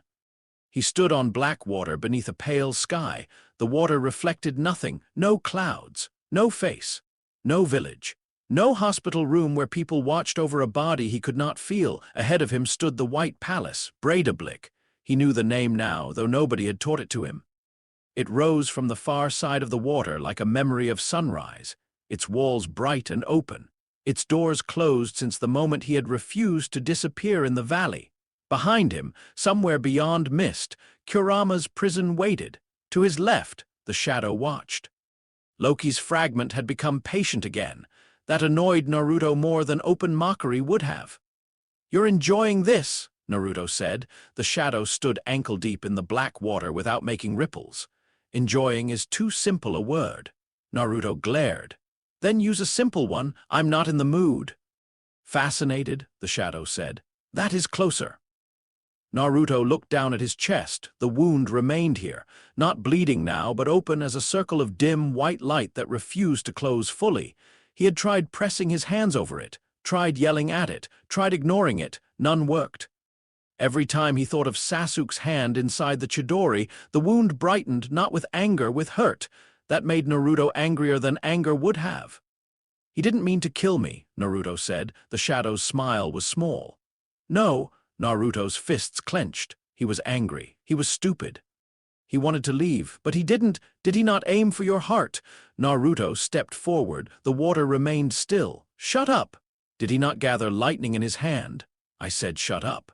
"Did he not choose power over your outstretched hand?" Naruto lunged. His fist passed through the shadow again. The shadow sighed as if disappointed by repetition. Naruto spun, breathing hard. Across the water, Breidablik's closed doors shone. From behind them came a sound that made Naruto's anger crumble. Weeping. A woman's voice. Nana. He did not know her, and yet the sound hurt like he did. Like some buried part of his soul had been listening for it across worlds and was terrified to hear it again. Naruto pressed both hands over his ears. "Stop!" The weeping continued. Loki's fragment watched him. "You hear her because part of you remembers what grief can do when love has nowhere left to go." Naruto dropped to his knees. "I'm not him." "No," the shadow said. "You are not. That is what makes this interesting." The water trembled from somewhere behind Naruto. Kurama growled. The fox's voice rolled across the liminal place, rough and irritated and too loud. "Stop talking to smoke, brat." Naruto turned. Kurama stood beyond the mist, enormous even here, the bars of his seal faint around him like the memory of a cage. He could not fully cross into the palace water, but the boundary had thinned since the valley. Near death had loosened things that seals preferred tight. Naruto looked at him. "You can come here now." Kurama's eye narrowed. "No, you are closer to where you should not be." "That's comforting." "I am not here to comfort you."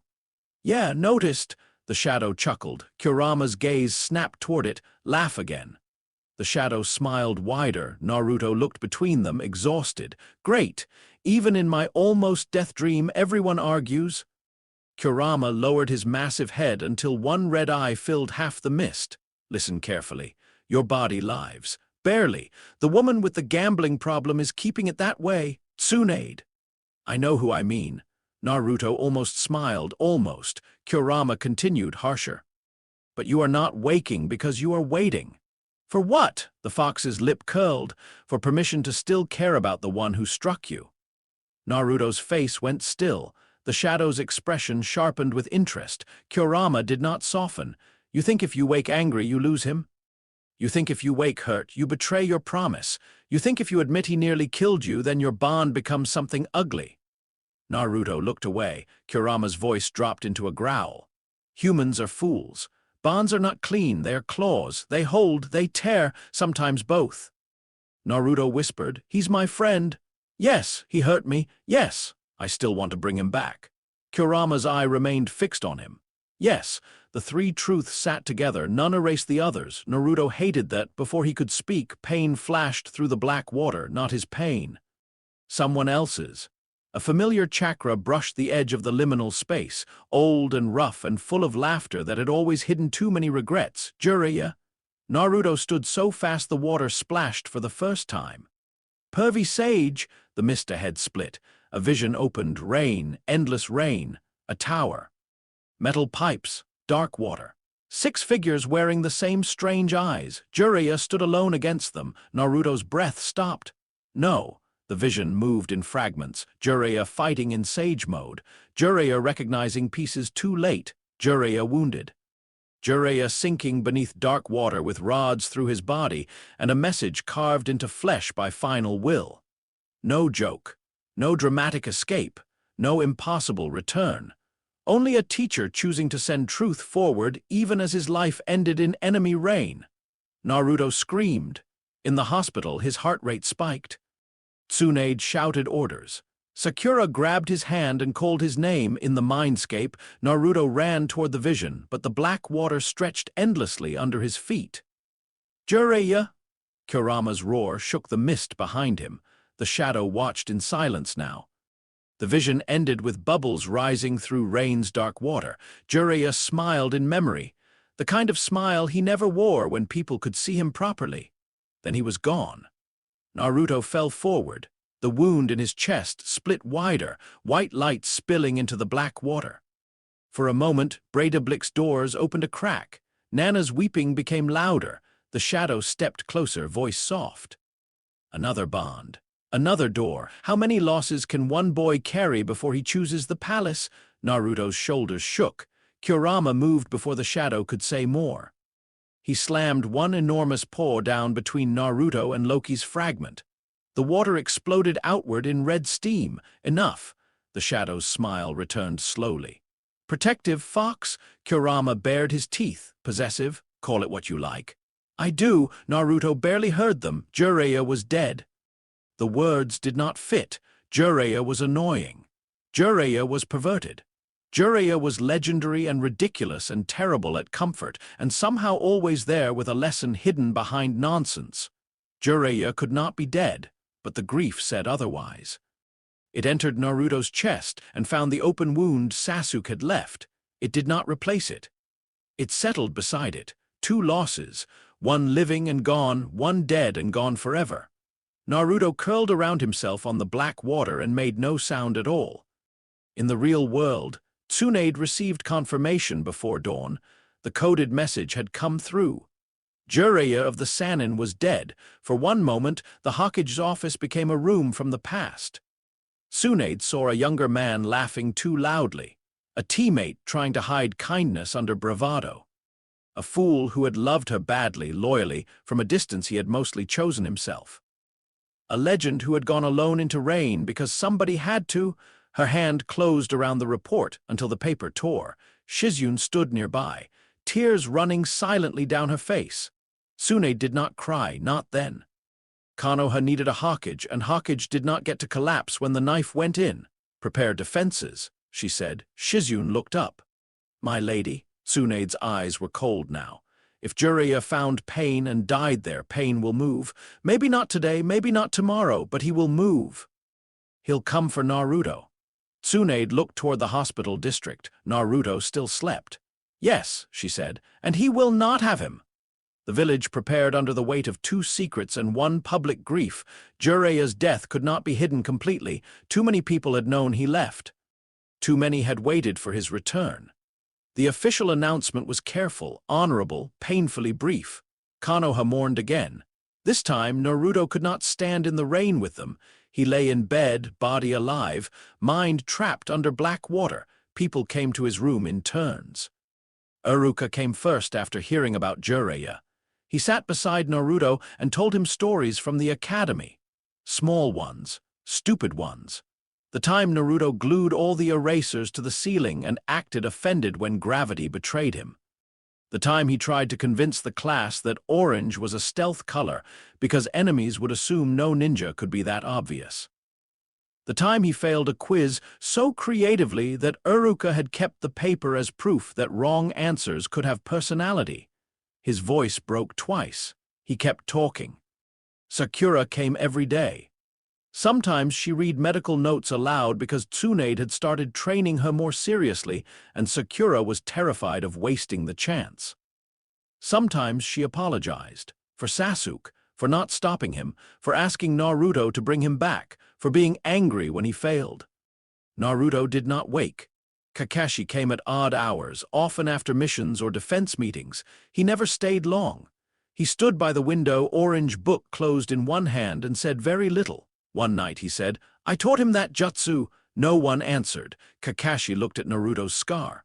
"I'm sorry." Naruto did not wake. Shikamaru came once and sat in the chair with his head tilted back, eyes fixed on the ceiling. "This is such a drag," he said. His voice was rough. Then, after a long silence, "You better wake up. I'm not explaining to everyone that the plan failed because our loudest idiot decided to sleep through the consequences." Naruto did not wake. Hinata came at dusk when fewer people were around. She stood outside the door for 5 minutes before gathering courage to enter. Her hands trembled around a small jar of healing balm she knew Naruto did not need but had brought anyway because coming empty-handed felt impossible. "En Naruto-kun," she whispered. He looked pale, not weak. Hinata could never make herself think of him as weak, but still in a way that frightened her. "I know you cannot hear me," she said softly. Then she remembered all the times he had stood when nobody expected him to. All the times watching him had made her own knees stop shaking. The way he had told Neji that people could change and then proved it with a fist from underground, her eyes filled. "But if you can, please come back." Her fingers hovered near his hand. She did not touch. Some instinct stopped her, not fear of him. Fear that touch in the wrong moment might ask too much of a boy already caught between worlds. So she bowed and left the balm on the table in the black water. Naruto heard pieces, not words clearly, feelings. Iruka's warm sadness, Sakura's guilt, Kakashi's quiet regret, Shikamaru's frustrated loyalty, Hinata's gentle hope. Each reached him as a faint thread of light, not enough to wake him, enough to keep the palace doors closed. Then pain came to Konoha. The attack began with questions. Strangers in black cloaks and red clouds moved through the village like judgment-given bodies. They did not arrive as an army. They arrived as certainty. 6 paths, 6 faces, 1 will, 1 pair of impossible ripple-patterned eyes shared across them all. Where is Naruto Uzumaki? That question moved through Konoha under explosions, screams, and the sound of walls breaking. The village answered in many ways, some with kunai, some with silence, some with lies. Ebisu answered with fear and courage tangled together, refusing to give away his student. Konohamaru answered with a Rasengan too large for his small hands, and a bravery that would have made Naruto scream with pride if he had been awake. Inoichi and the intelligence division searched for secrets, while their own minds were hunted. Shizune fell carrying truth too dangerous to surrender. Kakashi faced the diva path and died buying seconds, not instantly, not uselessly, never uselessly. He fought with precision, sacrifice, and the last careful use of chakra in a body already pushed too far. He saved Choji, sent information forward. Let his life become a message, because that was what Shinobi did when there was no victory left in the field in the hospital. Naruto's body convulsed when Kakashi's thread snapped. Sakura screamed for Tsunade. In the mindscape, Naruto staggered as another light vanished. "No," he whispered. The black water around him trembled with impact after impact. Kakashi's regret became silence. Jiraiya's absence deepened. Sasuke's wound burned. The palace doors groaned. Kurama snarled. But even his rage sounded distant under the weight pressing down. Pain moved through Konoha with purpose. To him, this was not cruelty. Cruelty was small. This was doctrine. Great nations had made war into weather for places like rain. They had sent armies through smaller countries, left orphans in mud, broken homes under banners of strategy, then returned to their hidden villages and called themselves protectors. Pain had learned the lesson. If people did not share pain, they did not understand it. If they did not understand it, they repeated it. Konoha would understand. Tsunade stood against him with everything she had. Katsuyu spread through the village, dividing and healing, carrying the Hokage's chakra into broken bodies. Tsunade spent herself without hesitation, every reserve poured outward to keep her people alive. "Where is Naruto Uzumaki?" Pain asked. Tsunade's eyes burned. "You don't get to say his name. He is a weapon held by your village. He is a child of this village." The words rang across the broken street. Some shinobi heard, some civilians too. A year ago, many would have flinched from that claim. Now, beneath smoke and falling dust, no one corrected her. Pain tilted his head. "You speak as if love absolves possession." Tsunade's fists clenched. "No. I speak as someone who has made enough mistakes to know the difference between protecting a boy and owning him." Pain raised a hand. "Then your protection will be measured." The village broke. Almighty push flattened Konoha. From above, it looked like a god pressing his palm into the earth. Buildings shattered outward. Streets vanished. Walls became dust. Trees snapped. The hospital screamed as protective slugs wrapped around patients and staff. Tsunade's chakra spread thin as silk and iron, holding lives by threads. Naruto's hospital room collapsed around him. Katsuyu shielded his body. Sakura, thrown beneath debris, clawed her way toward him, blood running from her forehead. "Naruto," her voice tore through dust. In the mindscape, the black water became a storm. The palace doors opened, not a crack. Wide, white light poured across the water. Nana's weeping became a chorus, not only hers now. Konoha wept, not prettily, not purely, some out of love, some out of guilt, some out of fear, some out of hope they had not earned but offered anyway. The village that had feared Naruto for carrying a monster now cried out because losing him felt like losing one of their own. Those cries entered the liminal space as threads. Hundreds, thousands. A baker who had left sweet buns. A nurse who had once avoided his eyes and now dug through rubble shouting his name. Konohamaru, bleeding and furious, whispering that big brother Naruto would fix this. Hinata, crushed beneath debris, still trying to stand. Iruka, helping evacuate children while fear for Naruto burned behind every order. Sakura, sobbing dust and blood, refusing to leave the broken hospital. Tsunade, nearly empty, still holding the village and the boy in the same desperate grip. Even those who had hated him. Even those who had whispered monster. Their grief was imperfect, but it was real. And the white current, born from a myth where all things once loved a god enough to swear protection, recognized the shape of a world choosing to love too late. Naruto stood in the black water, surrounded by threads of light. The wound in his chest blazed. Loki's fragment stared. "No," the shadow said softly. Naruto looked at him. For the first time, the shadow sounded uncertain. "This is not how it went." Naruto's eyes were wet. "Good." The palace light reached for him, not to take him, to return what had been spent. Kurama appeared beside him, massive and red, the bars of his prison flickering around his form. The fox looked at the threads with open disgust. "Humans," he muttered. Naruto laughed once through tears.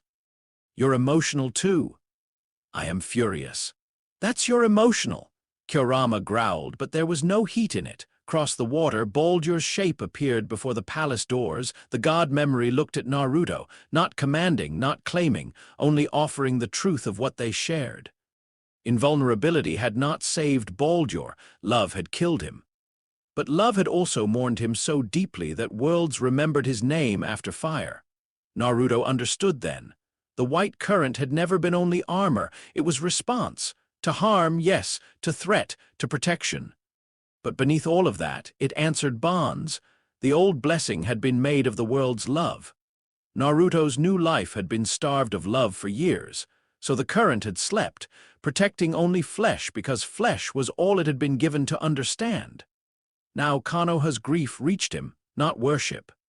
Not perfect forgiveness, not enough to erase what had been done, but enough to say, live, Naruto turned to the shadow, you wanted to prove love could kill me. The fragment's face tightened. Naruto pressed a hand over his chest. You forgot it can call me back too. The threads wrapped around him. White light surged. Kurama stepped closer, eye narrowed. Brat. Naruto glanced at him. If you wake, pain will be waiting. I know, you are wounded. I know, your village is broken. Naruto looked through the threads and saw the crater where Konoha had been. His face changed. The boy who wanted acknowledgement saw what acknowledgement cost when it arrived through grief. The god soul beneath him remembered ash after the end of a world. Naruto's voice lowered. Then I'm done sleeping. Kurama studied him for a long moment. Then the fox did something Naruto did not expect. He lowered his head, not bowing, never that, offering, take enough to stand, Kurama said. Not enough to lose yourself, Naruto stared. You're helping me. I am helping my cage not get dragged away by corpses with fancy eyes. Naruto smiled. It was small, it was tired, it was Naruto. Thanks. Say that again and I will bite your soul. The white current rose. Kurama's chakra rose beneath it. For once, they did not scrape. They did not merge, not yet, but they aligned around one purpose, protect. The shadow stepped back as light filled the water. You will break, it warned. Naruto looked at him through the glow. Maybe. The wound in his chest closed, not fully erased. Scarred, remembered, but closed. In the ruins of Konoha, pain stood amid dust and silence. The village had been reduced to a crater of broken wood, shattered stone, and scattered cries. Katsuyu's fragments moved where they could. Survivors groaned beneath debris. Shinobi struggled to rise. The air smelled of blood, smoke, and earth torn open. The diva path looked across the destruction without satisfaction. Satisfaction was not the point. Understanding was. Now. Pain said, voice carrying over the crater, you know pain. Sakura crawled from beneath broken beams near what had been the hospital. Her hands were torn. Her face streaked with dust and tears. Behind her, Katsuyu shielded Naruto's body beneath a mound of rubble that had not crushed him only because Tsunade's chakra had reached in time. Sakura saw the ruin, saw Kakashi nowhere, saw Tsunade collapse in the distance, chakra spent, saw pain turning toward the place where Naruto lay. Something in her broke open. Naruto, she whispered, then louder, Naruto, her voice cracked. Please, the cry crossed the crater. It entered every surviving heart that had ever heard Naruto shout that he would become Hokage, and beneath the rubble Naruto opened his eyes. They were blue. For 1 second, nothing happened. Then white gold light spilled through the cracks, not wild, not frantic, steady. The rubble lifted, not blasted away. Lifted as if the light refused to let broken stone touch him any longer. Naruto stood slowly. His jacket was torn. The scar on his chest glowed faintly beneath the fabric. His face was pale from the long crash, but his eyes were awake in a way they had never been before. Around his shoulders flickered a thin red edge of Kurama's chakra, controlled and close to the skin. Beneath it, the white current shone like dawn under water. The two energies did not fuse, but they no longer fought. The crater went quiet. Sakura stared. Naruto, he looked at her. For a moment, he was just the boy she knew. Then his gaze moved over Konoha, his village broken, weeping. Still alive, Naruto's hands shook, not from fear, from the effort of not letting rage decide for him. Pain turned. The diva path's ripple-patterned eyes settled on him. Ninetales. Naruto stepped out of the rubble. No. His voice carried farther than it should have. I'm Naruto Uzumaki. Pain studied the light around him, and something more. Naruto's expression hardened. Maybe, but that's still my name. The white current expanded behind him in a faint arc, not a full ward yet, but the promise of one. Survivors felt warmth pass over them, not healing like tsunades, not exactly. More like the moment after a nightmare when someone says you are safe and, for one breath, you believe them. Pain raised one hand, the air tightened. Sakura tried to move, could not. Naruto felt second sight trace the attack before it formed. He felt the line of force, the crushing pressure. The invisible hand that had flattened Konoha, he took one step forward, then another. Pain's strongest path bore down on the village. Naruto raised his hands. Breidablik's ward ignited. This time it was not a flicker, it was a wall of dawn. White gold radiance curved across the crater, standing between Pain and the survivors of Konoha. The pressure struck it with a sound like the sky cracking. Naruto slid back half a step, only half, his scar burned. Kurama growled beneath his skin. The white current held. Naruto looked through the shining barrier at the man who called himself a god of pain. His voice came low, steady, and furious. "You wanted me awake," the ward blazed brighter. "Now I'm awake." Chapter 8. The unmaking of War Pain's power struck like judgment. The invisible force crashed against Breidablik's ward, and the crater that had once been Konoha trembled beneath it. Broken beams rolled away.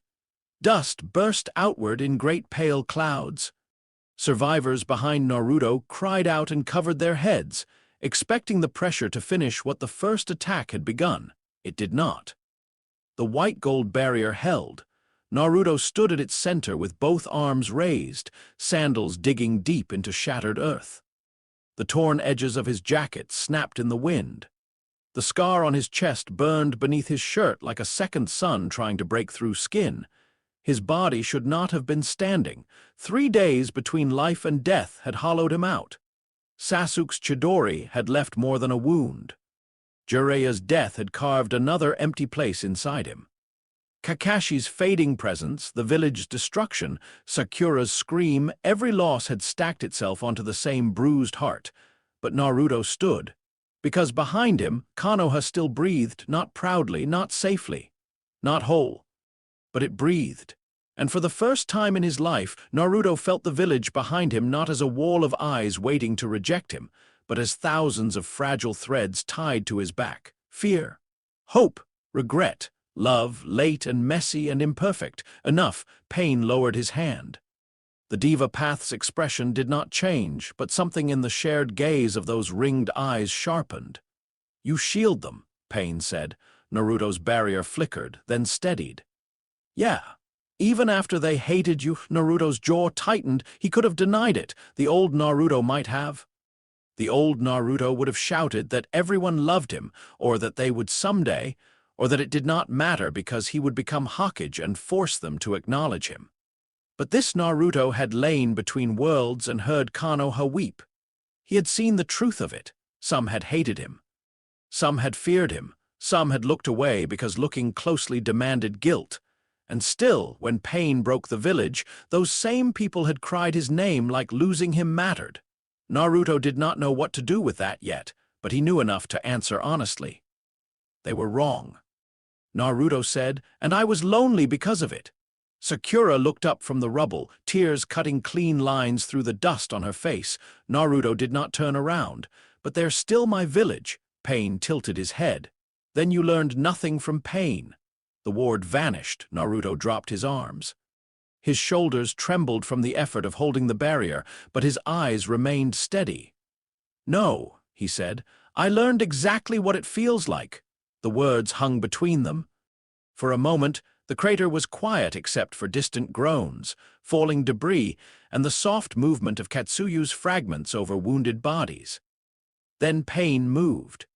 The Asura path erupted from the rubble to Naruto's left, mechanical limbs unfolding with a scream of metal and chakra.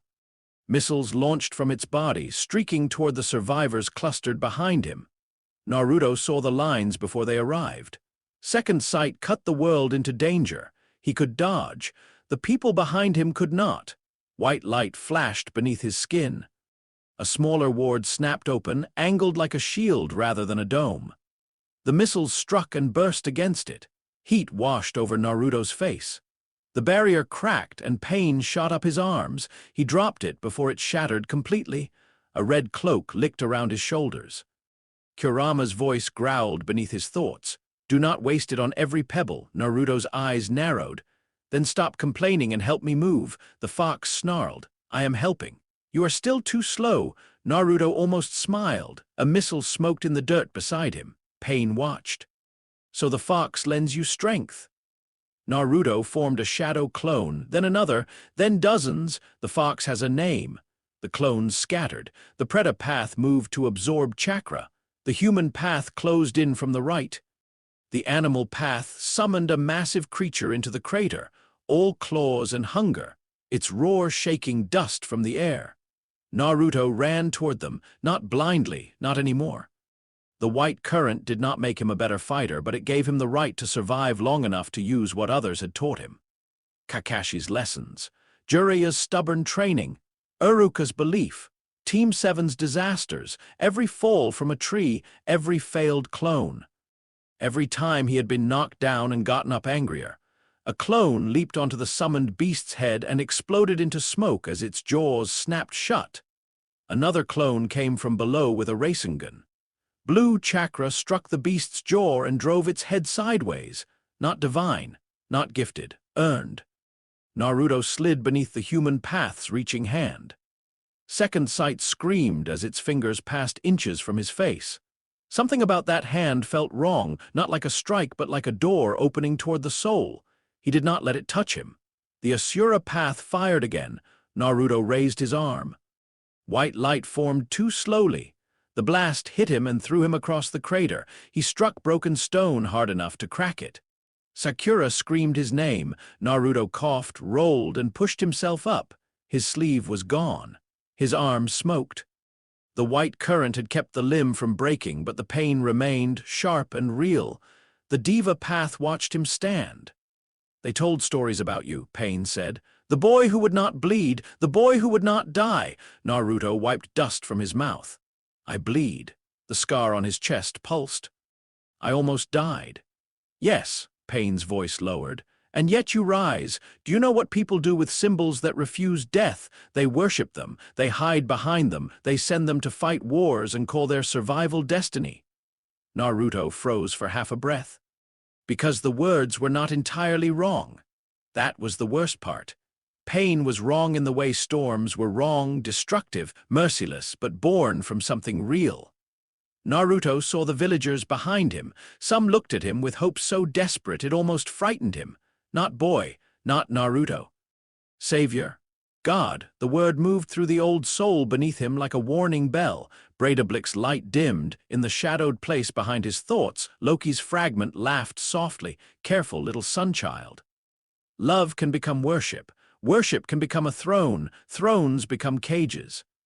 Naruto clenched his fists. "I'm not here to be worshipped." Pain raised a hand. "Then what are you here to do?" Naruto looked over the broken village. Protect sounded too small. Avenge sounded too easy. Win sounded like something Pain would understand. Naruto breathed in dust, smoke, blood. Rain from clouds gathering overhead. "I'm here to stop you." Pain attacked again. The fight broke into movement too fast for most eyes to follow.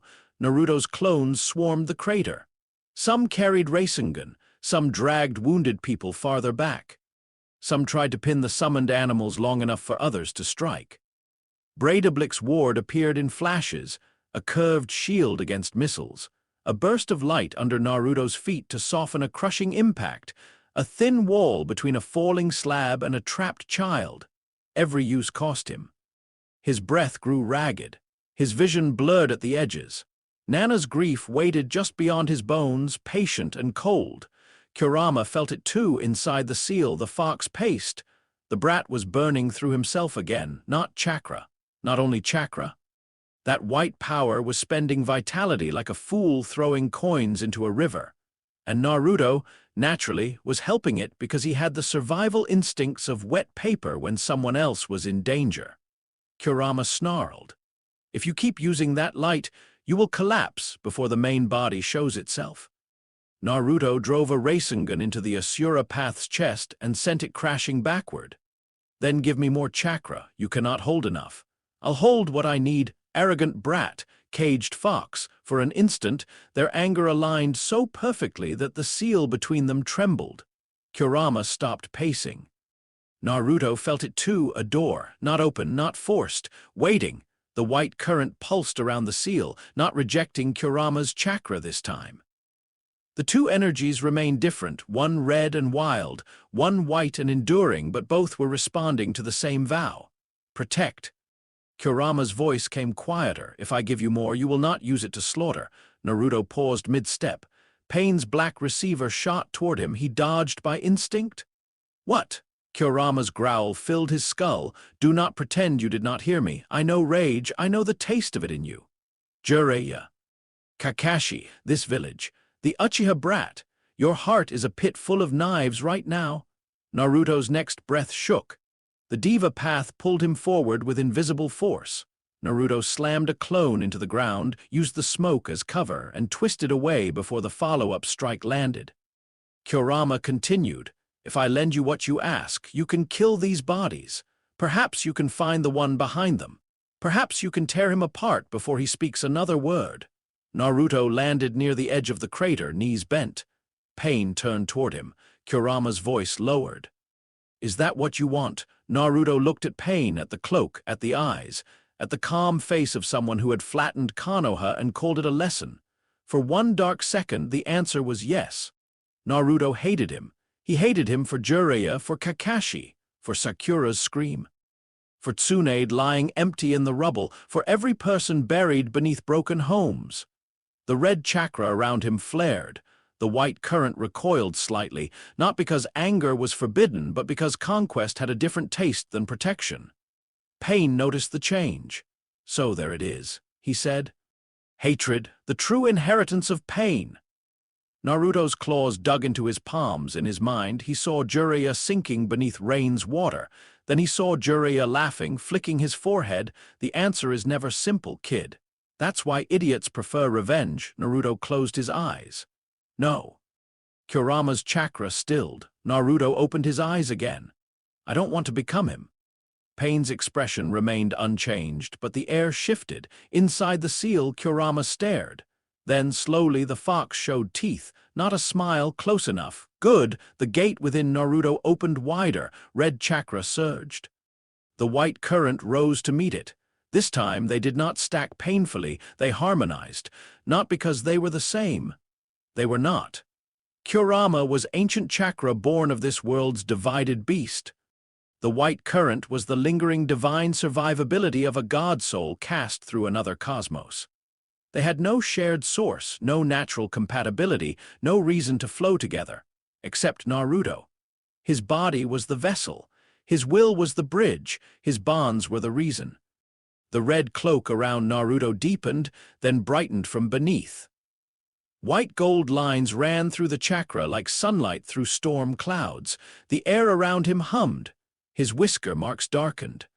His eyes remained blue for one breath, then shifted fox red around the pupil, ringed with pale gold. Sakura stared. Even Pain went still. Naruto's form did not become monstrous, it became balanced. A one-time harmony of foxfire and deathless light, blazing around a boy who looked too exhausted to carry either and too stubborn to put them down. Boulder Ascendant. The name passed through Naruto without needing to be spoken. The scar on his chest sealed fully into a pale, lightning-shaped mark. Then the cost arrived. Naruto felt something tear away inside him, not flesh, not chakra, time, perhaps, future ease, years of warmth. A price taken from places too deep to measure. His body warned him that this state was not meant to be held, not repeated, not used as a new normal, one sunrise. That was all it offered. One sunrise before grief collected everything owed. Naruto accepted. Pain raised both hands. The Diva Path's force gathered. Naruto moved. For the first time in the battle, Pain could not track him cleanly. Naruto crossed the crater in a flash of red-white light and drove his fist into the Preta Path's stomach. The strike itself was not divine. The strength came from Kurama's chakra, his movement from the cloak, his timing from second sight. The white current made sure his body survived the speed. The Preta path tried to absorb the chakra. It took in red first, then white. Its body convulsed. The white current was not normal chakra. It did not feed into absorption cleanly. It did not attack exactly, but it resisted being consumed like sunlight refusing a bottle. The Preta path staggered, overloaded long enough for a clone to slam a Rasengan into its back. It fell. The human path lunged. Naruto turned, caught its wrist inches from his face, and for a moment felt the soul-pulling hunger in its hand. The mistletoe claws did not open. No trust. No love. No doorway. Breidablik's light flared around Naruto's grip. The human path's arm cracked under Kurama-enhanced force. Naruto kicked it away. The animal path summoned again. Naruto raised both hands. A full ward bloomed across the crater, not to protect himself but to divide the battlefield. The summoned creatures crashed into the barrier, unable to reach the wounded villagers. Naruto's clones used the opening to drag survivors farther back.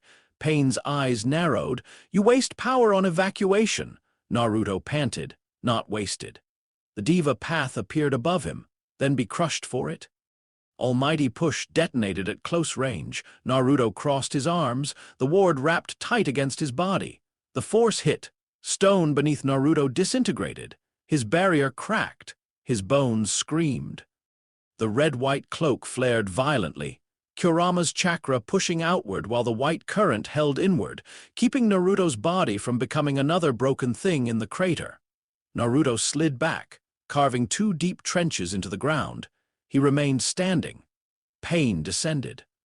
Naruto's clones rose behind him. A Rasengan formed, then another, then a third. Not one enormous attack, a chain.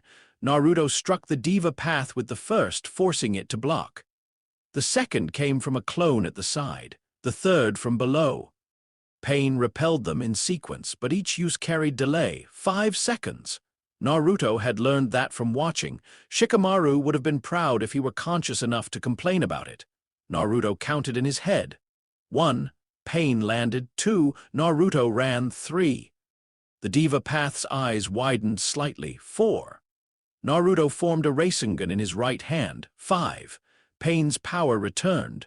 Naruto threw the Rasengan early, not at Pain, but at the ground between them. The explosion of dust hid the real attack. A clone launched Naruto from behind with both hands. Naruto came through the smoke low, red-white cloak streaming behind him. Pain raised his hand. Too late. Naruto's fist struck the diva path and drove him across the crater into broken stone. Silence followed. The body did not rise immediately. Naruto stood over it, breathing hard. His ascendant cloak flickered. The cost tightened around his lungs. Sakura struggled to her feet in the distance. "Naruto?" He looked toward her. For a moment, the battlefield blurred. He saw Sakura not as she was now, but as the girl in the forest of death, standing with cut hair and shaking hands. The girl who had begged him to bring Sasuke back. The girl who had screamed him awake. He smiled faintly. Then Pain's black receiver pierced his shoulder from behind. Naruto gasped. The diva path rose. Its body was damaged but still moving. Pain's voice came through it, colder now. "You are strong. But strength does not answer the question." Naruto ripped the receiver free. Pain continued. "What will you do with hatred? Kill me, prove me right, spare me, allow pain to continue, protect your village. Another village suffers elsewhere. Your mercy is local, your rage is honest. Your dream is incomplete." Naruto's cloak flickered harder. The words struck because they were aimed at the places punches could not reach. Jiraiya had wanted peace. Nagato had once been Jiraiya's student. Pain had killed him. Pain had broken Konoha. Pain was asking the question Naruto had avoided because being angry was easier. What comes after stopping him? Naruto stepped forward. Pain prepared another Shinra Tensei. Naruto did not attack. He held out one hand. A small ward formed, not as a wall, but as a glowing seal-like curve around Pain's black receiver embedded in the ground. The light pulsed, not destroying the rod, but reading the direction of the chakra flowing through it. Naruto's eyes narrowed. There you are. Pain went still. Naruto could feel it now, the signal, the thread connecting the bodies to the real person hidden beyond the crater, not through sensor skill. Not fully. The white current had learned to listen to bonds, grief, and distant pulls. Pain's chakra was not love, but it was connection, control. A set of strings leading back to a wounded hand. Naruto turned away from the diva path. Sakura shouted, "Where are you going?" to talk to him. Pain's body lifted its hand. "You will not reach me." Naruto looked back. "Then stop me." Pain tried. The last exchange shattered what remained of the battlefield. The diva path pulled, pushed, crushed, and redirected. Naruto used clones, ward flashes, and Kurama's speed to break through. Each step cost him more. The ascendant cloak began to peel at the edges, red embers and white sparks drifting from his body. He defeated the diva path at the edge of the crater, not with a killing blow, with a Rasengan that shattered the body's ability to move and left it lying among the ruins, its ringed eyes staring at a sky full of smoke. Naruto stood over it. For a second, killing intent rose in him. This body had spoken Pain's words. This body had destroyed Konoha. This body had looked at grief and called it education. Kurama felt the urge. The white current felt it too and dimmed. Naruto closed his eyes. No. He turned and followed the chakra signal. Behind him, villagers watched the boy they had once feared walk away from victory because victory was not enough. Konan waited outside the hidden tree. Paper unfolded around her like silent wings. She looked at Naruto and saw what Nagato's bodies had reported. The Nine-Tails Jinchuriki, wrapped in red-white light, scar glowing at his chest, eyes full of rage held back by will alone. "You should leave," she said. Naruto stopped. "I'm going in." "I will not allow you to harm him." Naruto's fists clenched. "I didn't say I wouldn't." Paper blades shifted. Konan's gaze hardened. Naruto looked at her and saw grief again, not battlefield grief, personal, old, a girl in rain. A friend lost. Another friend turned into a god because being human had hurt too much, his voice lowered. "He killed my teacher." Konan did not flinch. He was our teacher too. The words struck Naruto silent. For a moment, Jiraiya stood between them, not as a corpse, not as a legend, but as a foolish man who had tried to plant hope in 3 children from Rain and 1 child from Konoha, never knowing how differently those seeds would grow. Naruto's ascendant cloak flickered. "I need to hear from him." Konan studied him. "You hate him." "Yes." The honesty surprised her. Naruto swallowed. "But if I only hate him, then everything Jiraiya believed dies with him." Konan's paper lowered by a fraction. Inside the tree, Nagato coughed blood. "Let him pass," Nagato's voice rasped. Konan turned sharply. "Nagato, let him pass." Naruto entered. Nagato was not what Rage had pictured. Rage had expected a monster, a throne, a smirking god surrounded by stolen power. Instead, Naruto found a skeletal man with red hair, sunken cheeks, black rods piercing his back, and eyes too large for a body so ruined. He looked less like a god of pain than a person pain had been eating for years. That made Naruto angrier in a different way. "Your pain?" Naruto asked. Nagato's lips moved faintly. "I am Nagato." Naruto stepped closer. The ascendant light filled the dim chamber. Nagato looked at it with tired curiosity. Jiraiya-sensei found another child of prophecy after all. Naruto's face twisted. "Don't say his name like that." Nagato coughed. Blood marked his lip. "You came to kill me." Naruto's nails dug into his palms. "I want to." Konan tensed behind him. Nagato only watched. Naruto's voice shook. "You killed Jiraiya. You killed Kakashi. You destroyed my village. You hurt people who had nothing to do with your pain." Nagato's eyes sharpened. "My pain began the same way. Great nations fighting wars over land they would not live in. Konoha shinobi brought battle to Rain and left children to starve in the aftermath. Your village's peace was built on our suffering." Naruto had no answer ready. He wanted one. He wanted to say Konoha was different, but the crater behind him said villages hurt each other. He wanted to say Jiraiya was good, but Jiraiya had known war too. He wanted to say Nagato was just evil, but the man before him looked like the corpse of a boy who had once wanted to believe in something better. The ascendant cloak dimmed to a steady glow. "I can't forgive what you did," Naruto said. Nagato's gaze did not move. "But I can't pretend I don't hear why you became this." Silence filled the chamber. Loki's fragment stirred at the back of Naruto's mind. Careful, mercy is another loophole. Open enough doors and anyone may enter. Naruto ignored it. Nagato studied him. "Then what is your answer?" Naruto thought of Jiraiya, of the book he had never finished reading, of Sasuke walking away, of Gaara changed by one hand reaching across loneliness, of Konoha crying him back from death after years of fear. "My answer is that I don't have one big enough yet," Naruto said. Conan's eyes widened slightly. Nagato stared. Naruto stepped forward.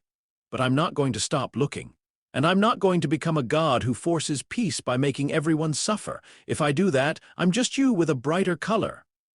The white current flared softly, not as armor, as agreement. Nagato's breath caught for a moment. He did not see Naruto. He saw Yahiko smiling in the rain. He saw a younger Conan folding paper flowers. He saw Jiraiya laughing in a makeshift shelter, telling 3 starving children that the world was cruel, yes, but not finished. He saw the boy he had been before pain became doctrine. Naruto's voice broke. "You asked what I'll do with hatred." He placed a hand over the scar on his chest. "I'll carry it. I'll remember it. I'll let it hurt, but I won't hand it the wheel."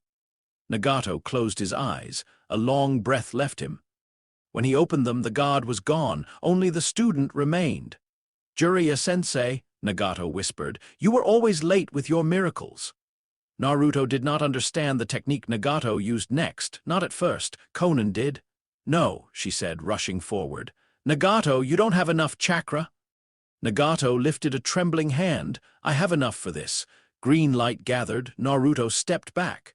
"What are you doing?" Nagato looked at him. "Returning what pain took today." The chamber filled with power, not like the white current, not like Kurama, not like ordinary medical ninjutsu.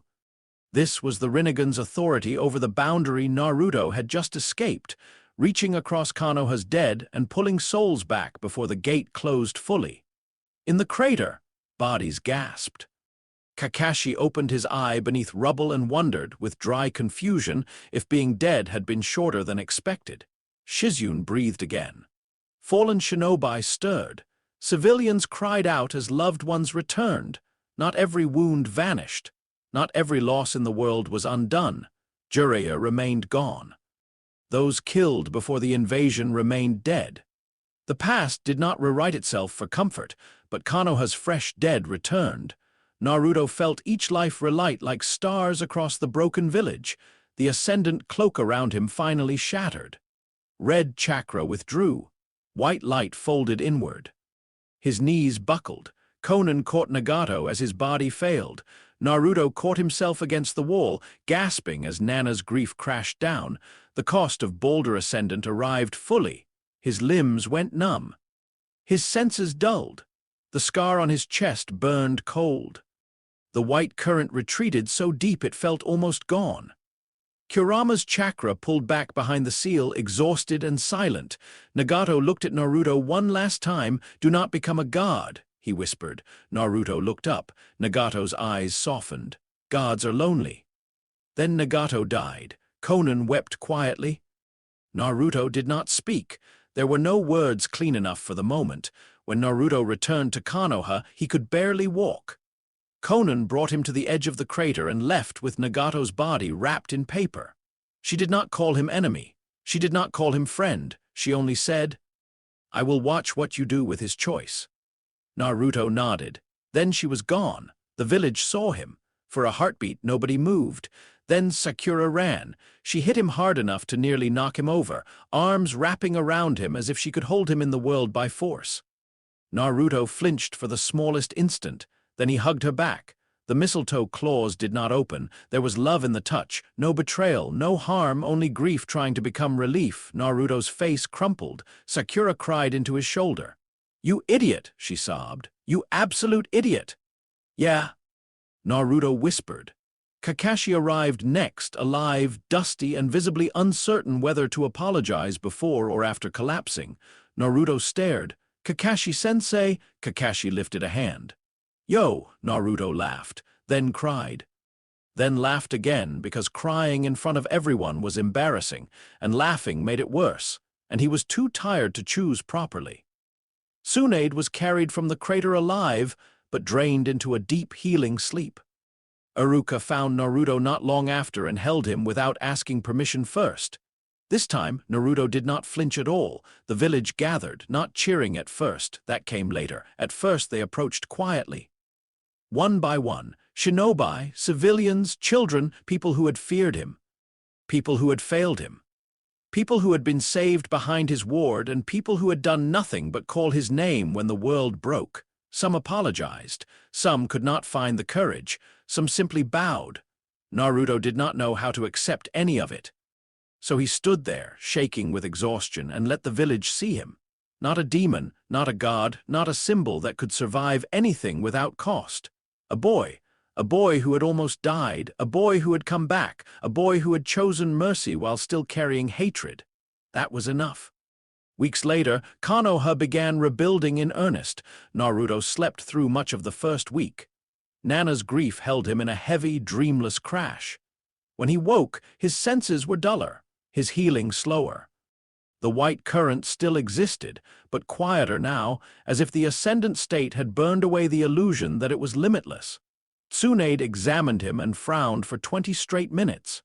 Naruto eventually asked if her face was stuck. She threatened vegetables again.